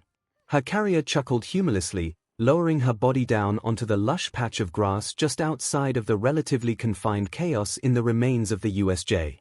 He turned to her as her eyes began to droop closed and smiled as softly as he could. "Call me in, I suppose."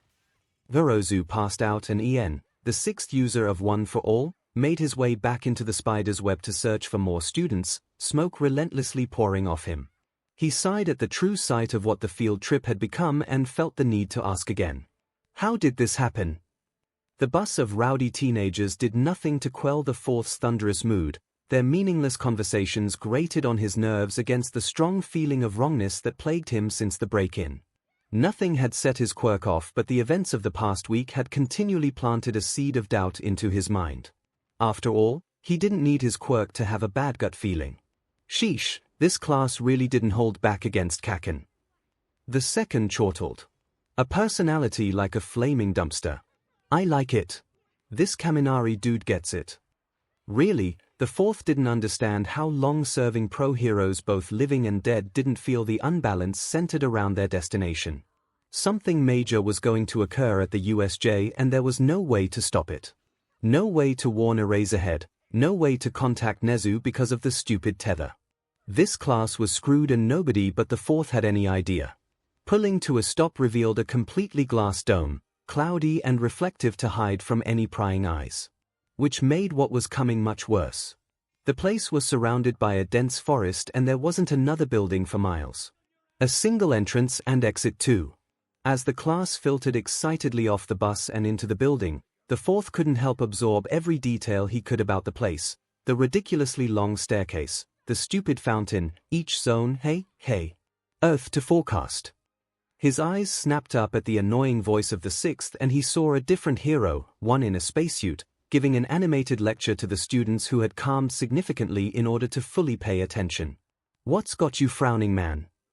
Well, he supposes there's no point in hiding it now. Something is about to go drastically wrong in the next 10 seconds. He replied, completely deadpan, eyes catching the way the stupid fountain began to splutter for seemingly no reason. Start counting, come on. 10, 9, 8, 7. The younger boy reeled back. Excuse me. What? 6, 5, you best be joking, but. The third growled lowly. 4, 3. I don't think he's joking. When does he joke? That's like a cat starting to bark, it just doesn't happen. Daigoro frantically rambled, eyes flickering to the door in acute paranoia. The fourth continued. 2. How long have you know about this for? There are children here. Nana ground out. Why wouldn't you say anything sooner? We could have stopped it. 1. The fourth could only watch in cold resignation as 3 warps of swirling purple manifested at the building's plaza, giving an entryway to over 100 manic villains donning predatory smiles directed at the students. He turned to Nana, expression dark. No, we couldn't. This was set in stone from the moment of the so-called media break in last week. The users were barely aware of Aizawa jumping into the fray and 13 ushering the students towards the door. The only door. They were too caught up in their own argument. It's best to just ride it out. The fourth sighed. We wouldn't be able to help any bullshit. Nana roared, taking an offensive step towards the man. There is absolutely no way I'm sitting here while these low-life villains hunt a class of children. So either get your butt in gear and help, or you will not see the next sunset. For that you have my word. The fourth searched her face for a moment, his own lips pulled back in a scowl. It was when he opened his mouth to respond when it happened, a student's startled yelp, then another and another. Turning around revealed small pools of bottomless purple mist swallowing various students. There were about 8 different warps gliding around the area, taking away the children who weren't conscious enough of their surroundings, all under a hood of darkness. With a curse, the fourth swiveled to look at Nana again and perhaps hatch a plan, since the woman was so dead set on breaking the laws of the universe to protect a group of children. However, when he turned, the face that stared back was one contorted in aborted fear. Nana herself was halfway through a warp, grasping for Daigoro's hand in a failing attempt to bring herself up to solid ground. Time seemed to slow as the pair barely brushed fingers before it was too late and the 7th was gone. Daigoro cursed loudly, time returning to normal. There was a panicked rage behind his eyes as he tracked the other warps. He was tense as he asked. This tether will keep us close together, yeah? Their response came in the form of what could only be a sonic boom that shook the very earth itself, the sheer force of the sound creating spindly cracks in the USJ's glass dome. The fourth felt his non-existent bones rattle and shrieks of terror rang out from all sides of the building. Nana had yet to be dragged back to Izuku, who was doing a decent job at dodging the warps, though it was clear he wouldn't last for long against their persistence. The same could be said for the other students who had yet to be taken away. That sound just now. The first said in a quiet voice. It was the sound of 7's tether to Izuku breaking, wasn't it? That's why she hasn't come back. The solemn silence was all the response needed to confirm that theory. It wasn't even a moment later that the moving warps were back, like sharks drawn to BLD in the water. The third narrowed his eyes at their sporadic movements. So you're saying that to break the tether I have to jump in one of those magic portal things? The others glared at him in warning. This was no time for jokes after all. However, their looks were more like a dare to the third user, and well, he had never been one to turn down a dare before. Grabbing a fistful of Mist Might's wispy form, the man readied himself, calculating the next moment one of the portals would cross his path. Into the unknown right. He threw Mist Might in the hole first and looked back at the other users. So long, effers. Diving into the warp head first caused another astronomically loud snap to reverberate around the dome, the cracks crawling further. The 6th swallowed bitterly, blinking at the spot from where the 3rd had just been. I knew he hated us, but this is a bit extreme. The 2nd didn't look particularly perturbed at his successor's actions though. Instead he was grinning wolfishly as he locked eyes with the 4th, who also seemed to be similarly amused. The 2 obviously knew the 3rd well enough to know he had some sort of plan, and the others were willing to put their faith in the pair's trust. The 6th just hoped that Teham wouldn't actually run away with Mist Might. After all, the Effa shared custody over Izuku, dammit. The 4th clapped his hands together loudly to catch the full attention of the other users, who were now settling into a more resigned panic without 2 of the 3 responsible adults of the group. Listen. He grunted. This might seem like a shitty idea, but trust me when I say it's the only way to achieve under 5 deaths. The others leaned in attentively. We jump into one of those warps and figure it out from there. You're meant to be the smart one, dude. The fact none of you have any ideas makes mine the best one, therefore. Tracking a nearby warp coming closer, The fourth swiftly slammed his boot into the younger boy's stomach, sending him toppling over backwards into the bottomless portal. My idea wins. I quote my predecessor when I say, into the unknown, right? With that, he let himself fall backwards into another warp. Begrudgingly, the other users did the same, and 𝐒𝐬𝐽 finally stumbled into a warp of his own after an accidental misstep. The following twang of the snapping tether was enough to send glass raining down upon the USJ. 𝐒𝐬𝐽's mind was whirring with 1,000 thoughts as he plunged into the cool water of the flood zone, falling not so gracefully along with very sharp and pointy shards of broken glass. He had no clue what caused the roof to shatter, but whatever it was could stay the hell away from him. It's one thing having unwelcome villains drop in on a field trip, but when the forces of nature choose to assist in the carnage, that's when you run far away. But then it turns out you can't even run, because those villains have you boxed in, so you're forced to stare nature in the eye as it bellows and shatters more glass. Nothing about 𝐒𝐬𝐽 was calm. Not his mind nor his trembling hands when he came face to with a shark-like villain who seemed a little too okay with murdering him. Shamefully, 𝐒𝐬𝐽 Blue screamed at the prospect of dying in a flood zone of all things. However, he was soon shocked back to awareness when a heavy weight struck his shoulders with enough force to send him even deeper into the water. It was both a good and bad development. Good because it meant the shark villain ended up zooming right over him, essentially into 𝐒𝐬𝐽, who was happy to hand out a clobbering. Bad news because 𝐒𝐬𝐽 definitely did not have the lung capacity to be this close to the bottom of the reservoir. Also, 𝐒𝐽𝐽 is getting real sick and tired of invisible forces pushing him around. Sure, it's helpful most of the time, especially with getting him out of possibly fatal situations, but holy 𝐶, it's always so painful. Like a whole person just dropped out of the sky and landed on his head, even the water couldn't soften the blow. His succeeding yelp of pain granted him a lung full of bitter water that tasted so blatantly artificial it made 𝐒𝐽𝐽's stomach churn.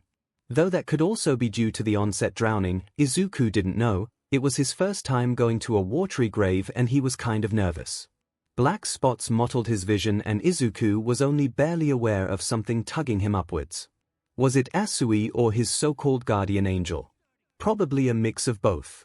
After finally reaching the solid ground of a boat, the reality of this flaming dumpster fire of a field trip set in. There were villains everywhere, roaming around every inch of what used to be a closed-top dome. The water of the shipwreck zone was positively polluted with the plotting bodies of at least 50 villains. If it was this bad in the shipwreck zone, 𝐒𝐽𝐽 didn't want to imagine what the land zones were like. The thought made him shiver. He hoped everyone was alright.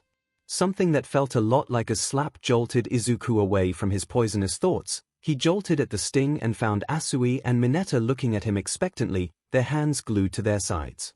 Ah, it was infamous guardian angel again then, the one that seemed to do more harm than good. Sorry, he said sheepishly, wringing out his wet gloves. I zoned out a bit. What were you asking? The villains couldn't kill All Might, right, Midoriya? Zeus just light-headed from the water. Mineta whined.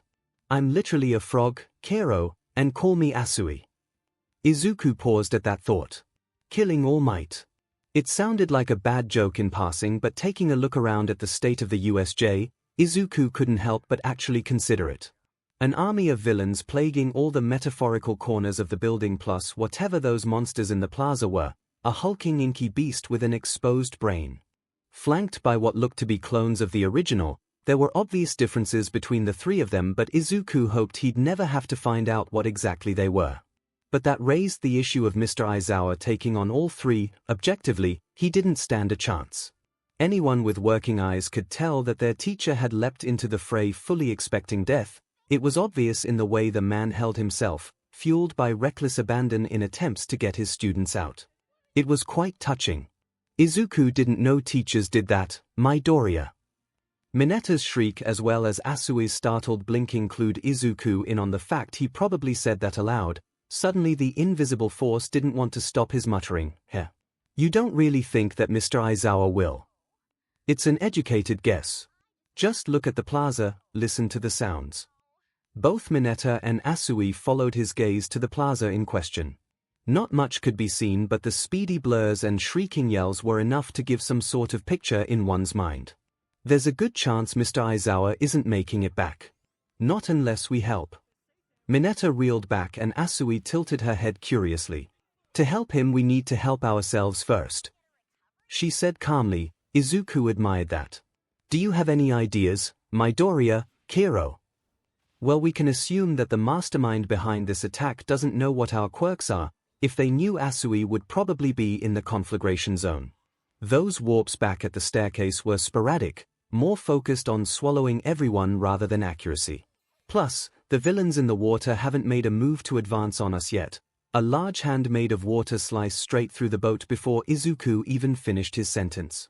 Water flooded the lower decks, pulling the whole thing down. Izuku cursed his rotten luck. The universe really hated him. Okay, never mind, Come on. Izuku should be good at thinking on his feet, calling every bit of knowledge from the darkest depths of his mind. Izuku tried to conjure something reminiscent of a plan. He hoped his guardian angel had his back. The sixth was shitting himself. Why he of all people landed in the same place as Izuku was truly a horrible joke. It should have been someone responsible like Forehead. Or but that PP took off with a frozen quote as his last words.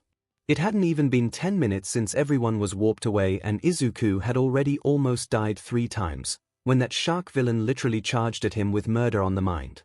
When the sixth himself almost sent the boy's head into his shoulders, goodbye neck. Though, it wasn't like the sixth could have landed anywhere else. The warp spat him out at what felt like ramming speed straight into the water where the child was basically drowning. When yet another villain decided to chop the boat in half, right where Izuku had been standing. The worst part. The boy was too in thought to realize the sixth yanked him backwards by the hair.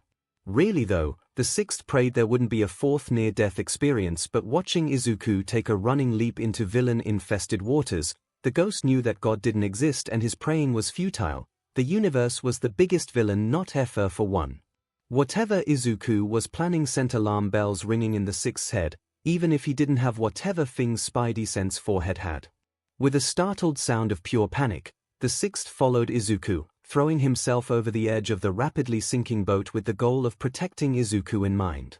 Not once did he stop to think, how would I, the dead one, protect the reckless child from dozens of villains? After all, thinking was never his strong suit. He just went with where the battle took him, and today, the battle obviously took him into a man-made lake to fend off kid killers with his bare, unilive hands. Though, it turns out he didn't need to worry. A flurry of air pressure rocketed out of Izuku's newly broken finger before he even hit the water surface, sending both Izuku and the sixth flying back upwards while simultaneously creating a gnarly-looking whirlpool. Like an angel, the frog girl jumped upwards with Mineta under one arm and caught Izuku in her long tongue, whisking them away from immediate danger.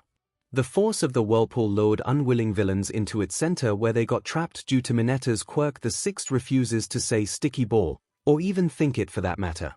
Eventually the water collapsed in on itself, shooting the ball if villains off to the side and rendering them out of the battle. The sixth could only watch in fondness as he plunged back into the drink. Of course Frogger wouldn't catch him, and without the tether. Well, if he was a bit salty about landing sloppily in the water for a second time, nobody needed to know. At least the kids were safe and hopefully heading towards the exit. Again, God isn't real. Panic once again seized him as he caught the sight of the 3 kids heading towards the plaza, aka the epicenter of danger. The ghost had only briefly saw what was waiting there, but he knew it was no place for children. Swimming like he'd never swam before, the sixth frantically tried to catch up to the trio and coax them away. He was meant to watch over Izuku, damn it. Reaffirming the notion someone more responsible should be in this position, the sixth plowed forward towards the edge of the plaza, seemingly a million miles away from the kids he swore to protect. The water made little fuss to the ghost's flailing arms and kicking legs, responding with nothing more than light ripples that made him feel like he was swimming through compressed air rather than water. He probably was. Breathlessly zeroing in on the kids crouched at the water's edge, the six couldn't help but think there would be at least 10 more near-death experiences before this hell was over.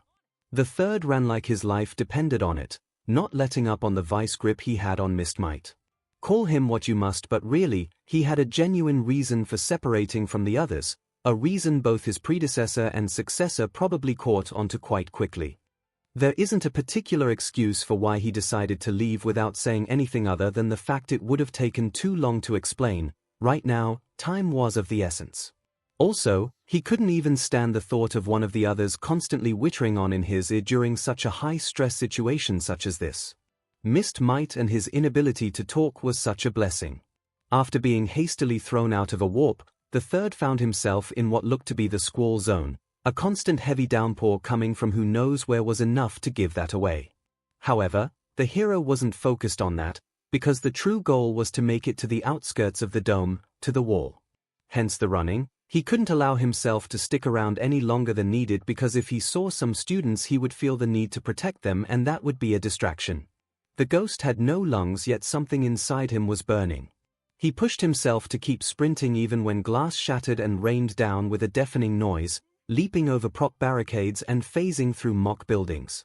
Rain passed through him, bringing on a strange sensation that he couldn't quite ponder yet because he absolutely, under no circumstance could not stop running until he made it back to UA.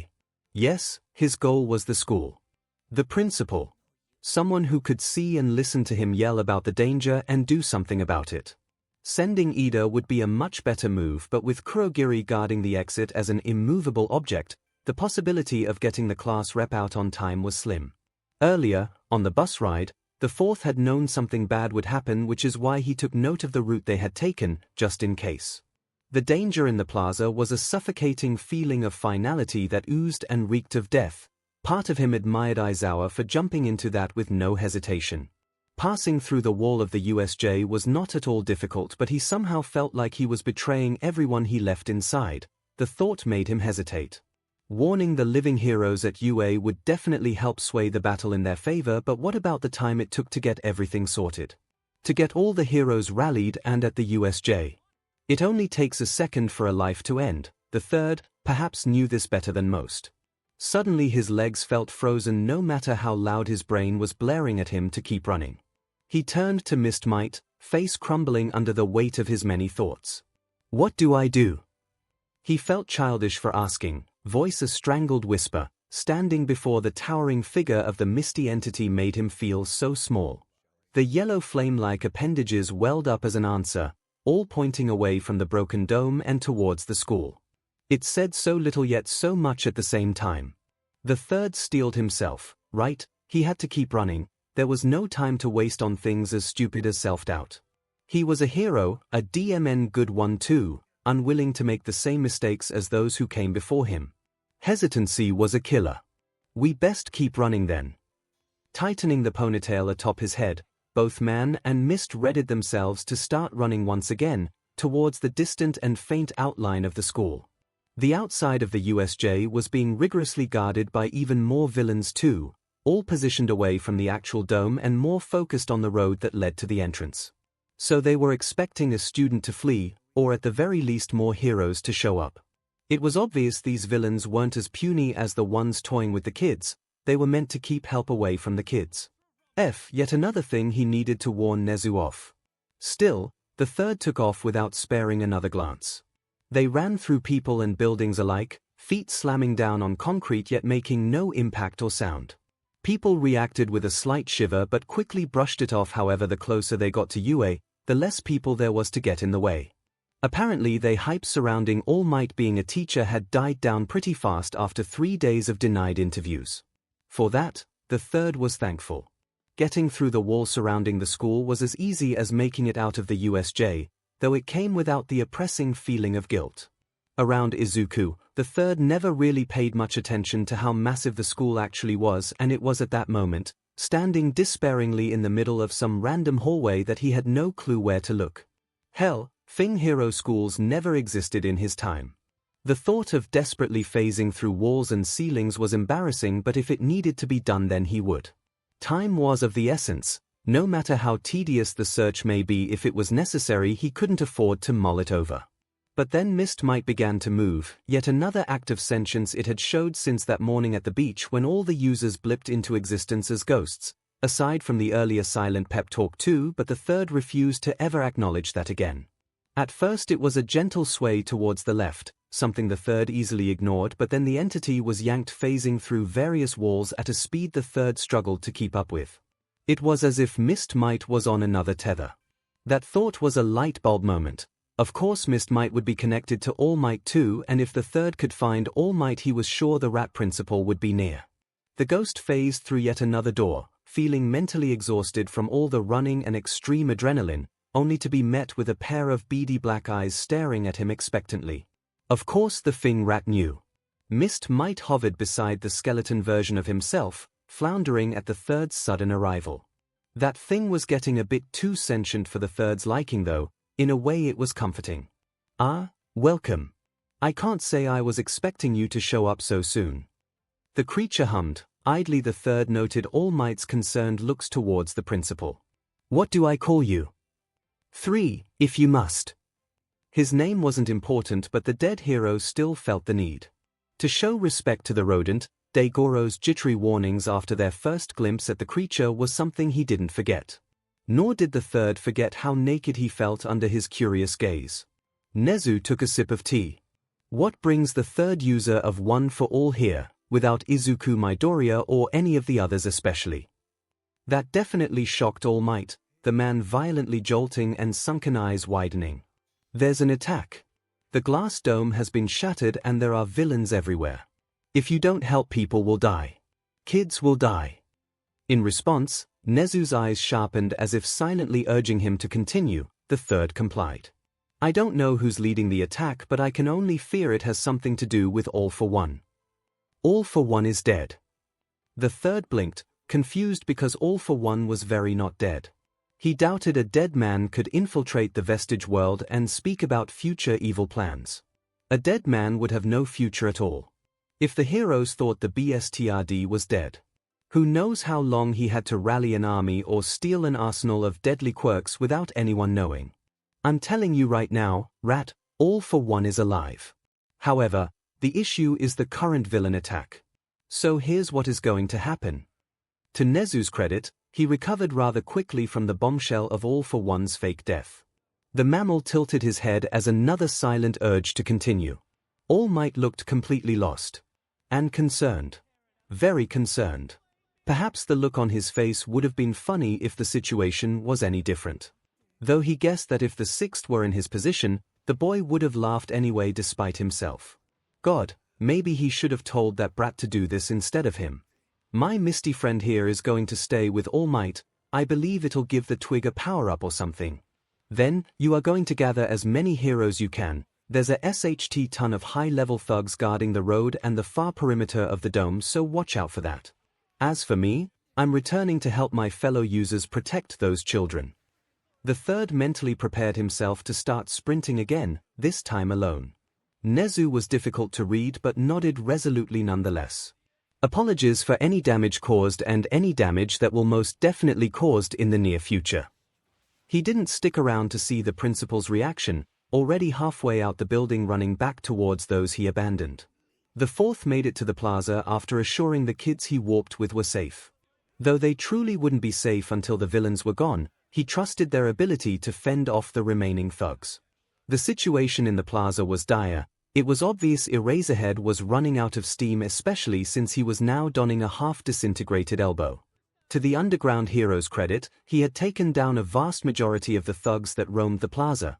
However, the three monsters were still very much ready to fight and sink their teeth into something in the most violent and brutal way possible. The bigger one hadn't moved and the fourth couldn't decide whether that was a good or bad thing. Then on the other side of the spectrum, the two smaller grey creatures were running around like rabid animals. And they were fast. They looked like overgrown dogs with deadly jaws and sharp glinting teeth to match. Eraserhead had already been caught in their slobbering mouths more than once, only barely escaping. Truthfully, the fourth was at a complete loss on what to do next. He doubted tripping the creatures up would do much to help. After all, this wasn't some meaningless training against Bakugo.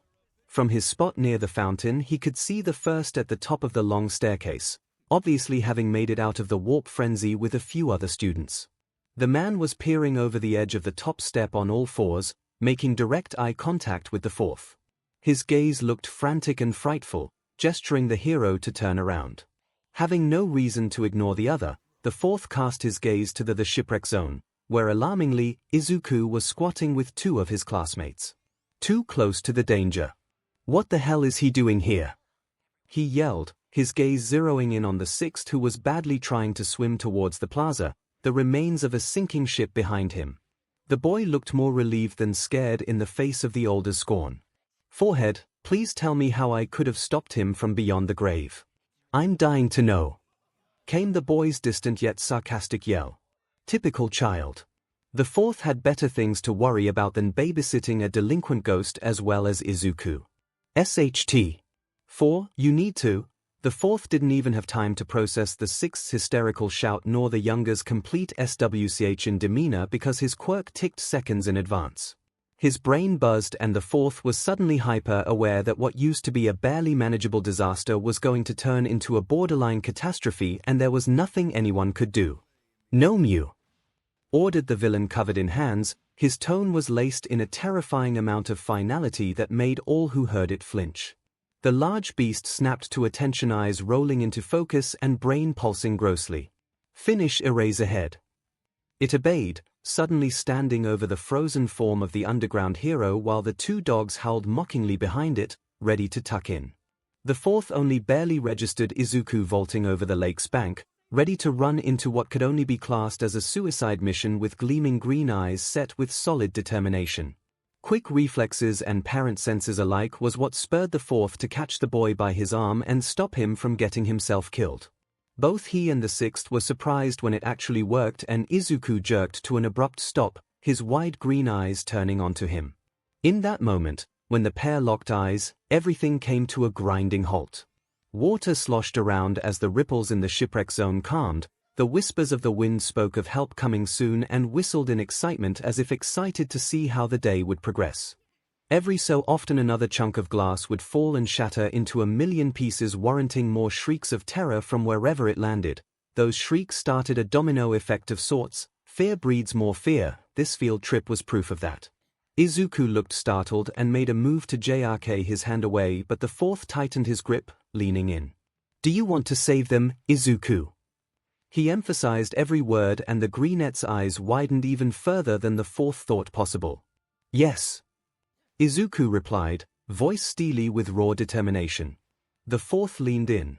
"What are you willing to sacrifice?" "Everything."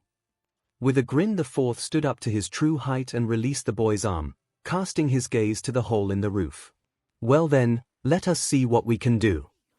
As he said it, brilliant black tendrils exploded outwards, expertly wrapping around faux buildings and gripping to walls, quickly creating the illusion of a spider's web.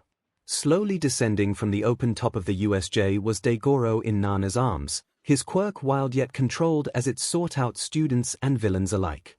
The pair were floating out of the reach of everyone on the ground, smirking and smug. "How's that for an entrance?" Daigoro bellowed excitedly. The relief the first felt, as Nana and Daigoro descended from the heavens like two appealing angels, was almost palpable. Why?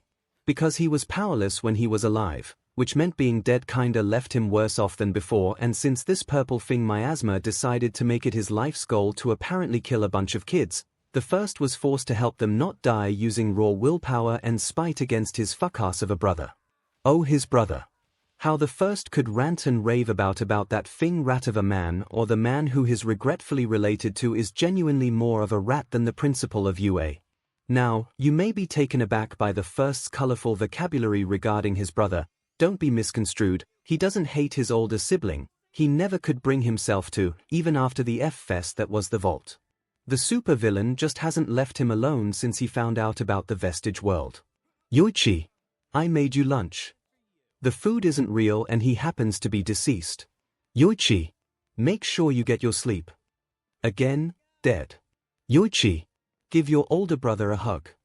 He smells bad, even as a vestige. Yoichi, your hair is getting so long, have you considered cutting it? Does this mothif not get his dead? Yoichi this, Yoichi that. Yoichi is things sick of his brother's babying. It was never this bad when he was alive. The first knows, his brother just feels guilty that his villainous actions lead to his death, but thing hell. That was over a century ago. Yoichi knows better than anyone how to forgive and forget. If anything, his brother should be groveling to the other users he personally killed, especially Nana and definitely Izuku, since this attack was so obviously planned using his brother's tacky schemes. Life was really kicking his butt, and he didn't even possess it. 13 had gone down faster than his patience since the beginning of this attack, and distantly, Yoichi saw the tiny figure of the fourth carrying Izuku bridal style away from the violent lashings of black WHP while the sixth floundered around doing something. It was hard to tell from his vantage point atop the stupidly long staircase. A particularly large glob of acid quickly made Yoichi's already sour mood worsen. Who were these darn kids fighting now? He knew Kurogiri was still monologuing about taking out 13. Yoichi will never not be disappointed actual villains did that. He thought it was just a comic thing, so it couldn't he him. Did a villain from the plaza manage to sneak up? That would be the cherry on the cake of misfortune for sure. When another glob landed at his feet, Yoichi was surprised to see a hostile look in Mina Ashido's eyes, beneath a glaze of fresh tears she refused to shed. He was even more surprised to note such a hateful look was directed at him. More acid formed at the girl's fingertips, an oozing purple goo of pure danger that spurred Yoichi into action. Everything was moving a bit too fast and there was no time to gather his thoughts. Why could Ashido see him? Does he really look like a villain? Would that be a compliment? Wait. He tried to appease, trying his best not to get hit by the numerous quirks being hurled his way. The students attacking him did not, in fact, wait. I'm not here to hurt you. Although the students hesitated at that, Yoichi knew how pathetic it sounded. His voice trembled due to the strenuous exertion that put unneeded pressure on his apparently working lungs. What the hell was up with that anyway? Compartmentalize, Yoichi. He ended up saying aloud. He was really beginning to realize how uncut for hero work he was because of this. Thankfully no such profession existed in his time. Frustration was beginning to boil over into silent rage with each attack he dodged. He wasn't well enough to be cartwheeling around a bunch of teenagers. His brother would absolutely decimate him or the kids if he found out about this. His supervillain brother certainly had no qualms about murder. Yoichi's childhood bullies learned that the hard way. Who boy? A thought occurred to him. He was the brother of a supervillain. Surely all the scary genes didn't go to his dear brother. He could be scary. Mustering up all his deep-seated rage and embracing his inner brother, the first yelled, "I swear, if you attack me one more time, I will instill the fear of God into you through the use of nothing but watermelon seeds and pure fing rage." I see you, Ashido. Step the hell down. And that seemed to work well enough. The students were frozen in one spot, looking like deer in headlights, not even daring to blink. Yoichi would be lying if he said he wasn't immensely proud of the evil aura he was emitting, not that he liked scaring the SHT out of children. His brother can keep that hobby. 𝐂𝐿 was the first to break the tense mood, dropping his offensive stance ever so slightly. "What could you do with watermelon seeds?" he asked quietly. "You would not want to know, sweet child." That didn't seem to quell the students' worries, probably making it worse instead, so Yoichi decided to backpedal a bit. "Okay, now that I have your attention, can we please form an alliance?" "Why would we ally with a villain?" Ida asked sharply, eyeing the door which was being guarded diligently by Kurogiri still. Typical. One could only monologue for so long, it seemed. "Do I seriously look like a villain?" Uraraka stepped forward hesitantly. "Well, it kinda looks like you broke free from one of those insane asylums, you know." She gestured wildly as she spoke, full of nerves and obviously clueless on how to approach such an obscure situation. What with the all-white clothes and menacing aura? Yoichi considered that for a second and snorted, noting how Uraraka deflated with relief. He scratched his chin thoughtfully, carefully considering his next words. "If anything, I would be more likely to escape from an actual hospital since my lungs feel like they're about to combust." Ah! A sharp pain in his chest brought him to his knees with a suppressed grunt, causing Ochako and 𝐂𝐿 to quickly run over to try help. Yoichi was pleased they didn't kick him while he was down, because that would have been a whole new level of embarrassing. Speaking of embarrassing, Kurogiri apparently watched him collapse and decided to chime in with his own thoughts on the matter. "Are you supposed to be backup? Is this really the standard of heroes these days? Pathetic. Bullying is not cool, and Yoichi somehow always finds himself on the receiving end of it." Though it wasn't the worst thing said to him, 𝐒𝐿 statement still made his eye twitch. With a firm shake of the head that was more of a shiver, the first turned his focus onto the kids. "So you aren't here to hurt us?" 𝐒𝐿 yelled in 𝐂𝐐𝐻's ear, sounding genuinely scandalized. "You could have said so, dude." That in itself sent another sharp pain shooting up 𝐂𝐻's chest. Another twitch of the eye later and 𝐂𝐻 found himself rising to his full height, shaking a fist at the villain in front of him. The villain who just decided to keep provoking him as if that was a smart thing to do. "Talk all high and mighty from up there. Just say you're scared of me and move on. Or say it to my face, you misty F. My father's vape cloud smelt better than you goddamn." One of the students whistled behind him. For a guy with a squeaky voice, he's really intimidating actually. 𝐂𝐻 physically swiveled with unnecessary force that sent him stumbling. All of the teenagers looked conveniently innocent. "Squeaky," he essentially squeaked. A disapproving scoff from 𝐒𝐿 alluded to the fact that this was no time to get offended over meaningless insecurities, that was the sixth shtick anyway. "Really? Then perish, hero." The mist around 𝐒𝐿 flared outwards, stretching into a wall of shifting purple behind him. The vortex swirled deceitfully peaceful before around 20 villains charged from its inky depths, their stances low and quirks readied. It felt possible to cut the tension in the air with a knife, and 𝐂𝐻 could have cried right then and there, on the floor for the whole villain underground to see. He really could have. But he didn't. At that moment, after a series of frustratingly tragic events, 𝐂𝐻 Shigaraki could only bring himself to get angry. Angry at the world, angry at his brother, angry at himself. The feeling felt like burning, it clawed at his throat and chest with a strong longing to simply hurt. And, of course, the best way to deal with such anger would be violence, right? "All right, children," he said, voice deceptively calm. "Time for a little lesson since your teachers are a bit busy." Stepping forward confidently, the students could only watch in silent awe, their desperate warnings dying on the tongue before ever being spoken. When in a fight, always play dirty. A villain with elastic limbs swung a careless arm in 𝐂𝐻's direction. It was easily dodged and 𝐂𝐻 took the chance to close in. That means throat jabs. A swift yet forceful poke to said villain's jugular sent them straight to the floor, though the victory was short-lived as another villain quickly approached. Inverting knees, yet another villain crumpled when 𝐂𝐻's heel met kneecap in a shocking display of power for such a weedy-looking guy. And most importantly, if the villain you face is male. Anyone could tell what would occur next, even the charging male villain who seemed to try and veer off at the last second. "Well, it's free real estate." There was a background hiss from 𝐿, 𝐿𝐺, and 𝐿 while Ida seemed absolutely horrified by what he just saw. Ochako winced in sympathy and Mina couldn't suppress a giggle from where she was guarding 13. The relived smile on Mina's face was what kept 𝐂𝐻 fighting. She had been so scared yet brave the whole way through this attack. A smile was something that belonged on her face, all of the ghosts could tell after a simple week. It was a similar thing with the others too, as they gradually started to feel safe enough to cheer him on. 𝐂𝐻 couldn't help but wonder if he could have actually been a hero, as he harshly yanked the hair of feline-like villain. When the coast looked clear enough, the first paced backwards to join the students. His heart felt like it was about to stop and everything was pulsing, but 𝐂𝐻 would rather die again than let any harm come to these kids. BLD had climbed up his throat and smudged on his teeth, probably making his feral grin look all the more terrifying. Not that such a thing was bad in the current situation, maybe 𝐒𝐿 would go running home scared.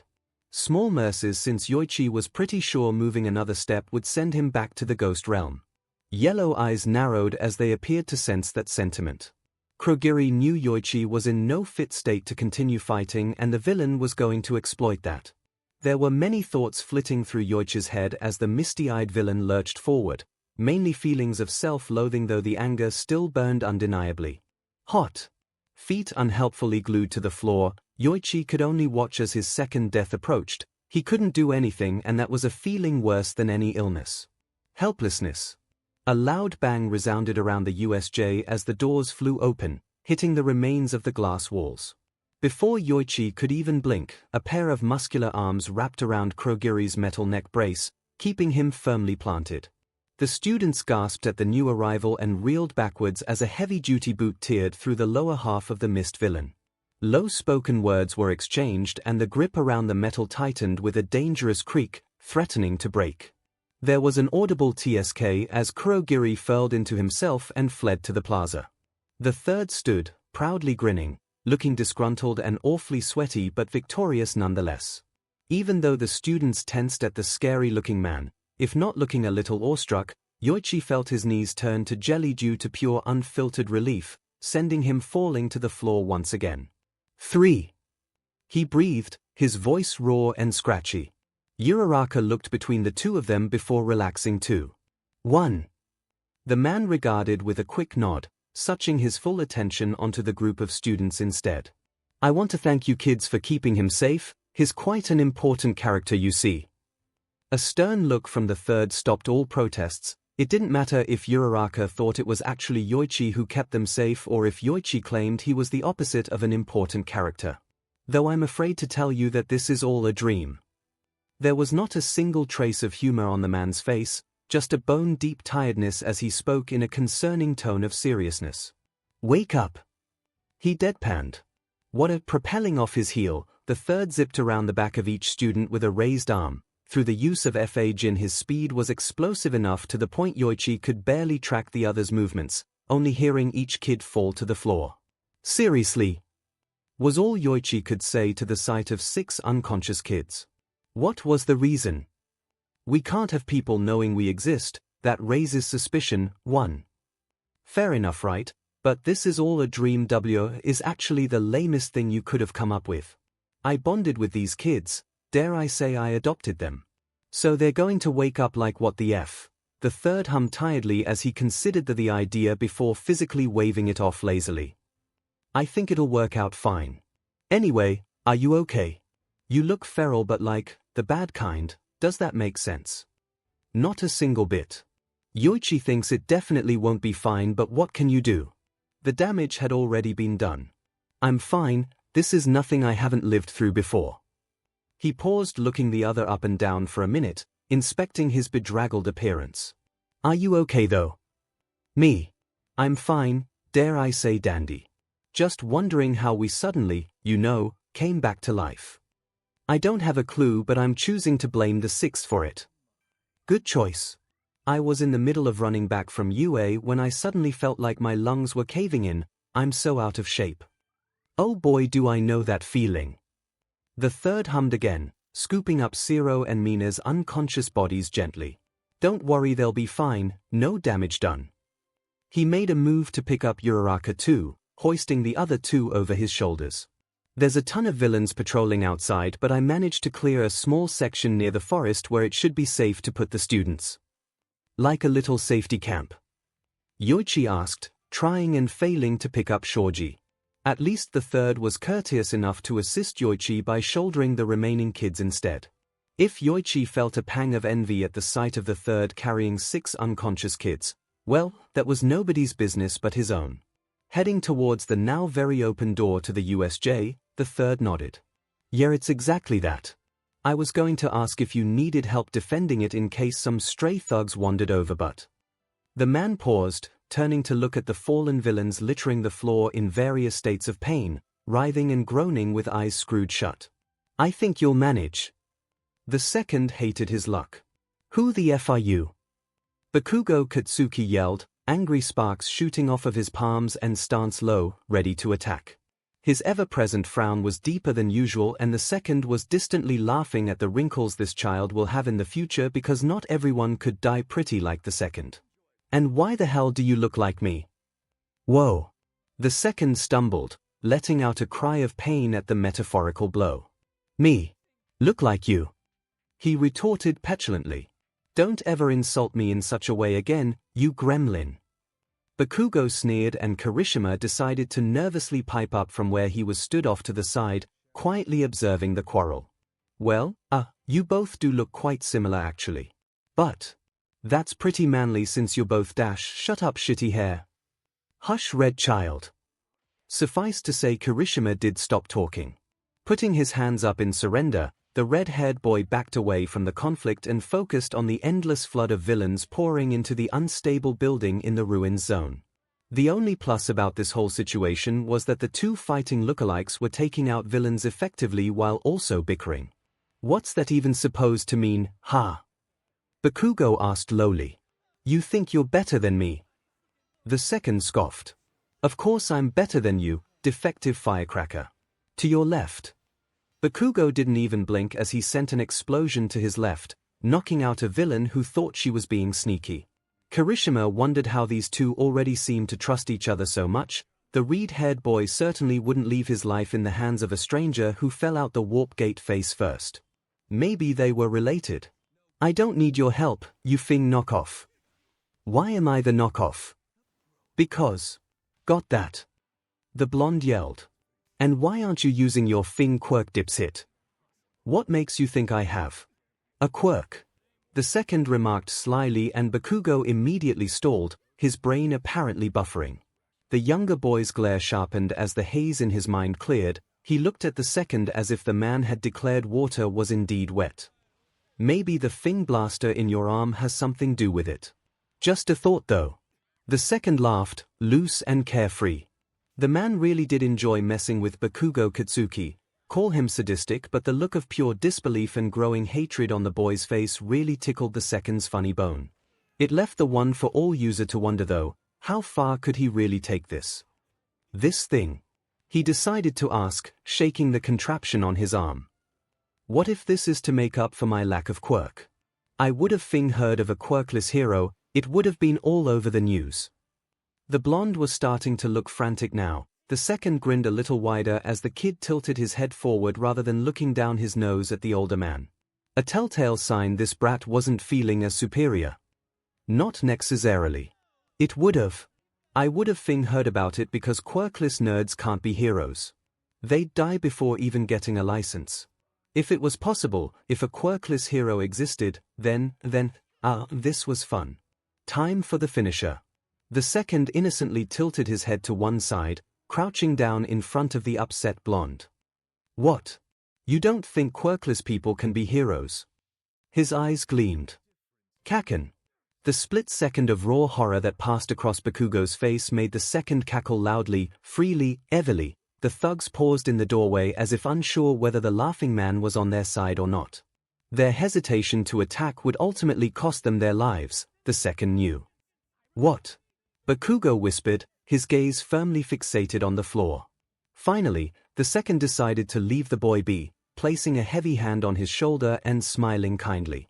Crimson bore into the second's soul as Bakugo dragged his fiery gaze upwards. I asked you a Fing question, what did you just call me? Perhaps the second chose the wrong kid to screw around with. Kirishima, the blessed boy, suddenly yelled in frustration, which prevented Bakugo's angry tirade before it even began, much to the second's pure delight. Both lookalikes followed the redhead's line of sight to the entrance of the room they were all currently fighting for their life in, only to see the influx of murderous villains had increased. A lot. Where were all these FRs coming from? I think we should start focusing on how to escape rather than fighting now. Kirishima hissed. No. Responded Bakugo loudly. A predatory grin had formed on his face as he diverted his full attention onto the battle. I'll win and kill all these shitty villain extras. A sweet aroma filled the air as the blonde's hands heated, becoming hotter and hotter until sparks bounced up and down and up and down.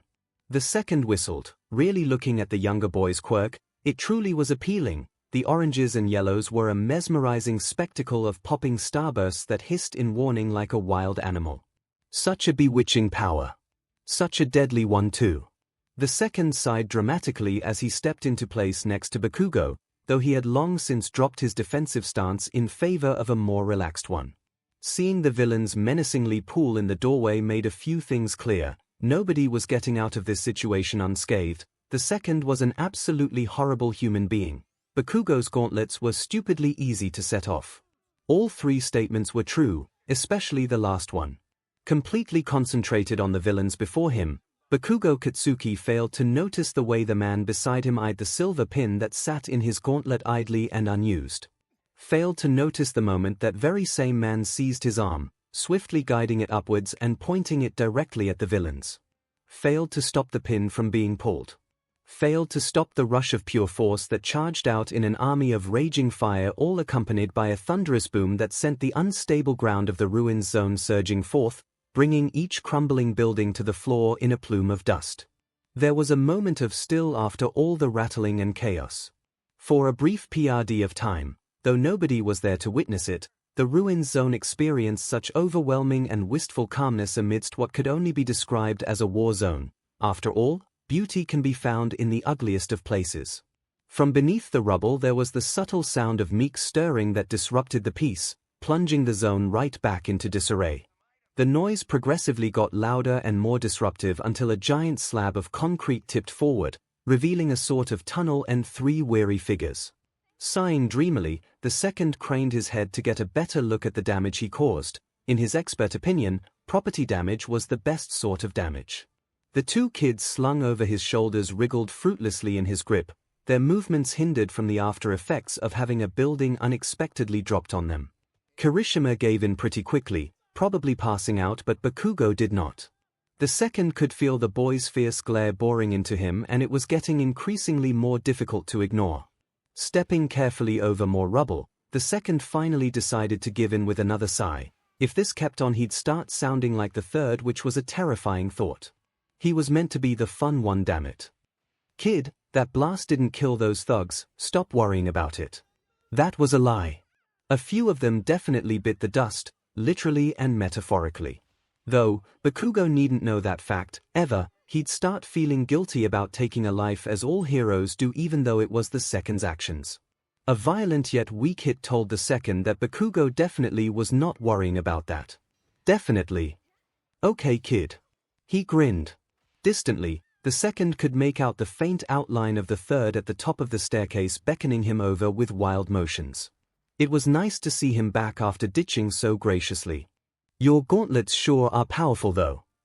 Making one-sided conversation was the only way to fill the silence. It would have been better if Bakugo wasn't on the verge of unconsciousness and could actually reply though. Perhaps a break from the incessant yelling was a blessing in disguise though. So let's stop pointing them at Midoriya, yeah.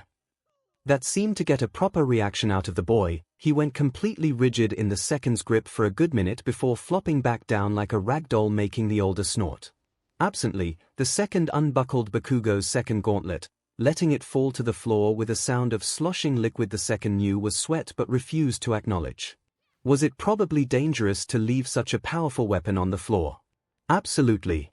But it made the 2 boys easier to carry without needless extra weight, and the second was never one to pass up an opportunity to do minimum work. Izuku is tired.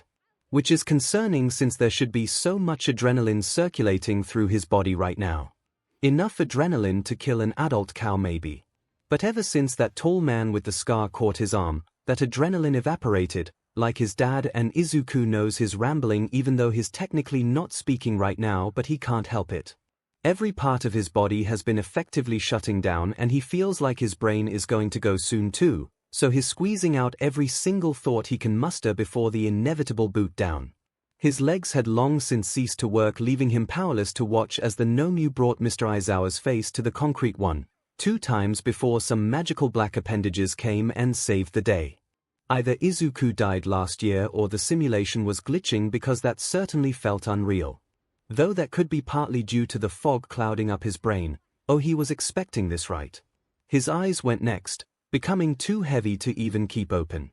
The darkness was welcoming, but Izuku still continued to resist it. Why was he passing out again?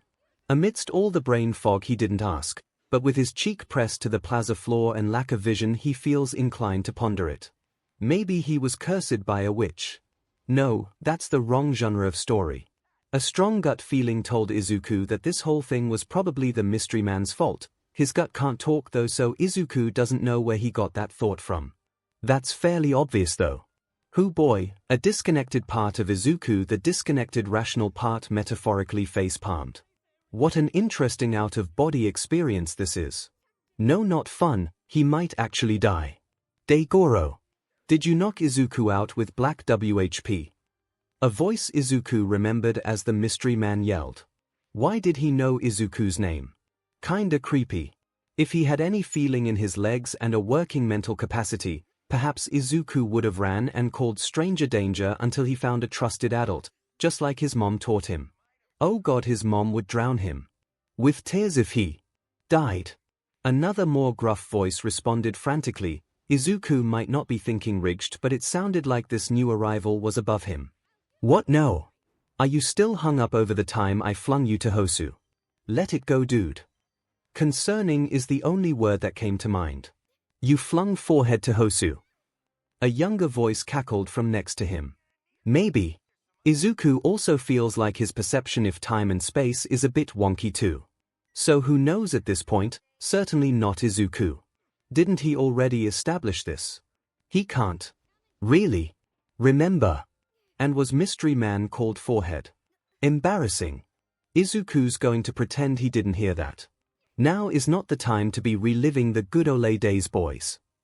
A female voice shouted sternly. Footsteps bounced around in Izuku's skull as she got closer to him and picked up his weak little body. Weak.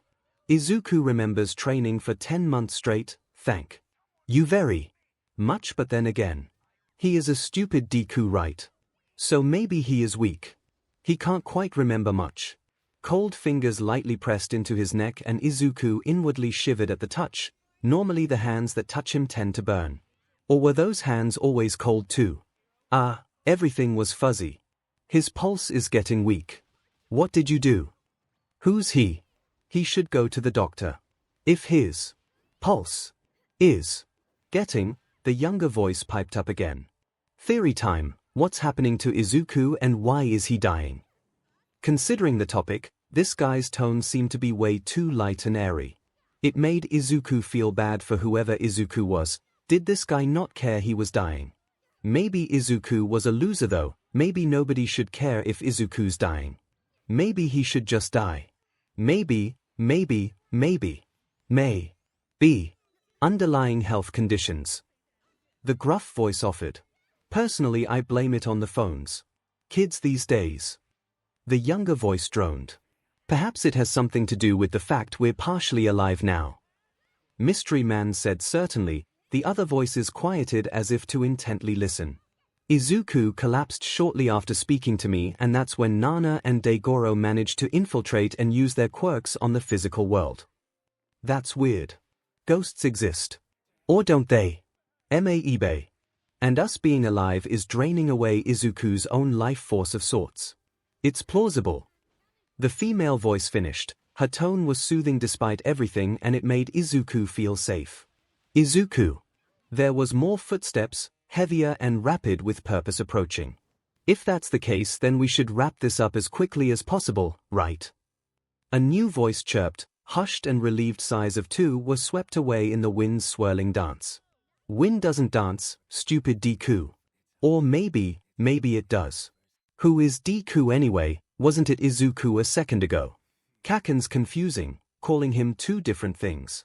Who? 6. Go looking for some of the students who are unaccounted for. As you run, keep your quirk active. I have a strong feeling we're going to need all the cover we can get. The gruff voice commanded. Who has a number for a name? That's almost as bad as being called forehead. Wasn't he supposed to forget that? Who has Deku for a name? That's the lamest. Izuku felt a lump form in his throat. Did that mean he wanted to cry? Why? He was scared. Why though? He wants to remember. Don't see why. His head hurt. Why again? He doesn't want to die. Why? Another new voice cut in with a flat tone and no audible expression. Completely deadpan and rather tired sounding.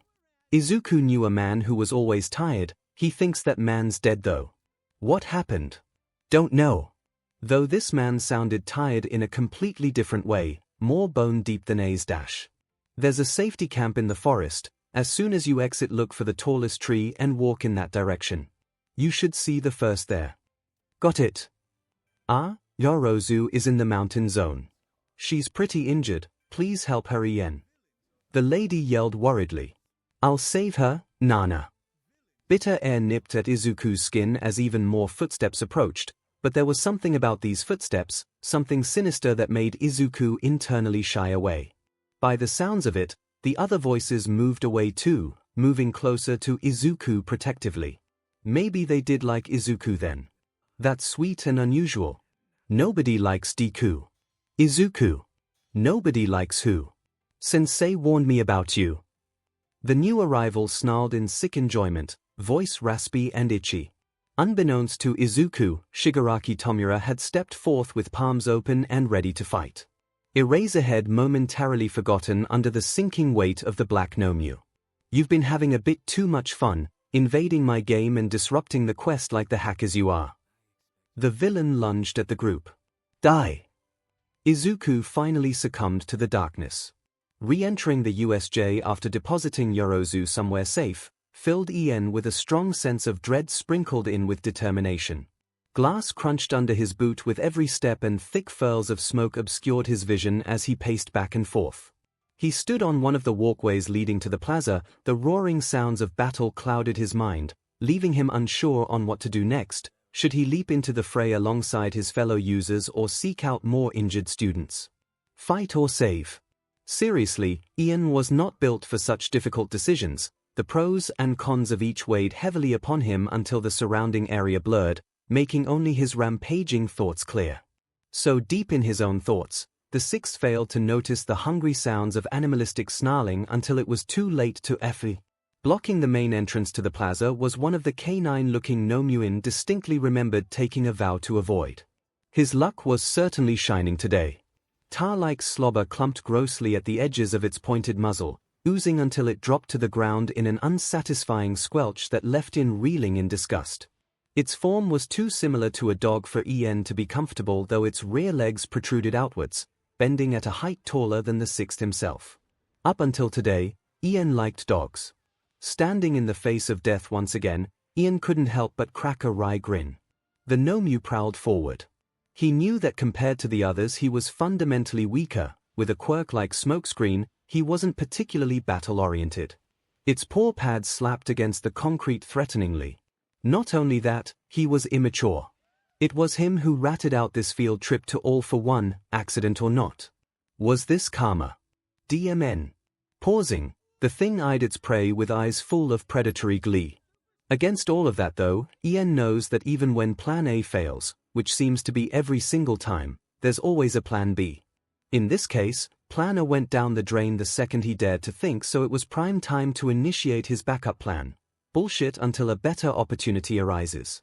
This plan was his go-to, only getting him killed once but also allowing him to almost take down All for One. A feral Nomu blocks the way. Realistically, Ien knew there was no winning this fight, yet he still stepped forward with a cocky grin that made the beast ahead of him snarl. Death was a concept that Ien did not fear. To him it was an adventure into the unknown. Something to look forward to. Perhaps that particular thought process was what led him to the choices he made in life, accepting one for all at a young age, the fire and friendships, marching into a battle of a lifetime. Though the sixth had already explored death, he wasn't against digging into its secrets further. Azitaunt, all right Scooby, come at me. Sliding his left foot back and putting his fists up, Ien dropped his voice with his stance. I'll put you down. Unlike fighting an ancient supervillain, the thought of brawling some mangy mutt with some form of hellish rabies exhilarated him in a way All for One could never have hoped to achieve. The oncoming fight would over quickly. It would be violently gory and fast-paced like his previous life-ending fight was not. Although the Nomu cannot understand your language, it appears to be offended anyway. Its stance lowers and its legs bend. The path of destiny has been cemented with bloody clarity. He hadn't noticed it before, but there was definitely something different about. Well, everything. Even seconds before his next demise, Ien found his thoughts drifting to relatively unimportant topics. It wasn't a startling difference and it didn't really seem to hinder him at all. The way he went about his confrontation with the Nomu just seemed preordained. Like his options were limited from the start. As if the choices he had were clear and simple. Propelling off its grotesquely bent hind legs, the Nomu pounced. Inky black drool flung at all angles as its jaw unhinged to allow a cleaner bite.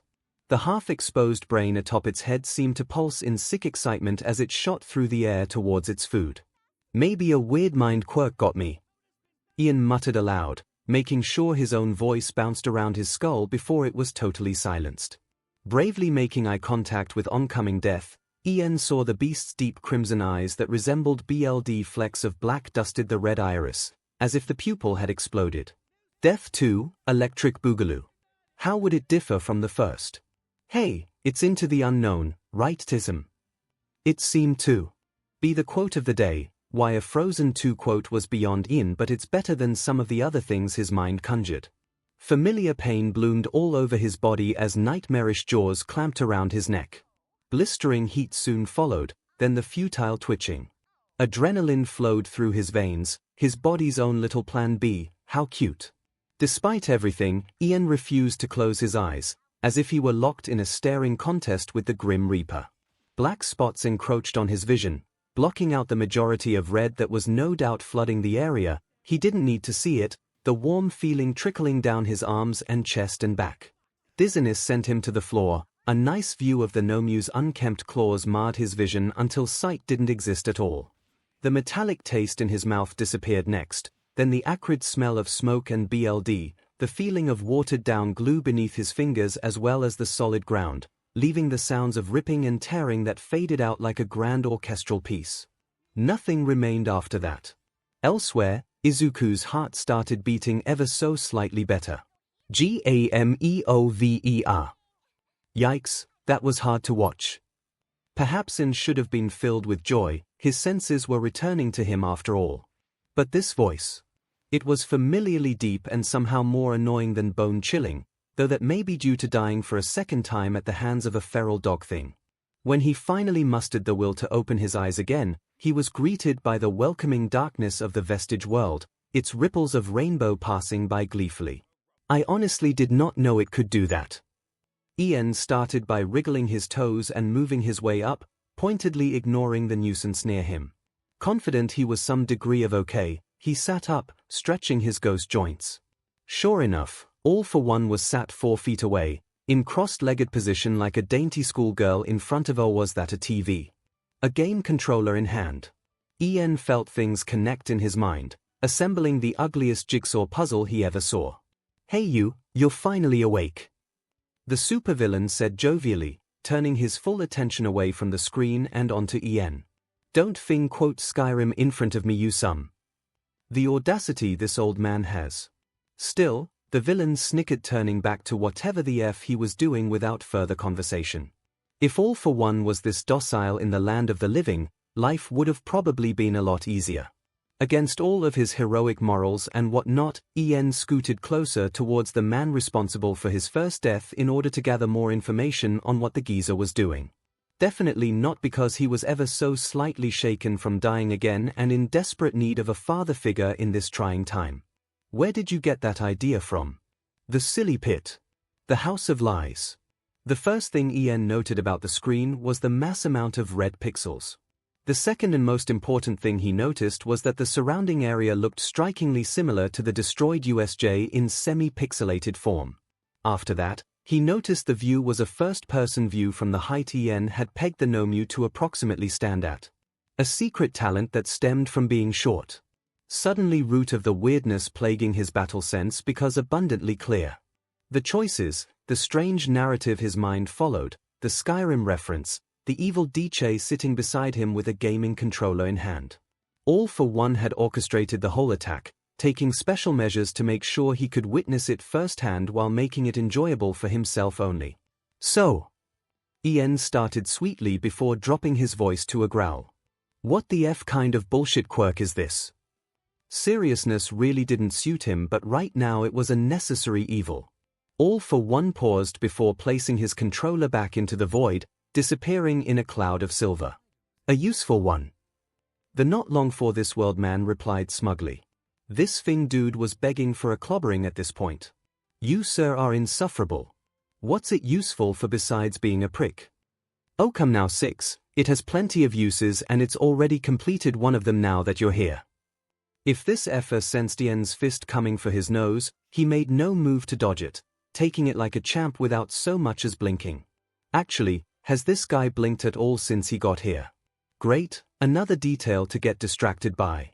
Let me try and get a grip on this situation. Let me know if I have the right idea. First off, you used a type of mental quirk that affects the way someone perceives a battle. Not sure if you just used it on me or everyone. Just you. The man way past his expiration date confirmed. EN continued.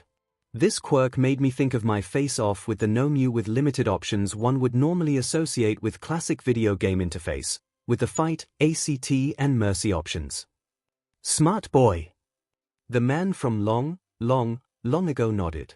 His tone of voice indicated he was actually proud of Ian, and even if the sixth would normally be creeped out by such a comment from his previous nemesis, right now he smiled at the praise. This stupid man and his parental vibes would be the third DMN death of him. The 𝐻𝐻𝐻 which basically just used me as a chew toy was being controlled by you. Whether that's part of the quirk used on me or an entirely different one is a mystery. Now quick fire question time. Where did you get this quirk? Why, what possessed you to do this, and finally what the actual F happened? The irritating elder continued to smile, unblinking for some reason. Where I got the quirk doesn't matter. The reason why I'm doing this is simply because I'm bored. The ghost of my amusingly reckless teenage years possessed me, and as for what the F happened, it's a bit complicated. I'm not stupid, you dinosaur. Despite what others may believe, I used to be the top of my class before I dropped out. Thank you very much. In all for one's mind, he decided not to point out that dropping out in middle school meant his education was severely stunted. And in Ian's own mind, he was buzzing with self-confidence. The first man to peeps walk the earth nodded in affirmation and began explaining. The quirk I used on you has the ability to make any semi-sentient being a playable character. However, I couldn't exactly play you and the 𝐻𝐻𝐻, so I opted to put you on automatic. That gave you free will while also maintaining the essence of a video game. The 𝐻𝐻𝐻 ripping you to shreds was me button mashing. Sorry kiddo. One deep breath in. Wait. And release it with a frustrated scream. Repeat until forcefully silenced. Okay, fair enough, but why me? The sixth shrieked. Surely 𝐻𝐻𝐻 or 𝐷𝐴 are more annoying. And I refuse to believe you, an ancient artifact of life, beat me by button mashing. I chose you because you were the easiest to tag aside from my sickly baby brother. Now, I'm not saying your quirk is weak. Honestly, I believe all quirks are amazing in their own way. It's how you utilize them that makes you powerful. The sixth gagged dramatically. You, who are you and where is my evil enemy I see as a father figure for some twisted reason I'm unwilling to discuss? I thought we established that I am not all for one but instead his core values before the mass amounts of quirks and years of life. The man deadpanned. And you see me as a father. That sweet, son. Red crept across the sixth's ghostly cheeks as his brain froze because he was once again not meant to say most of that. Rah. This is stupid, we're getting sidetracked. You got me killed again. Good for you, great even. But what do you want now?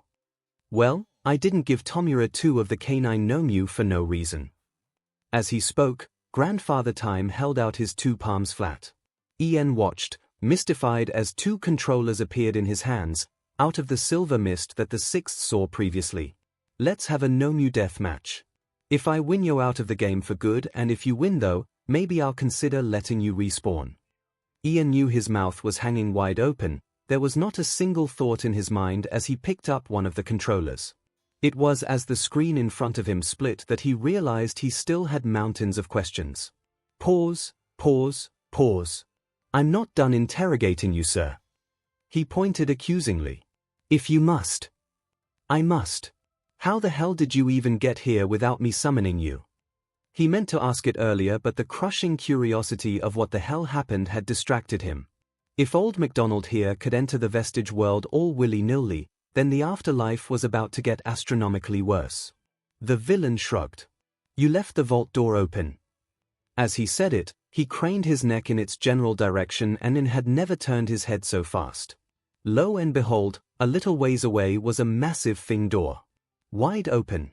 Revealing even more darkness that the six didn't even want to F with. Why is there even a thing vault door here? Thing creps, I'll cry over that later. Who's controlling the big fella in the plaza? 𝐿. Although that's a whole different thing to what we're doing right now. The black 𝐻𝐻𝐻 only exists to follow the orders of my successor. I wonder how he's doing. It was him who inspired this whole video gaming nonsense. Peachy. Whomst the F is Tomura as like a person? Did you find him in the trash? Essentially. And as for who he is, you'll see. DMNU, you cryptid. Lastly, how do I play this game then? All for one, chuckled lowly, looking Ian dead in the eye.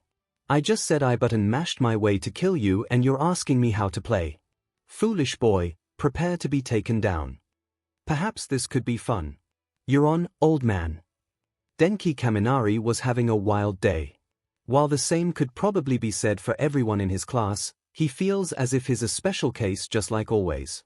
From the moment he woke up, the universe had been delivering a constant punch to his gut, leaving his fridge open all night by accident, forgetting to take his travel sickness tablet and almost puking on the bus. Not to mention tripping over his own feet as they entered the building. However, currently taking the cake for the worst thing happening today was the villain attack. Sweet, sweet villain attack. It seemed manageable at first. The portal he fell in made the travel sickness rush back in record speed, but it was manageable. Of course, a manageable situation wasn't enough to please the sadistic fates because the whole motherfucking ceiling collapsed. Crystalline shards of pointy glass rained down with a vengeance. And it hurt. He managed to miraculously miss most of the supersized pieces, but Jiru was hit pretty bad, a particularly large fragment making itself at home in her shoulder. Denki didn't know much about the human body, but even he could tell that was a nasty wound. Jiru was a capable hero in training, and Denki's sure that she would have been able to dodge on any other occasion. But with the trembling booms and ear-piercing shrieks, she was overstimulated. So that left him and Yorozu to face the villains that conveniently showed up. Wow. At that moment Denki was over the moon at the fact 6-year-old him wrote a last will and testament in purple crayon during math. Actually, maybe that wasn't a good thing considering that it stated all his belongings should be thrown into the ocean so the lost city of Atlantis could advance. He knows that's pollution now. Thankfully Yorozu has a full brain and together they were able to kick villain, but with the help of a ghost. It probably wasn't a ghost, but the wind was being suspiciously helpful. Though Yorozu looked like she was about to keel over, she still hoisted a now unconscious Jiru onto her back and began the painful and slow excursion to the exit. Of course Denki had offered to carry Jiru. He isn't a horrible person. But Yorozu firmly shook her head and told him to seek out their other classmates to make sure they were also safe. The idea made Denki a bit sick, honestly. They had barely won their own battle and it was scary. However, Denki was training to be a hero, not a coward. Nodding resolutely, he sped off in the opposite direction towards the conflagration zone, which was just a fancy way of saying the pits of hell. The second Denki entered the smaller dome, he was met with angry flames and angrier shouts from villains who seemed to be dropping like flies. Ojiro is one scary monkey, he knows that now. Still, the blonde assisted his friend with the remaining few thugs and directed him to the entrance to help Jiru and Yorozu. He ran around like a headless chicken for a bit longer, pointedly ignoring the plaza where he caught a glimpse of whatever cluster F was happening. Midoriya and Mr. Aizawa looked dead and the mysterious new arrivals were fighting the main villains like the angels they appeared to be. That's where he ran into Tsuyu and Mineta. They told him what they saw and he told them to go to the entrance. Running around one final time, Denki concluded it was time to save his own skin. Self-preservation and whatnot. Plus it seemed like everyone else was already gone, hopefully safe. Ignoring a patch of floor that was tinted redder than normal, Denki followed the path to safety, keeping close to the faux trees lining the pavement. He could hyperventilate about the situation tonight when he was safe. That leads us to his current situation. Hiding behind a fake tree as the two dog-like Nomyu had what looked like a deathmatch. If Denki didn't know better, he would have assumed he died and this was his grand welcoming to the afterlife, just as confusing as his own life. Alas, the electric blonde could feel his heart pounding, doing a jig as it tried to free itself from the bony confines of his ribcage. Wouldn't it be hilarious if the creatures could smell fear?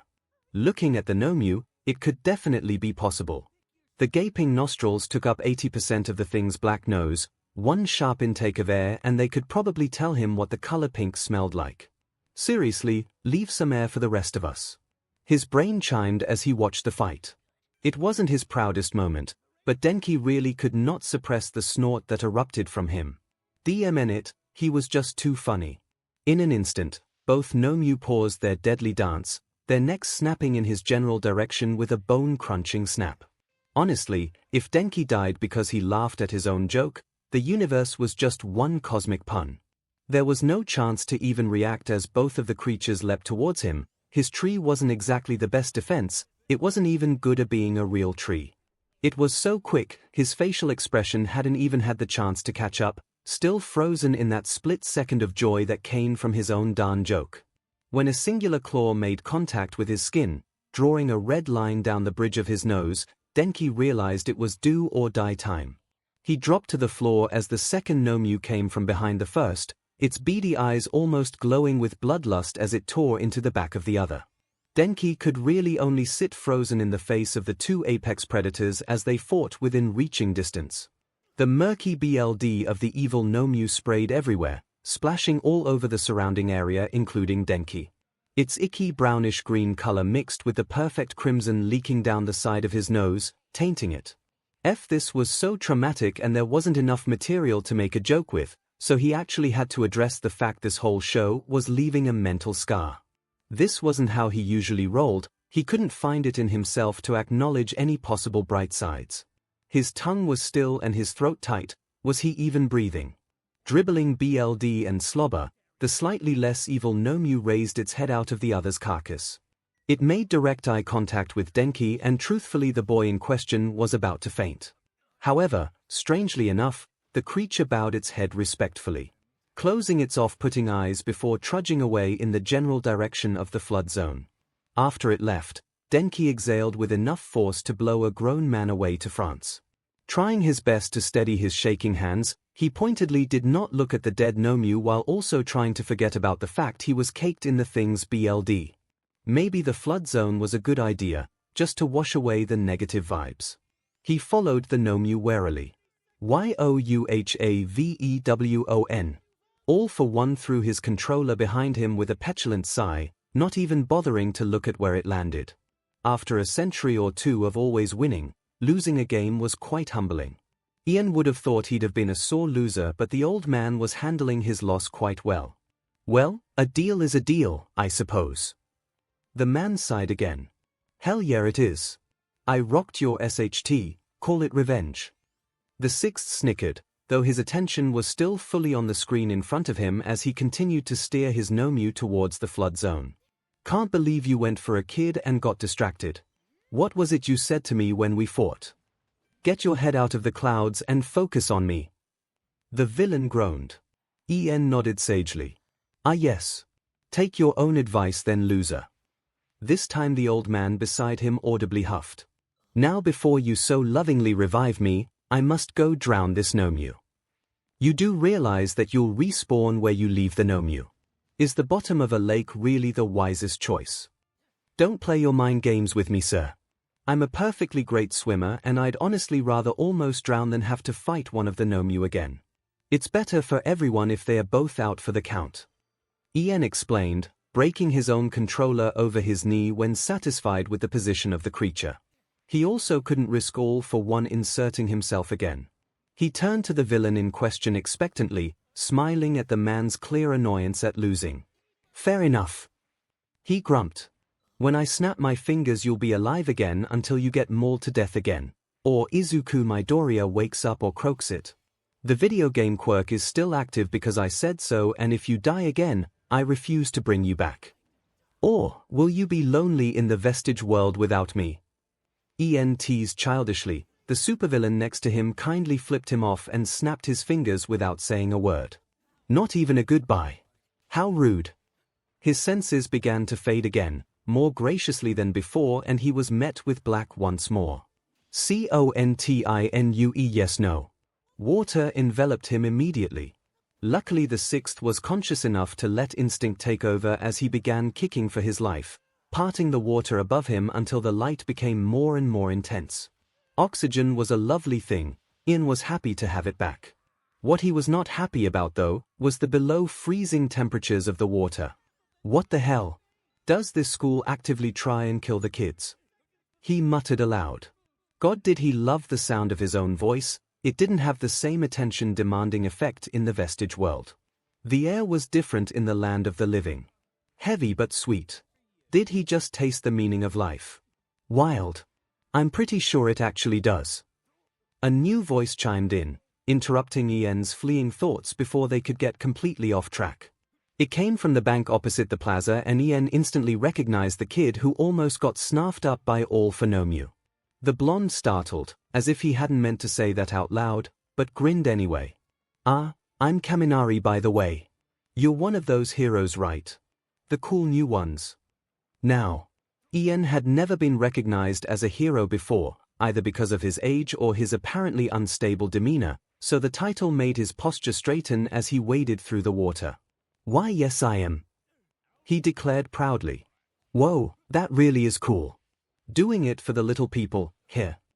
The backhanded compliment acts as a hard blow to your ego. No physical damage has occurred, but at what cost?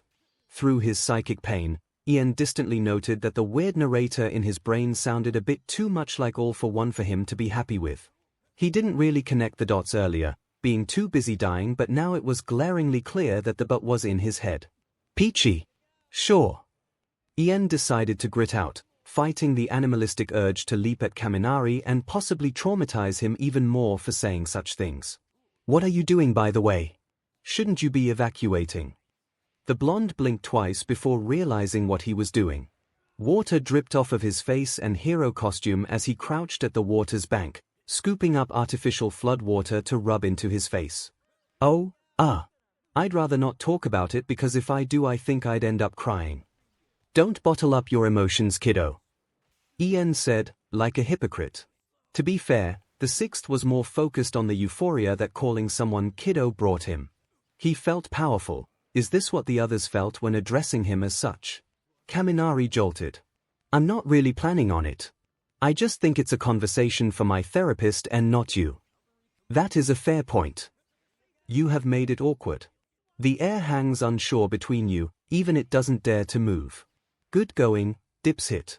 It was difficult to suppress the homicidal urge to bash his own head in with a rock just to silence his kind, little, old narrator. Kaminari must have picked up on his inner turmoil turned rage, because he immediately stood up to leave. "Anyway, I'm going to head out now, join my friends.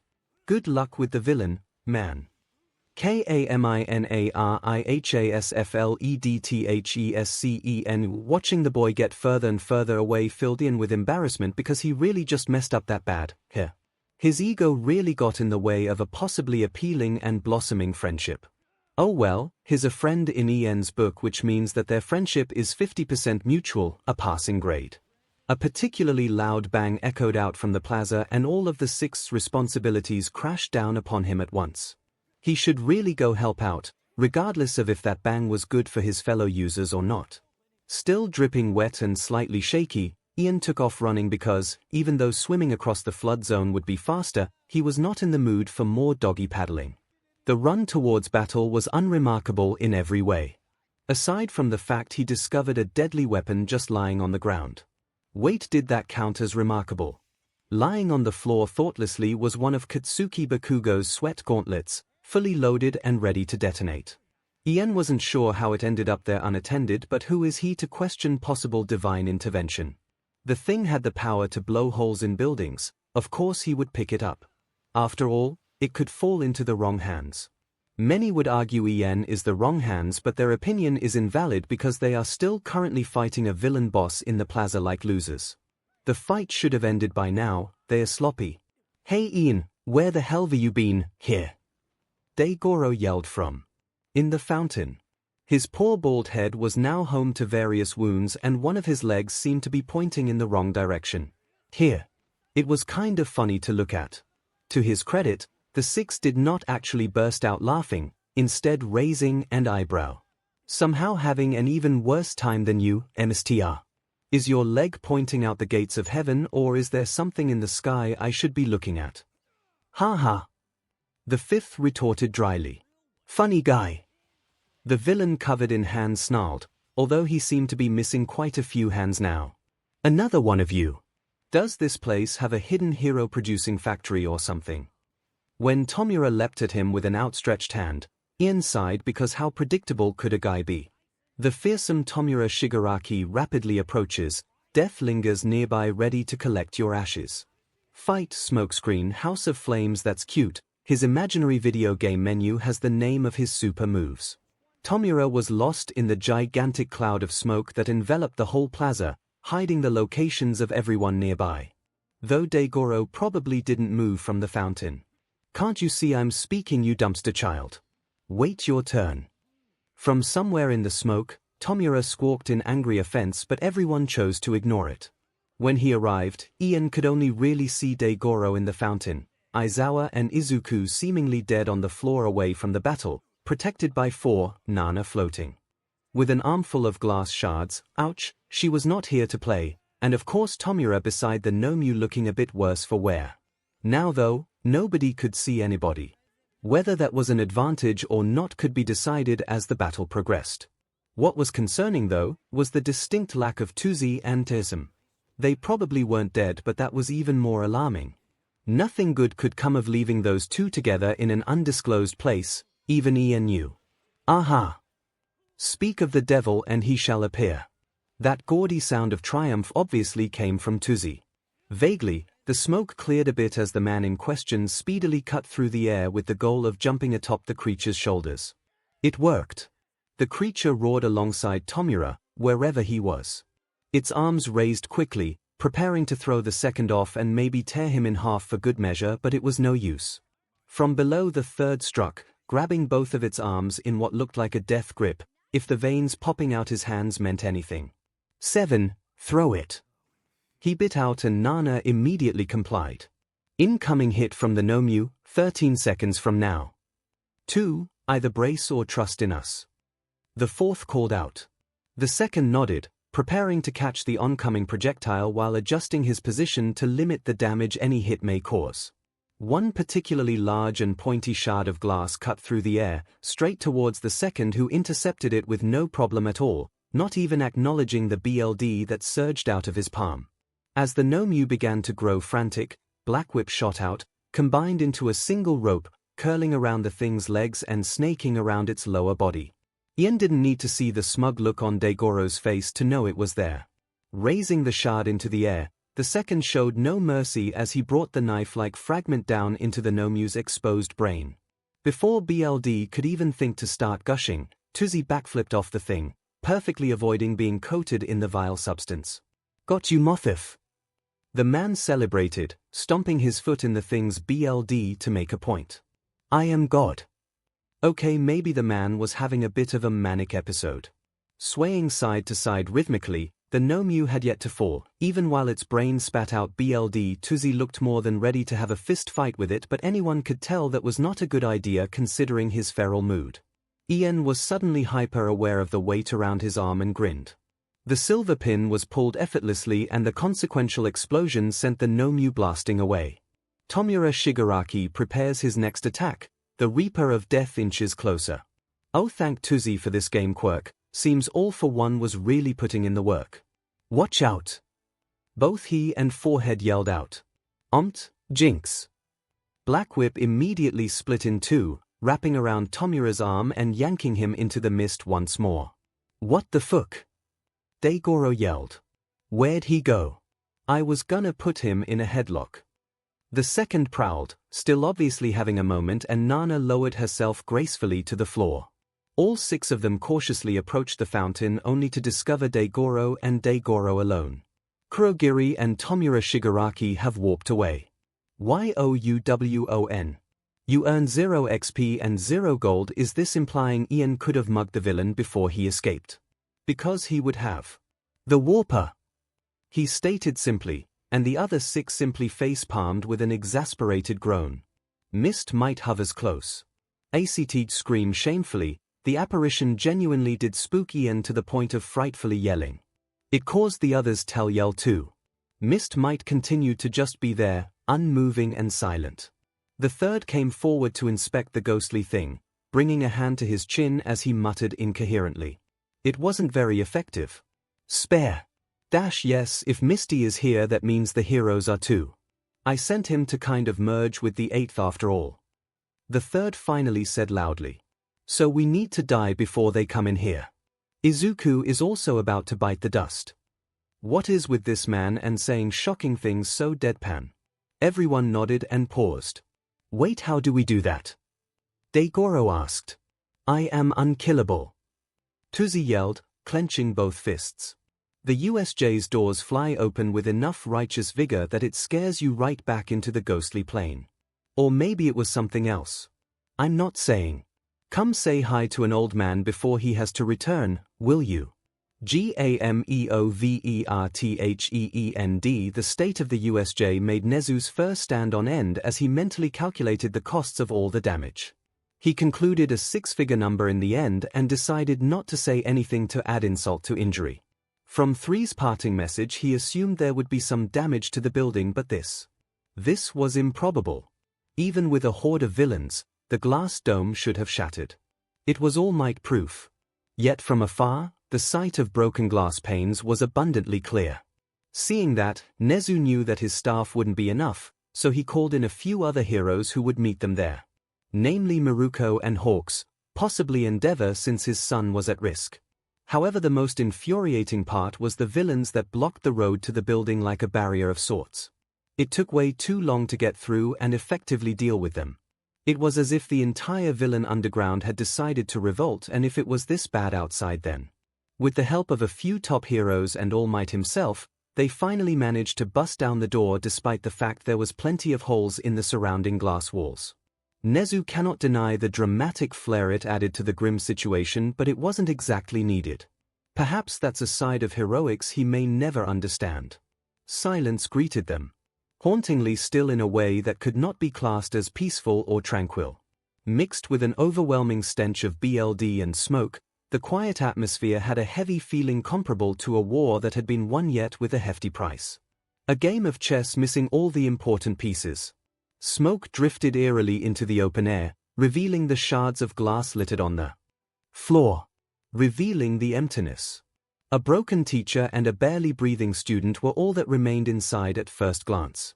From the stilted gasps of the heroes around him, Nezu concluded that the sight could be considered melancholy. All Might was immediately in the plaza, crouching beside the two injured. The heaviness in his gaze broke the other heroes out of their stupor as they also began to move. They split up. One group was to search the inside of the rescue facility while the others scouted the surrounding forest for 13 and the missing class. Nezu remained at the top of the staircase, just observing. To gauge the reactions of such professionals in this frankly terrible situation. The faces of seasoned pros and newbies alike when 3 monstrous corpses were discovered, all mutilated in various ways. There was relief, palpable relief, when Hawks reported that the students we found, all unconscious in a clearing in the woods alongside 13. He said there was no clear explanation for how they got there or why they were unconscious, but they were alive. Then, as quick as he arrived, he left again to direct the ambulances and police. Looking down on the plaza again, Nezu's own beady eyes caught 8 ghostly figures around Izuku Midoriya. From on high he could not see their expressions, but from their body language Nezu could guess. Worry, hatred, confidence, apprehension and uncertainty. It plagued them, the rodent knew. He also knew that it was their hard work that prevented a worse outcome. Another ghost ran through the doors, sickly looking but beaming anyway. He erratically waved his arms as he sped down the long staircase towards his fellow one for all users, not even sparing Nezu a glance. Once he joined them, Nezu sighed, deciding to help with the outside cleanup. This is going to be one hell of a cover-up. The funny thing about almost dying is that it isn't actually very funny at all. But dying for real. Well, that was just peak comedy. As someone who recently almost kicked the bucket and still probably could at any time, Izuku feels like his opinion is valid to consider. After all, it's not every day you collapse mid-villain attack courtesy of some mystery ailment that came on so suddenly and with all the pent-up aggression of a Kaken locked in a box. There was no way Izuku could have even formulated a plan to combat it. 1 second he was running to save his teacher and the next he was on the floor, going through an unholy bout of amnesia. See that? That is decidedly not funny in any way, shape or form.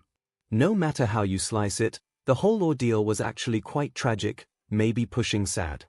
However, should he genuinely pass away right now, Izuku isn't sure if he could contain the side-splitting laughter that would no doubt erupt from his undead essence. Because waking up meant consequences and consequences meant a migraine, and there was no fun in that. Death brought no consequences, just a hollow sense of unaccomplished dreams. Ha ha. How funny. For now though, Izuku's clogs remained firmly on his feet, totally unpopped. Teetering the line between life and death as if it were a simple tightrope over a foam pit. To say Izuku would be fine with falling either direction wouldn't be true. He wants to live, but who wouldn't want a nap in his situation? The real world will be there until the end of time. Why shouldn't Izuku take this moment to just not exist? Whether or not time truly did exist in this peaceful rendition of purgatory, Izuku found a way to let it pass him by. Like letting ghosts through the door before you, there's a chance ghosts aren't real, a very low chance, but it feels good to be respectful anyway. And when Izuku finally felt well rested, he decided to take a crack at figuring out the weird sentient coma situation he was in. Izuku knew he wasn't really awake yet, he also knew he was conscious. It made no sense, but neither did literally anything in his life after meeting All Might. Seriously, it's almost as if he was the main character in a TV show that started when he got suicide baited. Haha, yeah, moving on. After the psychic beating he took at the USJ courtesy of the fates or something, Izuku was fully expecting to be in extreme agony or at least some level of pain right now. However, staring at the sanitary white ceiling of what appeared to be the infirmary, he felt decidedly numb. Izuku knew modern medicine wasn't that good. Numb was the pessimistic way of putting it though, a happier term would be floaty. Floaty because his limbs felt as if they had no weight to them, floaty because he didn't feel panicked by this strange situation. Just floaty. That was his first clue that things were off. Because unless Uraraka was currently sending him to Mars, there was no reason Izuku should feel this way. Despite only having known Uraraka for a little more than a week, Izuku feels like she wouldn't do that unless he asked really nicely. So that theory was off the table. The second and most obvious clue that something was off became known when Izuku drearily propped himself up into sitting position to get a better grasp of his surroundings. Instantly he recognized the room to be hospital-esque, so he was either in Recovery Girl's office or an actual hospital. Izuku couldn't spot a single doctor, nor could he hear the ever-present buzz of nearby people. It was enchantingly silent. That silence mixed with the magical, blurry haze of the room really was the deciding factor that this was a hallucination or vivid dream. Then there was the boy. Short in stature with a young face and glossy black hair, he was either a second or third year, with critical eyes that seemed to track Izuku's every move. His outfit greatly reminded the green-haired boy of Best Jeanist with the collar that covered half of his face. They had similar hairstyles too. He was sat cross-legged at the end of Izuku's hospital bed, seemingly babbling on about nothing in particular. While he looked genuinely nice, Izuku hadn't made any move to openly acknowledge him. It wasn't anything personal, it was just that Izuku knew this whole thing wasn't real, and therefore neither was the mystery. Boy. And Izuku didn't want to get involved with bad dream juju, no sir. Still, this boy was obviously aware. Izuku noticed him by the way he was wittering on about random topics, trying to get some sort of rise out of him, which would never happen because Izuku has always been calm and collected in a crisis situation, and nothing on the planet could ever break that composure. And your mentor All Might? Yeah. That guy has one foot in the grave for sure. I'm surprised he isn't dead yet, honestly. Shitting hell. Bad dream juju be damned. Nobody, not even a ethereal dream spirit boy, could slander All Might's name in such a treasonous way. Against all of his principles, Izuku's head snapped to look at the boy, who was donning a SHT-eating grin. All Might is perfectly capable of defending himself. Have you even seen any of his fights? vs Toxic Chainsaw. Oh. Or even against Mr. Malice. That fight is definitely an oldie but a goodie. And what about? Izuku immediately cut himself off, allowing his lips to curl inwards guiltily. The boy chirped gleefully, adjusting his position on the end of the bed to lean in closer and rest his chin on his curled-up hands. It looked like they were about to start talking about their high school crushes, honestly, and while Izuku feels like that could be fun, there's a time and a place. I have not seen nor heard of any of those fights you have mentioned. All I know is that your mentor looks like a strong gust of wind could knock him over. Izuku found himself pouting in spite of the boy's mischievous grin. "How do you even know about that anyway?" he muttered petulantly, and the boy just laughed loudly, pulling the high collar of his coat up even further, though it really just settled back into where it originally sat thanks to gravity and whatnot. Izuku guessed it was a nervous habit since it didn't really do anything practical like hide more of his identity. Izuku also feels as if he should stop psychoanalyzing random humanoid dream juju. Not that this is a regular occurrence or anything. "It's nice of you to finally acknowledge my existence, by the way, dude," the boy said in fake offense, completely steamrolling over Izuku's question. "I was running out of things to say, and that is scary. If I ever stop talking, just know something is horrifically wrong." Well, that was foreshadowing and cryptic at the same time. Being the analyst he is, Izuku filed that information away for later in the dusty corner of his mind where he took note of his dad's neighbor's favorite coffee. Useless information that could be important under very specific circumstances. Still, Izuku had the sense to look sheepish, even though the boy obviously couldn't care less. "Sorry, that was pretty rude of me." He half-heartedly tried to bow, but it made his head do pirouettes. "I'm not exactly used to such vivid hallucinations, you know." "Oh Budo, this isn't a hallucination." Izuku narrowed his eyes slightly. "Dream then." The boy snorted and made an X with his fingers. "Wrong again, my little green sponge. This," he gestured to the white room wildly, ever so slightly parting that mystical mist, "is all 100% real and authentic. You, Izuku Midoriya, are actually here right now in a sense." "What?" It wasn't even a question, just a simple statement that properly conveyed Izuku's tangible disbelief at the notion. The boy laughed again. "Welcome to the vestige world. I made it look swanky for your arrival, though I actually also did protest the whole hospital aesthetic, but 3 is an edgy beach. If it were my choice, we'd be in a room made out of cake right now.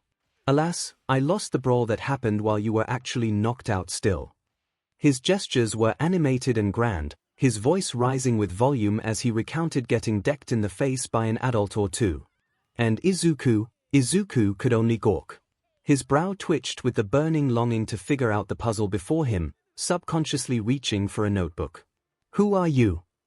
he said simply. It didn't even matter if it was rude to interrupt the other boy's joyful wittering, he just needed to know. There were too many unanswered questions circulating throughout Izuku's thankfully now fully functional brain, and just theories weren't satisfying enough. Smiling wolfishly, the boy leaned in even closer, his nose almost touching Izuku's. There was no warm sensation of breath gracing Izuku's face as he spoke, just a chilly absence that posed more questions. "Hii Izuku," he sang childishly before steeling himself, dropping his tone to one of cold seriousness that seemed unnatural on him. "Do you want to hear a story?"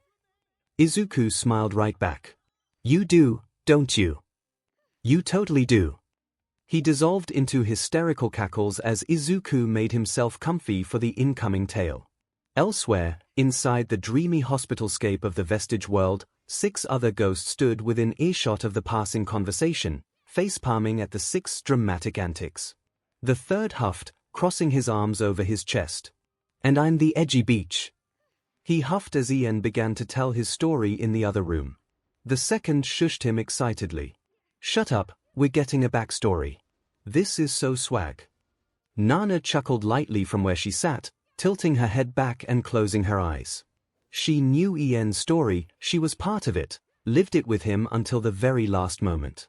It wasn't a happy tale, but she allowed herself to be taken away by the nostalgia regardless. The user's hushed chatter died down. It starts with a boy, painfully aware of the world he was trapped in. Hurling his backpack into a cobwebbed corner of the apartment, Ian stormed through the door with a face of thunder. A painful bruise had begun to blossom across his left cheek while a bloody gauze pad hung off his right. A double whammy is what he'd call it on any other day, when the sun shone through the window and clock hands marched on. There was no sun today though, and the various clocks in his dingy apartment were either smashed or effectively dead. There was nobody home to ask him about his day, to serve a warm meal, to ask him if he was okay, which he was very much not. Because at the age of 13, Ian was utterly alone. His parents weren't dead or anything, just busy. Busy. Their list of priorities was extensive, and sitting at the bottom, in rushed handwriting, was their one and only son. Mature little Ian, so ahead of his classmates. A good kid, fully capable of taking care of himself. With a quirk like his, he'll always be safe and sound. It's laughable. Ian didn't want to grow up as fast as he did. He wanted to fail in cookery class because he'd never worked a stove before. He wanted to be clueless about saving and spending money. He wanted to hang out with Nana and play silly games like hide and seek. He wanted to explore the far-fetched dream of being a hero like all the other kids. Life was unfair, and that thing scared. Of course it would be him to draw the short straw.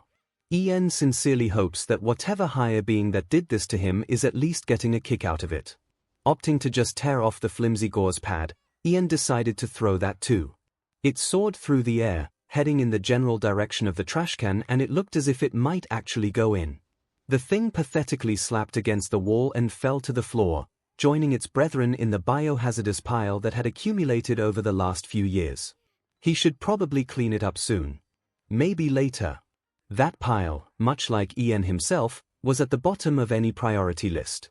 DMN, he related to that manky pile on a spiritual level. Sitting comfortably at the top spot of Ian's priority list at the moment was laundry. After a month, he'd finally ran out of clean clothes. It was a good run. Skulking past the TV that consistently flipped between a new channel every 3 minutes and refused to turn off somehow, Ian made his way to the tiny room that housed the ancient washing machine. Hell, even ancient was putting it lightly. The thing was rusty, dusty, and crusty all at once, held together by chewed gum and countless prayers. Did it clean clothes, or did it make them dirtier? He doubted even that higher being knew. Normally he'd bite the bullet and hire Nana to help him carry his entire wardrobe of clothing to the laundromat and pay the fee, but regretfully Ian had splurged on bundles of KFC this month. Sue him, it was his birthday. Don't actually sue him though. So, it was up to the banged-up washing machine to do its job for once. With a deep sigh, Ian started stuffing his clothes into the machine, whispering encouragement to it as it sputtered like it knew it was about to die a painful death. Deep down Ian knew too, but he decided not to plan for the worst and live in the moment for once. Unlike his washing machine. There was a faint, drawn-out beep as the drum started to spin and brownish water pooled, soaking into the clothes grossly. The process wasn't smooth by any standard, but it was mesmerizing all the same. Continuous spinning, over and over again in a stupid loop. God. Was everything in this forsaken apartment symbolic of Ian? Because if he relates to one more manky, depressing thing, he might do something. He's not sure what, but man will it be something. Much like a washing machine 𝐒𝐻𝐿, Ian's life looped painfully. Wake up, go to school, get in a fight, get angry about life, do a chore, fail to sleep, and so on. And much like the washing machine, life was a big thing dumpster fire of loneliness and foul-smelling smoke. Wait a second, since when was his silly appliance a dumpster fire? Last time Ian checked it was just a dumpster. And Ian checked literally 2 seconds ago. Hot diggity dog. Who knew such a drastic change could occur in such a short time span? Certainly not Ian. Because in a blink his trusty little washer went from not being on fire to, well, you guessed it, being on fire. A small part of him found this insanely funny while the majority was in a full-blown panic. Ian could absolutely not afford the damages a DMN fire would cause.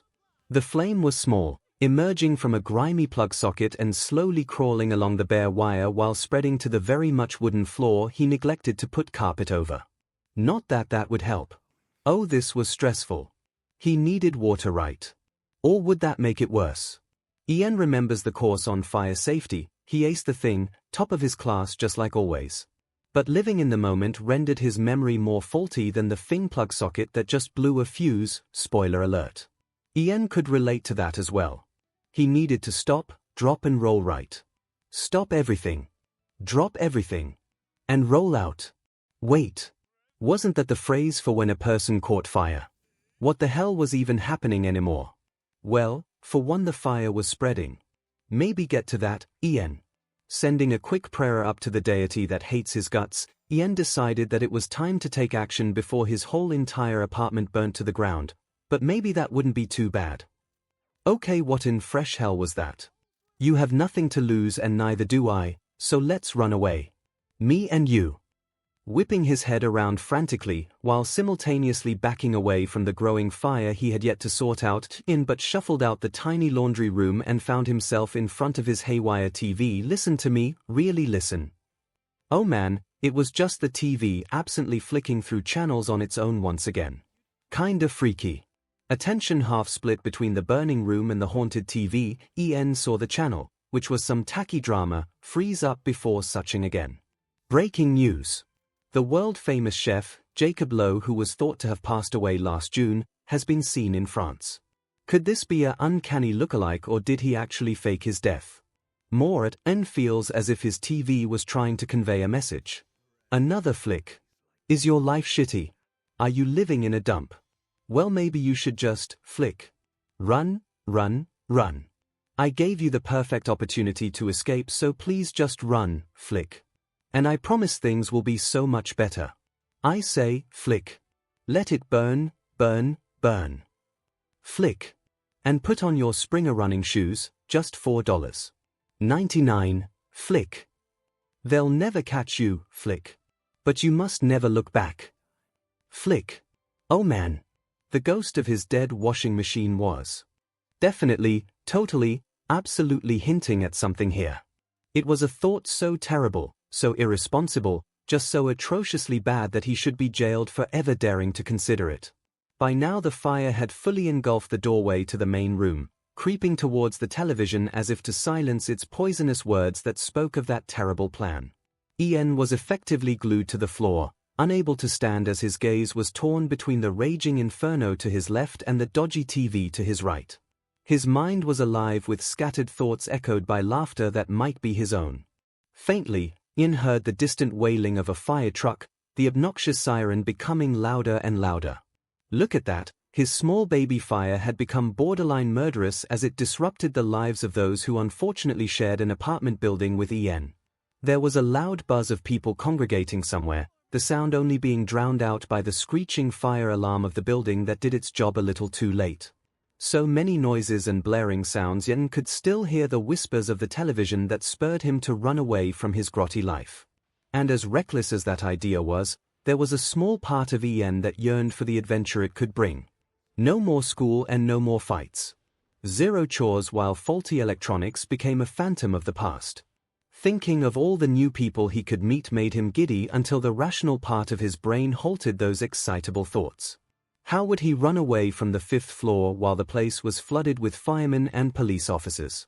They'll see a scrappy 13-year-old covered in ash and flock to him like flies to a carcass. Be one with your power, young one. A stereotypical wise MSTR said to his student on the TV, it was Ian's favorite movie. Wear it like a coat and that freedom you longing will come easy, I swear it. Ian mindlessly quoted along with the television. Despite the situation he grinned. But then the implications of that specific quote hit him like a truck of bricks. Looking at his very much shaking hands, Ian swallowed harshly as small plumes of smoke rolled off his skin and merged with the billowing smoke from the electrical fire. Be one with your power. Shrouded in endless smoke akin to the vapor permeating throughout the building, nobody would see him. More flames circled the building, blowing out the already cracked windows and reaching for the TV that sputtered out one final message, one from a pre-Quirk animated kids film, just keep swimming. For one last time, the TV flickered before going entirely silent. Ian couldn't help but laugh out loud, scrambling to his feet whilst releasing as much smoke from his body as he could. He ran out the front door and never looked back, just as he was told.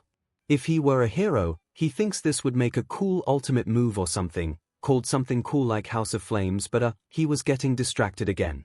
Wearing the smoke like a concealing cloak, Ian practically barreled out of the apartment block, evading anyone who would have caught him otherwise. With eyes completely trained on the burning building, nobody saw the young boy sprint away from the scene, leaking smoke and excessive joy. However, they all heard him, the vulgar cackling as a smart kid made a dumb decision. The best choice. Though, they would never know that, instead being left to mourn a boy who couldn't possibly be happier anywhere else. But I guess I'm getting ahead of myself there. Whether or not the broken TV really did egg him on or if he was just looking for an excuse to flee, the outcome was the same. The boy was no longer bound to his shitty life. This is where the true story begins, Izuku. One of epic fights and found families. So buckle into your little hospital bed and listen closely. Ian continued to smile, even when the moon pushed away the sun and plunged everything into darkness. The path in front of him was barely illuminated by dregs of light leaking away from other buildings and lampposts. If it were a normal day, Ian would have been making sure to stay as close as possible to any civilization in order to minimize the chance of being mugged for the little moth in his empty wallet. However, today was not normal by any standard, and Ian wanted to explore some alleyways. Because alleyways had always been a wonderful place, a treasure trove of free items that were only a tiny bit grubby if you didn't think about it for too long. They were quiet and out of the way. Sure, a murder happened here or there, but Ian would never be so lucky to encounter that, not because he wishes to die, that's TSM's thing, but because it would be a great learning opportunity. Maybe one day he could run into a boogeyman type of villain. But the present is now, and Ian cannot stand the thought of his new life path's uncertainty. So for now he'll dig through a random dumpster and laugh at the strange things people throw away because that always cheers him up. Not that he's even sad about his decision to leave. Amongst the boxes and bottles inside the dumpster were a few of the most random items Ian had ever seen, such as a joke book for short people, a giant mousetrap, a really unnecessarily pointy cactus, and what appeared to be a glowing, expensive-looking gem. Ian took the joke book and pocketed it slyly with an evil chuckle. He'd always been on the short side, so weaponizing this trashy joke book was definitely the better choice over some dodgy gem. However, before he could peer over the rim of the dumpster once more, something heavy seemingly fell out of the sky, straight into the dumpster with such intense velocity that the lid snapped shut. Muffled curse words and distressed grunts made Ian blink. Surprisingly, this wasn't even the weirdest thing to happen to him today. The thought made him smirk. And he kept that smirk as he threw the lid back open with all the strength his little noodle arms could muster. "Howdy there, sir. May I ask what brings you to this grand dumpster on this fine night?" The man in the dumpster coldly glared back at Ian, moonlight shining onto his bald head and exposed chest. Clutched in his hands was a ratty coat that looked much too small for him. "Better question for you, kid," he answered, propping himself up and ignoring the clatter of whatever he crushed beneath his weight. "Maybe the cactus, ouch. What are you doing at this fabulous dumpster on such a cold night? In a t-shirt too?" Ian felt his smirk morph into a toothy grin. "As a victim of a recent house fire, I am currently homeless. I was kinda looking for useful stuff before you gate crashed. Like a fallen angel," he replied poetically, wiping an imaginary tear from his dry eye while the man vaulted out of the dumpster and into the cramped alleyway, a familiar cactus firmly stabbed into his thigh. The man looked thoughtful as he plucked out the cactus, pocketing it before brushing gross trash particles off his clothes, which only really consisted of trousers and an open jacket with an edgy belt strapped around his shoulder in a bullet-type pattern. He shook the smaller coat vigorously too. "I'm pretty sure there's a special place for people like you that is not a dingy alleyway. A hospital, police station, an orphanage perhaps." Ian snorted. "Nah, I'm good. Better than I have been in a while actually." "That's not something I'd expect a survivor of a house fire to say, but we move." The man nodded. "As a hero, the responsible thing for me to do would be hand you in, but I don't want to make you miserable again." "Wise decision, mister. I'd run away if you tried anyway." Flapping the smaller coat in the air once more for good measure, the man held it out for Ian to take. "Still," he said with a small smile of his own, "I don't want you to freeze to death, and I happened to come across this coat earlier, so please take it." Ian literally felt himself blue screen as the man moved the coat into his arms, boisterously urging him to try it on, which Ian did so, rather robotically. The dark fabric was heavy and much too big. The collar covered at least half of his face when fully up. And the metal buttons were definitely rusted to some degree, but none of that mattered because it was warm. It heated the cool chill that rested upon his ashen skin and rosy cheeks, and it heated the frosty feeling that lived inside him since his parents left. Instinctively, Ian shoved his hands deep within the pockets and pouted slightly beneath the collar. The man clapped him on the back and gave a hearty thumbs up. "A perfect fit." Yeah, Ian would probably disagree if he weren't being silenced by the struggle of fighting back tears. Though I'm sure you'll grow into it, kiddo. Ian. Hey. Ducking his head slightly and shifting his hands, Ian answered again. My name. It's Ian. Just Ian, don't bother with family names or any of that crp. The man straightened his posture and put his hands on his hips, scanning Ian briefly before smiling even wider and ruffling his hair. Then call me Daigoro or Lariat if you feel like calling me by my mighty hero name. He said grandly, making Ian laugh as he threw the man's massive hand off his now ruined hair. Daigoro it is. Ian snorted, watching as the Daigoro in question deflated in fake offense. Say, what the hell were you doing in the sky? Can you float? I have a friend who can do that. She'll probably kick my butt when she finds out I am not in fact a pile of seki ash right now though. I can't float sadly because if I could float I wouldn't have fallen now, would I, wise guy? Daigoro deadpanned and Ian made a small noise of realization. Man, he hadn't even missed a day of school and his precious brain cells were slipping. Oh well. Actually, I was chasing a villain, but the story is so far-fetched there's no way you'll believe it's true. Ian narrowed his eyes. Hit me. The man laughed loudly again. I'll tell you on the way to my apartment, yeah. Don't want you catching a disease from this alleyway. There is a million reasons why following you is a bad idea, but honestly, not one decision I have made today has been inherently responsible, so let's go. You're here for a good time, not a long time, and I can respect that. Daigoro nodded sagely and Ian joined in too. So buckle into your cool little coat and listen closely to my epic story that's actually quite embarrassing. Quickly falling into step with the bulkier man, Ian was content to listen to his stupid tale as they traversed the nighttime cityscape, passing by 24-hour stores and empty bus stops. Every so often a car would slowly cruise by, in no particular rush at such a late time of night. The entire city seemed to be muted, making for a strangely tranquil atmosphere expected of the countryside rather than a big city in Japan. It was nice. So nice, Ian hadn't realized he had tuned out half of Daigoro's story in favor of taking in the scenery of the city he grew up in. And then this guy had the audacity to steal the alarm clock I had just bought with what little money I have and run with it. Like surely there's better things to steal. So we're running, his coat is flapping in the wind as he takes to the rooftops, which, big mistake Budo, that's my specialty. Just as I grab his coat, thinking I just caught this effer, the thing comes straight off.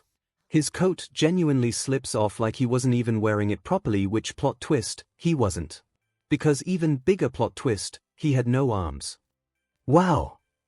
Ian snorted. I know right. That's what I said. And because I was more focused on the fact this guy managed to steal my alarm clock with no hands, I missed the next jump and fell into the dumpster with his coat still in my hand. So I'm wearing a coat previously owned by an armless clock thief. Nice. No. Not nice, I needed that clock. What if I'm late to a really important event? Daigoro wailed, clearly very distraught over the loss of his precious alarm clock. It made Ian laugh again. I'm sure you'll be fine. And Ian couldn't help but relish in the realization that he hadn't laughed this much in a very long time. So did we all meet each other in weird but ways? The second asked with a snort, smirking at the third who groaned. Because me and my little protege also had a wacky meeting. He violently elbowed said protege who groaned. The other users laughed except Daigoro, who had been unusually quiet since Ian began his story. Though that wasn't completely surprising, it was still strange to see the funky man they'd come to know be so subdued. Nana was quiet too. Even though she wasn't normally one to scream from the rooftops like Tuzi or even Ian, it was still strange. I remember him telling me about this. Your first meeting, I mean. He really didn't shut up about it. She said softly. Her eyes were closed and remained so as she spoke. As if she didn't dare look her best friend's mentor in the eyes. The other users quieted down, respectfully listening. It was a good day. Daigoro replied, voice tight. Certainly not one I could ever forget. Every detail is engraved into my memory, from the way I was feeling to that goofy teary-eyed look on the kid's face. He told me that you were the one with the goofy look actually. The second grinned wryly. That's so in character for him, and I've only known him for a few weeks. 𝐤𝐤𝐽 nodded, maybe for a second longer than he needed to, but his mind was replaying all those memories he made with 𝐸𝑛 on loop. Just as it did when he died. Nothing but cherished times, happy. So happy. There was not a single bad moment spent with that kid. His kid, in some way. When we all came back to consciousness, on that beach. 𝐤𝐤𝐽 eventually said, capturing the other's attention in an instant. All eyes on him. I was so happy to see 𝐸𝑛 and Nana again, even Shinamori too. The fourth startled at the use of his name, unbroken by universal static. And even these past few weeks, getting to know the rest of you and Izuku. I was happy. But that doesn't change the fact we all died at some point, leaving our successors to grieve our loss alone. Just because we're back now doesn't mean that pain can be erased. He continued briskly before the second could ruin the moment with an unwanted snippy comment. When Shinamori died, I wasn't too heartbroken because it seemed natural. He passed in his sleep, not in battle, so I wasn't driven by bloodthirsty revenge to go choke out our good friend all for one. Sure, the guy was about as likable as a lamppost in the middle of the path, but he didn't murder someone important to me. However, it was different for 𝐸𝑛 and by extension Nana because I was killed. You knew him too, Nana? Yoichi asked, tilting his head a little. Well, yeah. The woman laughed. I was 𝐸𝑛's best friend and man, he was so desperate to introduce me to 𝐤𝐤𝐽. I was so nervous when I actually did meet him that I brought a pack of Uno cards so there was something to do. Turns out that was a massive mistake because 𝐤𝐤𝐽 is an absolute god at Uno. In the other room, 𝐸𝑛 echoed the sentiment, making sure Izuku properly understood how great his MSTR was at the game. 𝐤𝐤𝐽 laughed, a genuine one. Nana Shimura, you grew up to be such an outstanding young lady. I'm sorry I wasn't there to see it, and I'm sorry I took away 𝐸𝑛's chance to see it too. The third spoke up this time, his voice holding a little more emotion than normal as he slid down the wall into a sitting position level with 𝐤𝐤𝐽. Guilt. Guilt is something we must all endure after holding one for all. The act of choosing someone to walk into certain death is so excruciatingly painful. Especially when a close bond has been formed. You try and rationalize in your head too, thinking, hey, 𝐒𝐭𝐽𝐽 is strong and smart, surely he'll be the one to defeat all for one. And then you die, and you can't feel that guilt or futile hope anymore. You just don't know the pain your decision caused. It's a vicious cycle that's regretfully gone around 8 times. Seeing 𝐸𝑛 on that beach, looking so young, almost exactly like I left him. 𝐤𝐤𝐽 added. I was absolutely heartbroken and mortified. Because I did that to him. Right now, he's in there singing my praises when really, he should hate me for taking away his childhood. What if I didn't fall into that alleyway? Would he still be here, or would Nana still be here? The other users were completely silent. He really did love you, Dai. Nana said. And the silence stretched. Disbelieving. So you see, Izuku, 𝐤𝐤𝐽 was a pretty great guy. And he still is, I guess. But back then, no matter how fun losing to him at Uno was, there was a looming threat. One that followed him everywhere he went. And when it finally caught up, he made sure to stay away. 𝐸𝑛 was a week away from turning 16 when it happened. 𝐤𝐤𝐽 had instructed him to go to the store and buy some paper plates for the birthday cake while Nana was at school. He looked like he was in a hurry, like he was late for something, but ever since the alarm clock thing, that wasn't anything new. So 𝐸𝑛 had shrugged his shoulders and picked up some stray sofa money they all unearthed the previous night. It was an unenjoyable experience to pluck it out amidst all the dust, and Nana had practically floated away out of raw disgust. Just stupid things the three of them normally did together. But as he left 𝐤𝐤𝐽's apartment, the look on his face was different than normal. Sad. Melancholy. Bittersweet, perhaps. It showed clearly on his face as he stopped his frantic rushing to put both hands on 𝐸𝑛's shoulders. His eyes portrayed a similar feeling. Looking into them made 𝐸𝑛's gut wrench. 𝐸𝑛. He had said, just 𝐸𝑛 and no family name as per request from those 3 years ago when they met. Can we make a promise before you go? Now, this didn't strike the boy as unusual at the time because 𝐤𝐤𝐽 often asked him to promise to stay out of trouble or stay safe. Never with such a serious expression, but Ian was all for maturity sometimes. So he nodded with the slightest smirk that seemed to reflect onto 𝐤𝐤𝐽 in an instant. It's a doozy, so do you mind if we do it a little differently this time? Sure, old man. 𝐤𝐤𝐽 nodded back and ushered in over to the family cactus, which was fished out of the same dumpster they met at. Well, not really fished as much as yanked out 𝐤𝐤𝐽's thigh. Nana always referred to it as Ian Jr. because it was prickly just like you. Ian couldn't see it. Pressing his thumb against one of the prickles, Ian watched with a raised brow as crimson leaked out the puncture wound. What, is this some sort of BLD pact? He asked suspiciously. You aren't going to rub that stuff on my nose, are you, Dai? The older man laughed, short and loud. Sure, call it a BLD pact if that's what you like. I prefer to call it voodoo because if you break this promise I guarantee I'll haunt you for the rest of your life. He said dramatically, and Ian laughed, reciprocating the action with the cactus and his own thumb. It didn't hurt, just a slight twinge, yet BLD oozed out all the same. Yeah, as if I'm outliving you. Ian missed the way 𝐤𝐤𝐽's shoulders briefly shot upwards and his face soured, too enamored by the amount of BLD such a tiny injury was causing. When he looked up again, 𝐤𝐤𝐽 had the same happy-go-lucky expression that Ian had become accustomed to over the years. Albeit a bit strained. What's this promise then? 𝐤𝐤𝐽 cleared his throat. I want you to promise me, he said slowly, looking intently at his poised thumb next to Ian's. He seemed to be thinking hard about what to say, or if he should even say it at all. Smoothing his creased brow, 𝐤𝐤𝐽 shook his head and plastered on an easygoing smile. That you won't buy the boring paper plates while you're out, okay kid? Ian groaned and their thumbs met, BLD soaking into seriously? That's it. Of course I wasn't going to buy the boring ones. Do you even know who I am, 𝐤𝐤𝐽 Lariat Banjo?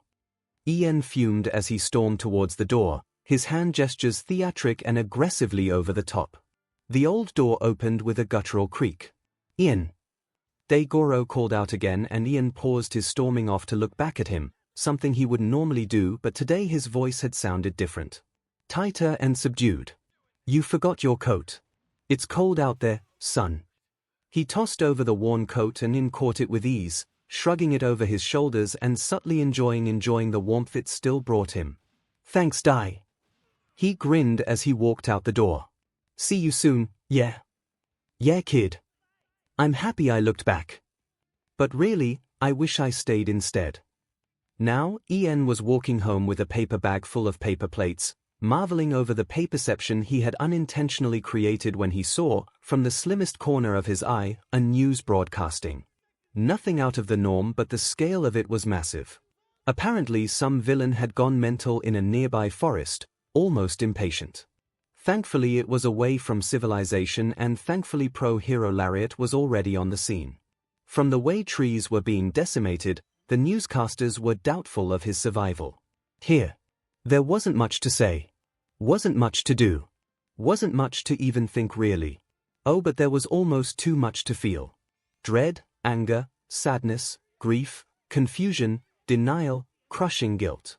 Why was he there? It was outside of where he normally patrolled. Did he know? Was that why he was being weird this morning? Could he just not trust Ian enough to tell him? Why now? A week before his birthday too.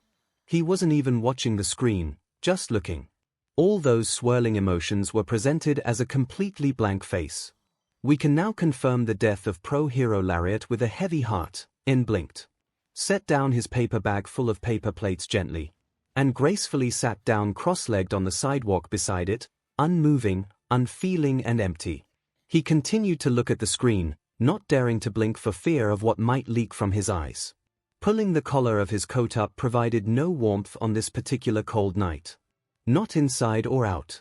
It was a useless action, for gravity just pulled it right back down again without proper support. Sorry, Izuku. I know you're the type of person to cry just because I am, but don't worry. It got better. Well, a little better. Hey! Please stop crying, I literally just teared up. What? You're calling me a liar. Izuku, I thought we were friends. The funeral was public and on Ian's birthday. It was raining and the ceremony was outside too. Ian brought no umbrella, for he had not been to 𝐤𝐤𝐻𝐼's apartment since his death. Parading around the city like a nomad just to invoke some emotion. Futile. He had not managed to shed a single tear, even as fans of 𝐤𝐤𝐻 wept all around him. How could they do that? They probably didn't even know his first name or that he could only sleep on grey sheets. So how could they cry over a stranger while Ian couldn't feel anything towards the man who was more like a father to him than his biological one? It made his head hurt, amplifying the migraine that had plagued him for days. He couldn't even really hear what the guy at the front was saying, nor did he care because that guy also didn't know SHT about 𝐤𝐤𝐻. Nobody did but him and Nana. It would have made him angry. During what was maybe the middle of the service, Ian got up and left. Ignoring the curious eyes on him, he pulled at his coat's collar and left the cemetery. He didn't have a real destination in mind, but when he found himself at the door to 𝐤𝐤𝐻's apartment after a week, he didn't stop himself from walking in. The door was left unlocked since 𝐤𝐤𝐻 was most certainly in a hurry before he left. Such a hurry, yet he made time to make a promise to Ian. Absently, he wondered if there was any alcohol in the cupboard but dismissed the thought almost immediately. Floorboards creaked under his weight and the place smelled just like home. Home with the peeling wallpaper and grey sheets on every bed. Home where had a special makeshift pedestal. Home where Ian was truly happy. Wow. This version of home was different though. It was quiet and empty. So devoid of life yet active with phantom-like memories that ghosted around every inch of the place. There never was a dull moment here, but things change, they flip. It was home, covered from floor to ceiling in envelopes addressed to him or forming a happy birthday banner from paper. Paperception, 𝐤𝐤𝐻 gets it. Or he did. But he probably still would. On the table in the center of the room was a homemade birthday cake, sealed in a clear box so that it wouldn't go off, although that probably failed. It was accompanied by 2 letters, one labeled as super important and the other simply to Ian. The boy picked up the unimportant one, carefully unfolding the sealed envelope. To Ian, happy birthday kiddo. Look at you being 16 and still about as tall as the dumpster we first met in. Unless you experience a biblical growth spurt between the time I write this and you reading it. Which in that case, awkward. But I have no faith in your ability to grow, Ian, so I'm safe. I'm really sorry I'm not there with you, but please don't let that sour your day. Have some cake and wind back. Invite Nana over, heck throw a party if you must. I trust you won't trash the place. Too much. Ha ha. There's so much I want to write, but I'm already late enough, so I'll just have to trust that you know how much I love you, kid. You really brightened up my life, and if I had the time left, I'd adopt you in a heartbeat. That's how important you are to me. But happy birthday nonetheless, smoke bomb. Have a good one. 𝐤𝐤𝐻 P.S. Tell Nana I said hi P. Check the envelope for my secret to wiping the floor with you at and did as instructed, tipping the envelope upside down until a small card fell out, onto the table with a light clatter. A +4 card. Written on the back in thick black Sharpie was always have cheat up your sleeve. It was absolutely ridiculous. Absurd in every way. This was how he always won. How stupid. His stupid. Ian's stupid for not catching it. You mothif. Ian said, a genuine smile forming on his face. You absolute spoon, you madman. Tears built up in his eyes and he burst out into uncontrollable and hysterical laughter, hugging the card close to his chest. He fell to his knees, they bashed against the wooden floor harshly, but that only made him laugh more. Ian laughed and cried until his throat was raw and his eyes dry. He slid the card into one of the pockets he always had his hands in, running a finger up and down the sharp edge. The warmth returned. Though, when he sat back up, his eyes immediately locked onto the second letter. He reached for it apprehensively. The information inside made him want to laugh more. Birthday cake is sweet, but revenge would always be sweeter, as sweet as new power and a drive to continue. What was in the letter? Izuku asked quietly, his eyes and nose were bright red. You said it was marked as super important. Ian chuckled darkly, unaware of his own rosy complexion. He raised a finger and spoke wisely for once. What was in that envelope is not something I should tell you. You need to find out firsthand through your own envelope or hopefully just through your MSDR's teachings. Preferably the latter, because I'd hate to see you take the path I took after reading my letter. Remember this well, Izuku. The road of revenge may seem glorious when looking down it, but when you take a glance back, you'll truly see how ugly it really is. Stay true to yourself and wear your power like a coat. Ien finished with a smile, a nice one, not a grin or a smirk. Izuku nodded slowly, as if taking in all the information he had just heard before he paused and went stiff. But that didn't answer my initial question. Sure, I know who you are, but I still don't know who you are, he said speedily, making approximately 0 sense. Still, Ien pretended to understand, appeasing the green-haired boy with placating hand gestures before answering. I'm your, He started counting on his left hand while continuing to hold up the right one in mock surrender. Great Grandmaster, I guess. He pulled up his coat's collar and it succumbed to gravity once more. Still a pointless gesture, but meaningful all the same. It was funny to see how Izuku quite literally balked, making a noise that sounded halfway between a choked scream and a goat. Ien laughed again, stretching his ghostly limbs while completely ignoring the sputtered half-questions coming from his green friend. Anywho, I think it's time you woke up for real now. I'm sure RG is doing that thing where she taps random objects with her scary cane out of pure nervousness. Tell her Smoke Bomb says hi, by the way. She might hit you and that'll be funny. Something told Izuku that she should not relay that particular message. Ien snapped his fingers and Izuku felt his eyelids grow heavier. The haziness around the room seemed to keep increasing until his vision was so muffled that everything appeared to be shrouded in an inky black that was simultaneously colorful. Or maybe Izuku just closed his eyes again. Probably the latter, since that seemed to be his new thing now, blacking out randomly at important times. From afar or maybe close by, Ien snorted. Izuku said that out loud, didn't he? Not that it mattered because he was fading. Hopefully not literally, but Izuku can never be too sure anymore. At least there was no amnesia this time around. I'll be watching you, Izuku Midoriya. Do your best for me.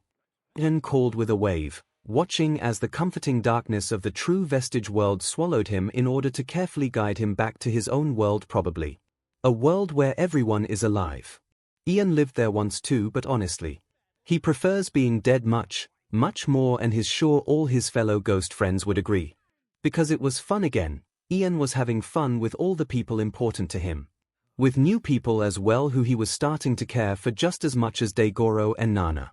Like Tuzi, who understood the life of a chaotic neutral, Term, who attacks him with love whenever he does something stupid, Forehead, who takes the dumb nicknames like a champ, and one who was like a nice big brother.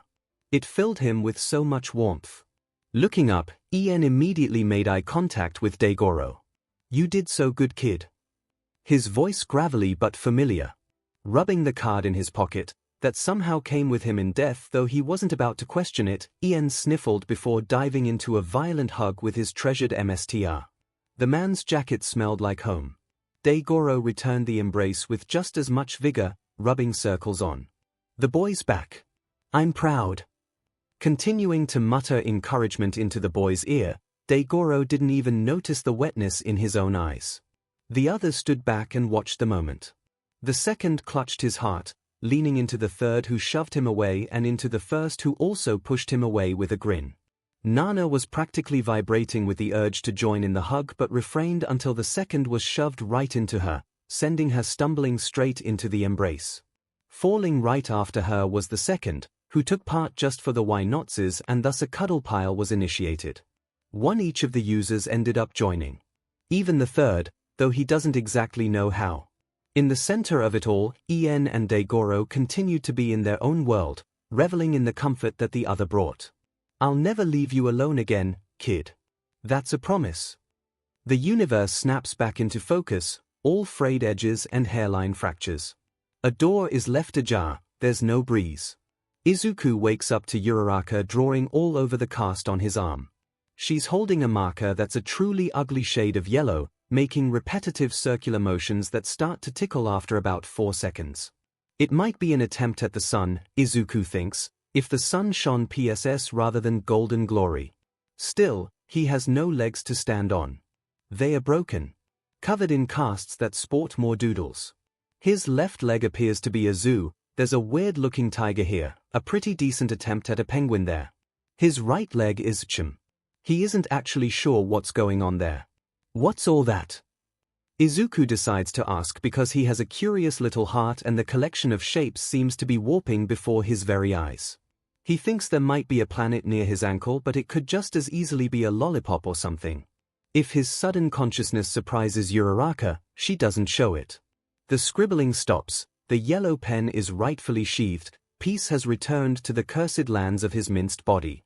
Izuku blows on his arm to stop the itching.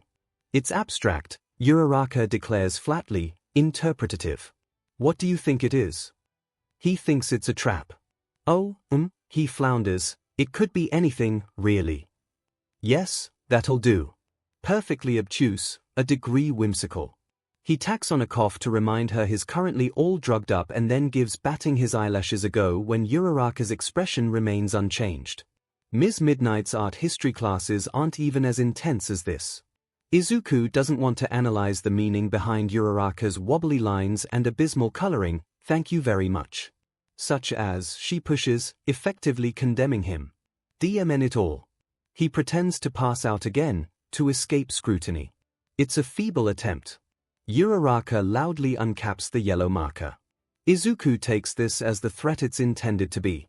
It's already bad enough that he has to hobble out of here again, doing so looking like the wall of a daycare might be his final straw. So, he hesitantly tells his friend to put the weapon down, they can talk about this. What they can't discuss right now, however, is art. It'll put him in another coma, he lies. With a solemn nod, Uraraka tosses the stupid pen into her bag. Goodbye forever, hopefully. It's good you're awake, she hums, Kaminari thought you were dead for real. There's the kicker. Izuku doesn't actually remember much after seeing Aizawa-sensei entreated to a face full of concrete. A trauma response. Maybe. Some paranormal experience. Much more likely. Nobody died for real at the USJ, he thinks, so that means something must have turned the tides of battle. As for what that something was, I think maybe I was. Uraraka blinks at him. Really, she asks. Izuku thinks of comforting words, warnings, a boy and smoke. It could be some crazy coma dream, sure, but his subconscious has never taken the artistic liberty to be so vivid before. Well, not usually anyway. Fever dreams are the exception. Do you believe in ghosts? She considers this seriously for a moment, drumming her fingers on his cast. This causes it to itch even more. Things would always move around in my house at night, see? Like plates and vases of flowers. Ma said she saw the spoons float once. Ah. Izuku can see where this is going. He sighs but lets Uraraka continue nonetheless. Well, turns out I was just sleepwalking and using my quirk all willy-nilly in my unconsciousness. Right, Izuku groans, but then, because he can't help but be fascinated by Uraraka's quirk, he asks, wait, do you still do that? What if you used it on yourself? That's dangerous. She shrugs, says something that sounds like bah and waves her hand. As if physically swatting the concern away like a particularly annoying fly. Izuku resolves to follow this up when he isn't suffering from liquefied bones. Did you become a ghost when you croaked at the USJ? Did you haunt us on the bus back? Is that why Kaminari thought you popped your clogs? Uraraka responds, unleashing her own interrogation upon him. Being on the receiving end of it, no wonder Kaken would always stand on his foot. Unfortunately for everyone involved, Izuku's legs have been dead longer than he was. He must have revived fingers first or something like that. He isn't entirely down with poltergeist culture yet, that's easily fixed though, with a Ouija board and a few hours on the internet. He'll be an expert come Monday, an authentic shaman who can read palms for extra cash. I haunted the infirmary, I think. Oh, boring. But it was like some sort of bizarre dreamscape at the same time. Izuku hums, rolling his eyes as Uraraka perks up. There was a boy there too, he was weird. Uraraka nods vigorously as she rummages through her back, pulling her hand out with yet another marker. This one's purple, which is only a little better than the yellow. Without a word, she uncaps the thing and starts jotting notes down his right leg, curling the words around her stupid abstract art. Why? Izuku sighs, disappointed yet resigned. Do you see anything else to write on around here? Is her terse reply, wagging the pen in his face. Izuku has half a mind to croak again. But his friend starts speaking again. You met another ghost, we need details so we can track any of his ancestors down. Well, that's oddly specific, Izuku thinks, a little horrified. He strains to remember the feeling of the hazy space between life and death. The airy feeling that blanketed him, the boy's sharp grin and his even sharper words. There was the story too, one of pain and trust and love and guilt and most importantly, revenge. Sweet, ugly, poisonous revenge. And then, sure I know who you are but I still don't know who you are, see. Then he had said, I'm your great-grandmaster, I guess. Rats. This is definitely not something he should be encouraging Uraraka to dig into, no matter how curious he is about her whole spiritual scamming hustle she has on the side. She's still expectantly looking at him, hungry for answers, tapping the purple marker on his shin. He's about to feign sudden and intense amnesia when the door clicks open. Recovery girl walks in, all stern and geared up for a kick-ass lecture. Izuku thinks he's never seen a sweeter sight in his whole entire life. Something snaps into clarity in the back of his mind, cementing his next course of action, his perfect distraction. Smoke Bomb says hi. Recovery girl startles so badly she throws her cane like an ancient spear-wielding samurai. It sails through the air until it hits the current object of Izuku's misfortune.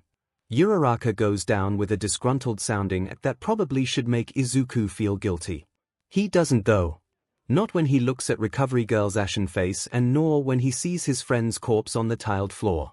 All's fair in love and war, or so they say. Plus, if the ghost boy could see him now, Izuku thinks he'd be beaming with pride. Ultimately, that's good enough for now, so Izuku sinks back into the stiff infirmary mattress and welcomes the alluring call of unconsciousness. Consequences can wait until he's no longer quadriplegic. A future Izuku problem. Chiyo Shuzenji is not afraid of death. She is first and foremost a nurse and as such, it would be more appropriate to say death is scared of her.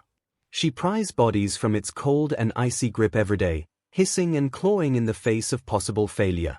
Almost always are her hands covered in BLD. That's not for lack of trying though.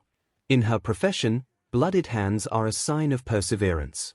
A sign that you never sat back and watched the light leave someone's eyes. That you did all you could, in the very moment it was needed.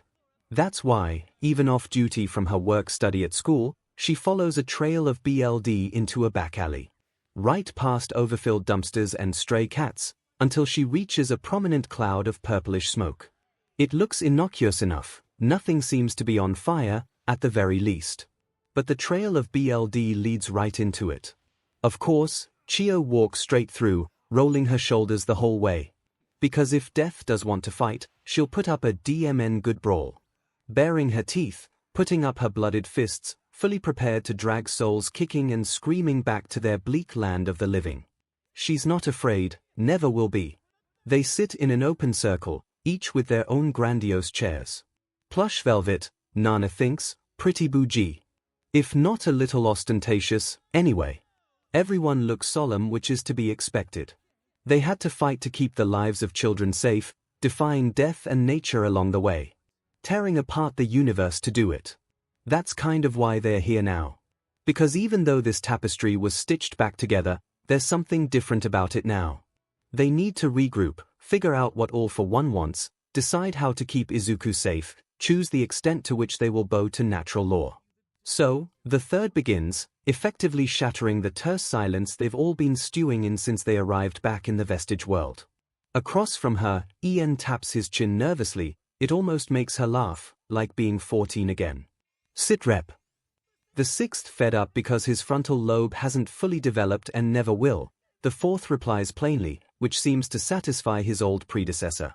Ian squawks with indignation but makes no move to defend himself. Smart boy. On the bright side, we totally tapped into those ghostly powers I was talking about, Daigoro grins. The fourth nods.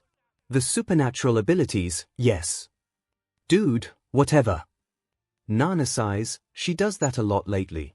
Most importantly, we broke the tether that keeps us so close to Izuku. And then, we were seen. We were able to help, we prevented deaths. Effectively, we came back to life for a little while. At the expense of Izuku's own life, the fourth hums thoughtfully. What else did we break? 5. You said my name earlier and it was completely unbroken. I was able to say mine in the USJ, too. Ian pipes up, sitting cross-legged on his seat, and we've always been able to say Nana's name. I think it has something to do with how far we've been pushing to be heard or seen. The first hums, eyebrows furrowed in thought.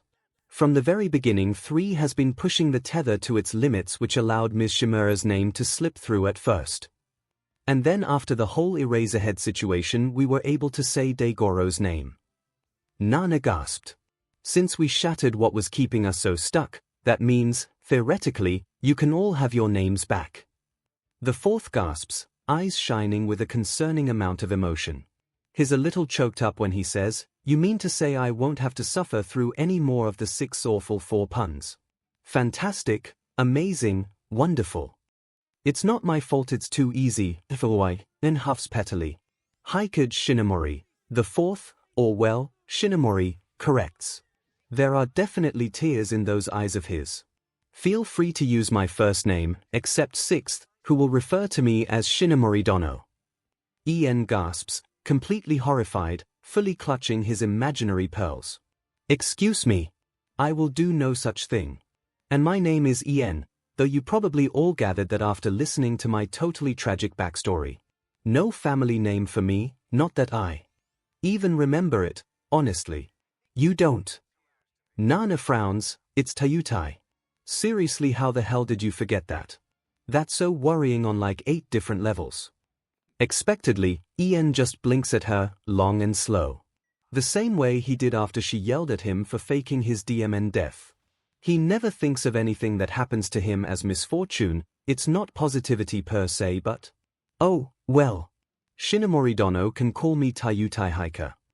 But it's something more twistedly morbid. Like water off a duck's back, he'll brush it off, bend it into something worthwhile and then move on without fully reconciling it. His whole apartment burnt down and he had the audacity to jump up and down as he regaled the story. Enbo Hikage says in a tone she never wants to hear again. This whole honorific war is getting real old, real quick. Nana casts the first few users a desperate, pleading sort of look. Thankfully, 3 takes pity on her, stepping forward and introducing himself with a curt nod. I'm Bruce Lee, he sighs, and behind him, 1 and 2 are snickering about something or other. Like the actor, yes. I have no idea what that means, Daigoro frowns. Bruce looks like he's just received some biblical form of deliverance. The second snorts, just trust it's fing hilarious. Anyway, it's your pleasure to be in the presence of Toshitsugu Kudo, the gnat that got under all for one's skin until the very end. Nobody but Yoichi gets first name privileges, by the way. Boo! Aren't you supposed to be one of the fun ones? Yoichi? Nana questions. The first waves at her with a cheesy grin that she can't help but laugh at. We're so back in business. There's a feeling of hope curling around her heart. It's something she scarcely felt when she was alive, constantly reconciling her own fate and decisions. Names are special, they carry meaning. She thinks of Kotaru, her bright little shot in the dark. It might be okay, this whole being dead thing. And maybe, just maybe, they'll be able to help Izuku win. Okay, confession time. In starts, words which never bodes well. I totally double-died at the USJ, found all for one chilling in our here gaff, played a video game with him and won. Except the video game was my life because he got me with a stupid, dumb quirk. But now I know how it feels to be a chew toy for a Nomyu, not as bad as being cut in half, in all honesty. Okay. There's a lot to unpack there. Before she can even begin to address any of that absolute trauma, Kudo raises an unapologetic hand. I terrorized Kaken until he had a panic attack and passed out. No, I don't regret it, he needed a little talking to. I told the weird principal that All for One was alive, Bruce hums, thinking for a moment, and I called him a rat to his face. Oh. My God. Nezu's going to exorcise them, Nana knows with certainty, just as she knows the sun will rise tomorrow at dawn. She thinks of the property damage the USJ sustained and shudders. He'll laugh. He'll exorcise them and laugh the whole time, waving crosses and holy water. I gave a self-defense class to some of the kids. Yoichi grins, completely self-satisfied. Kicked one of those thugs in the crown jewels too. 𝐒𝐭𝐻𝐲 frowns for a second. I think I was the one who took Izuku out, so to speak. Not to brag, but I was completely normal and responsible and sane the entire time, Goro shrugs. In fact, I'd go as far as saying me and Nana carried the entire rescue. Not only did you yell out a cheesy one-liner while being held like a princess in Nana's arms, you also ended up with a wonky leg, Ian deadpans, consequently suffering a headlock at his own MSDR's hands. Disciplinary measures and whatnot. Personally, Nana's a little glad she never had to deal with all that. Although, thinking about it, she can't quite imagine Ian ever speaking in a chiding tone. Or acting like an adult, really. It's a melancholy little thought, but she doesn't mean it in such a dismal way. Just that, if there ever were a universe where her best friend was able to live his life in full, she's sure he'd stay immature till the last day of a mundane life. That's okay, Nana lived long enough for both of them. She doled out enough lectures and criticisms too, while keeping her own childish spark alive in his honor. When she would treat Toshi to ice cream, his name would be at the forefront of her mind. Ien Tayutai, Ien Tayutai, Ien. Nana Shimura's best friend. That's why names are so important. They are the memories of people long gone, a flicker of recognition in banal activities. Nana catalogues the names she has learned today and knows she will start looking for them in everything. Passing glances at newspapers, names of others, misheard words. Even though somehow, the lot of them are no longer a passing thought. They're real again, and that's enough. It has to be, really. For Izuku's sake. Moving on to the next topic of discussion, Nana grins, how far are we willing to aid Izuku in the coming sports festival? Izuku suffers through the consequences of his own actions, which consists of 3 horrifically long lectures with 2 more on the way. Recovery girl sternly tells him to let sleeping dogs lie while she picks Uraraka up off the floor. In turn, his friend tells him all about the dangers of provoking old people. Even worse, All Might tells him to be more careful, looking pale and way too concerned for Izuku's health.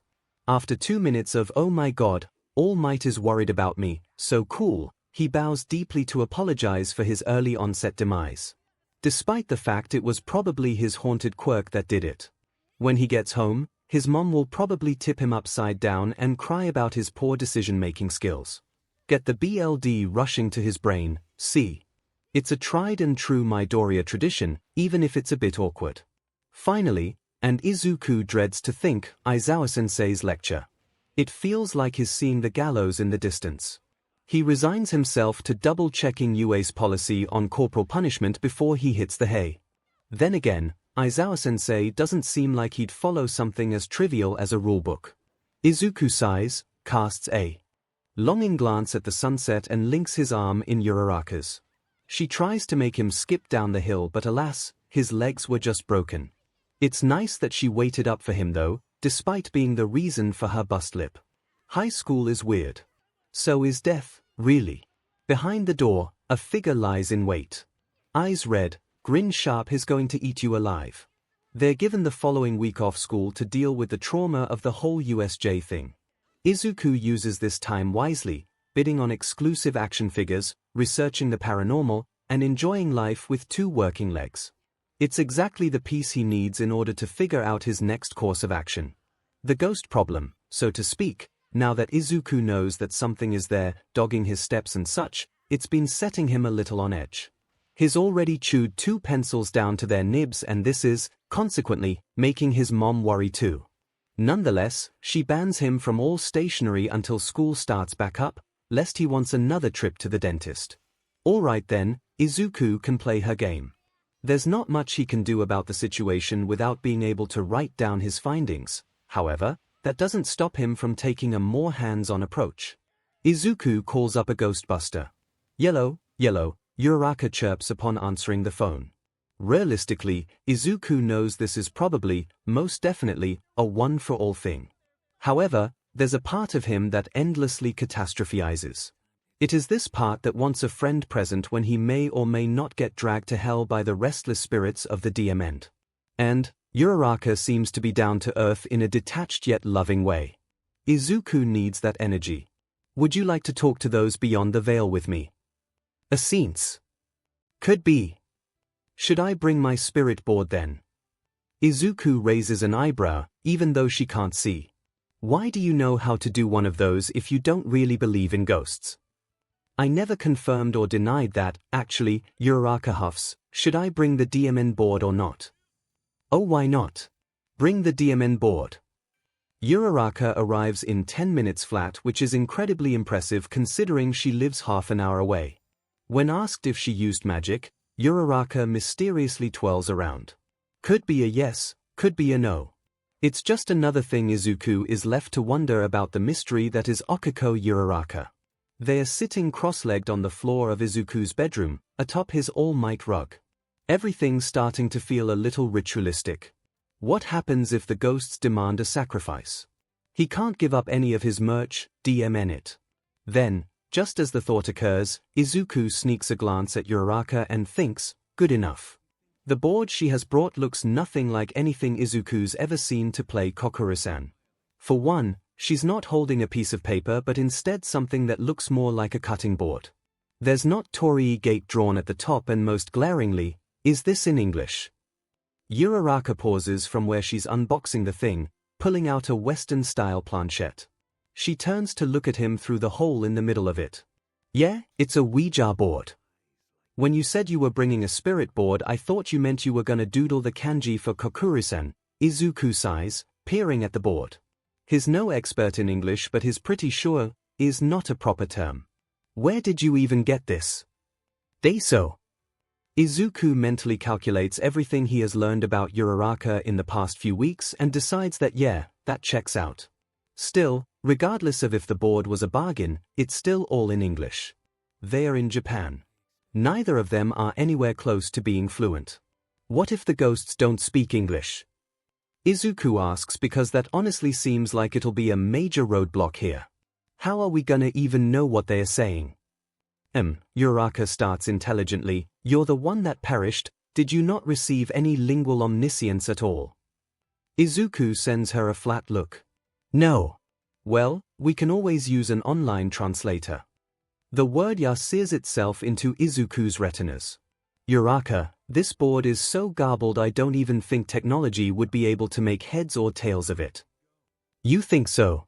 I guess we'll need to record what's said and bring it to someone super fluent in English, enough to know slang. 𝐻𝐸 settles on. 𝐒𝐿 doesn't have the heart to tell her it's not slang if it's general illiteracy. Oh, MIC sensei.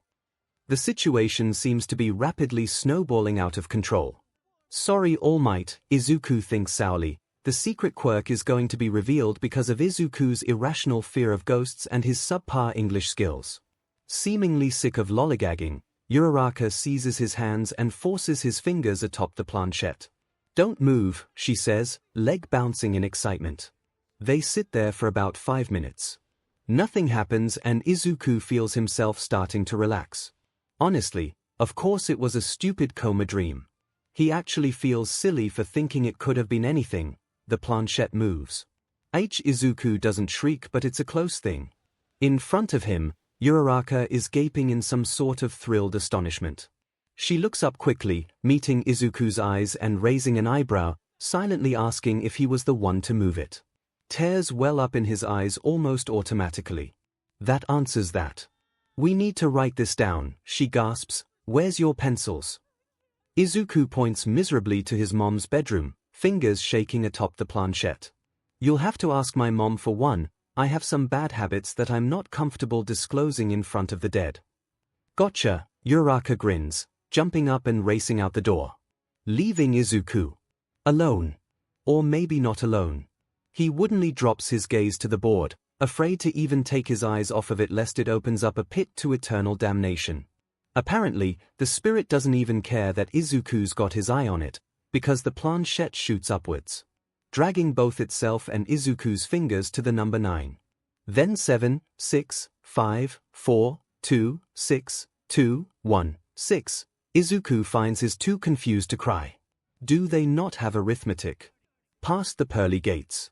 His bedroom door clicks open and the planchette flies back towards where it had settled when 𝐅𝐼𝐴 left. Great. Gaslighting and growls. That's just great. You okay?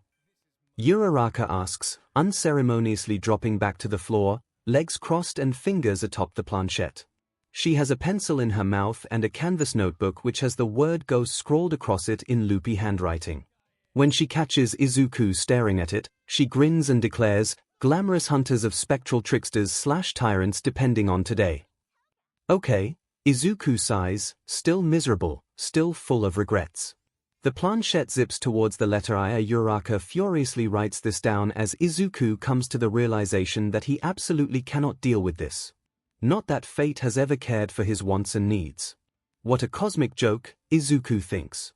Do any of you speak English? 𝐔𝐬𝐽 asks, lounging on 𝐒𝐿's bed, taking joy in this absolute mess of a scene.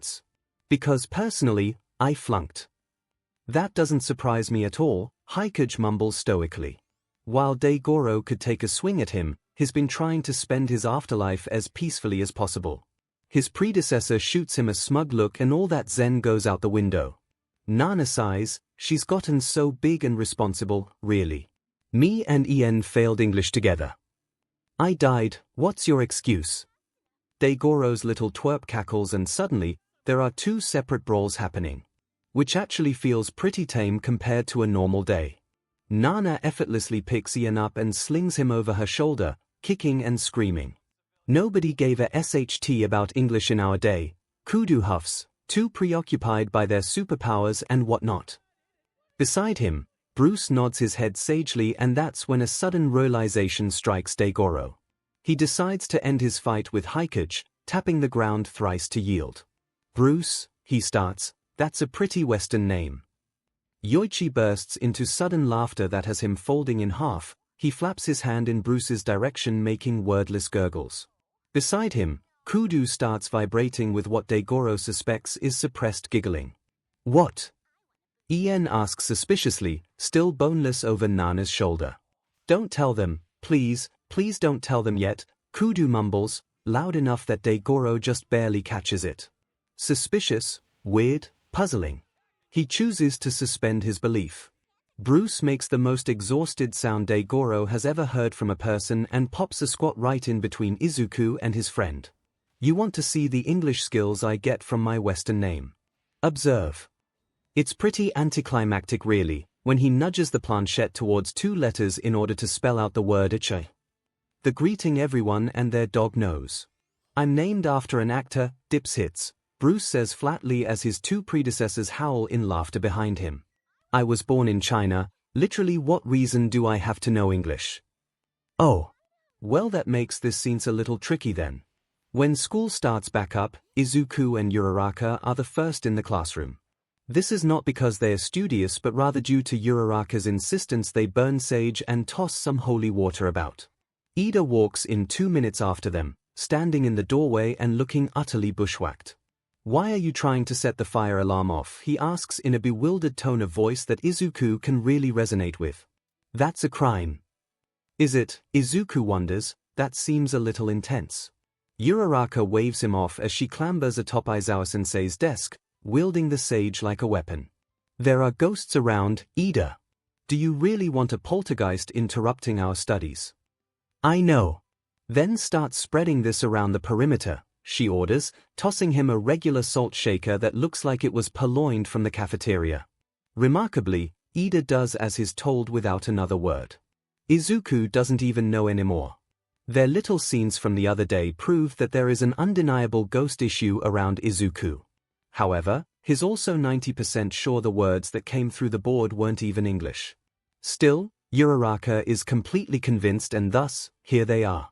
He punctuates his displeasure with a cough. 𝐅𝐼𝐴 keeps saging. As the rest of the class begin filtering in, she thankfully stows the sage in favor of the holy water. It becomes a ritual when anyone enters. Stand in the doorway, say a prayer, and endure 𝐅𝐼𝐴 flicking water in your eyes. Kaminari goes as far as sticking his finger in the salt and liking it. Ultimately though, Izuku can only be thankful that there's no way Aizawa-sensei will be here to witness this absolute tomfoolery. Not with those injuries. Izuku's ghost problem has already spiraled into the consciousness of his whole class. He couldn't imagine if, what is this? What are you doing to my classroom? Izuku falls to his knees. Someone pats him on the back, he thinks it might be Jiru, and Kaken grabs him by his collar and hauls Izuku to his seat, unceremoniously dumping him in the chair like a sack of rotten potatoes. As such, he has a great view of Uraraka tossing holy water in Aizawa-sensei's face. It leaves everyone a little speechless, honestly. Izuku doesn't know where his friend finds the gall or the gumption to be pulling a fast one like that. To his credit, the mummy who looks like Aizawa-sensei's general figure just seems to ignore it.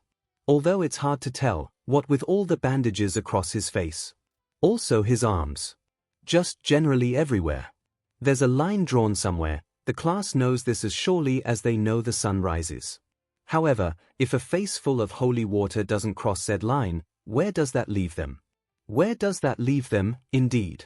Behind the ludicrous mass of bandages, Aizawa-sensei's piercing glare is a little less potent, but not so much that the class doesn't immediately drop into a timid silence. The sports festival is soon. Train hard or you'll be expelled. Questions? Izuku briefly wonders if Aizawa-sensei's throat was damaged in the attack, leading to such a clipped tone. And then he realizes who he's facing. The sports festival. That's still happening after the attack. Kirishima asks with a raised hand, which is normally a rarity in this class. Usually the formality is left behind in favor of competition. Classes have started to feel like some kind of tacky quiz show that employs buzzers. Beside him, Zero scratches his head with a wry smile. Well yeah, UA gets most of its funding from the sports fest. Did YA think Nezu pulled the money from his butt? Somewhere, faintly, Ida cries out. He's ignored. I was thinking it's more a show of unity, no. Uraraka interjects. Like, you villains ate so much SHT that we're celebrating your ineptitude on live, national TV. There's absolutely nothing unifying about this event, Jiru says flatly. Kaminari considers this and sighs deeply. I wouldn't be surprised if they made us beat each other with hammers in the first event. Talk about thinning the herd. It appears they've reached the gossip quota of today's homeroom because Aizawa-sensei coughs once. Enough, he grunts, we axed that event years ago. Everyone kind of just stares at him for a minute. Izuku isn't personally sure where the joke begins or if it's even a joke anymore. They all wait for some kind of sign that their teacher is bluffing or even just hazing them. There's no such thing. And then, because Kaminari can't help himself, he says, see.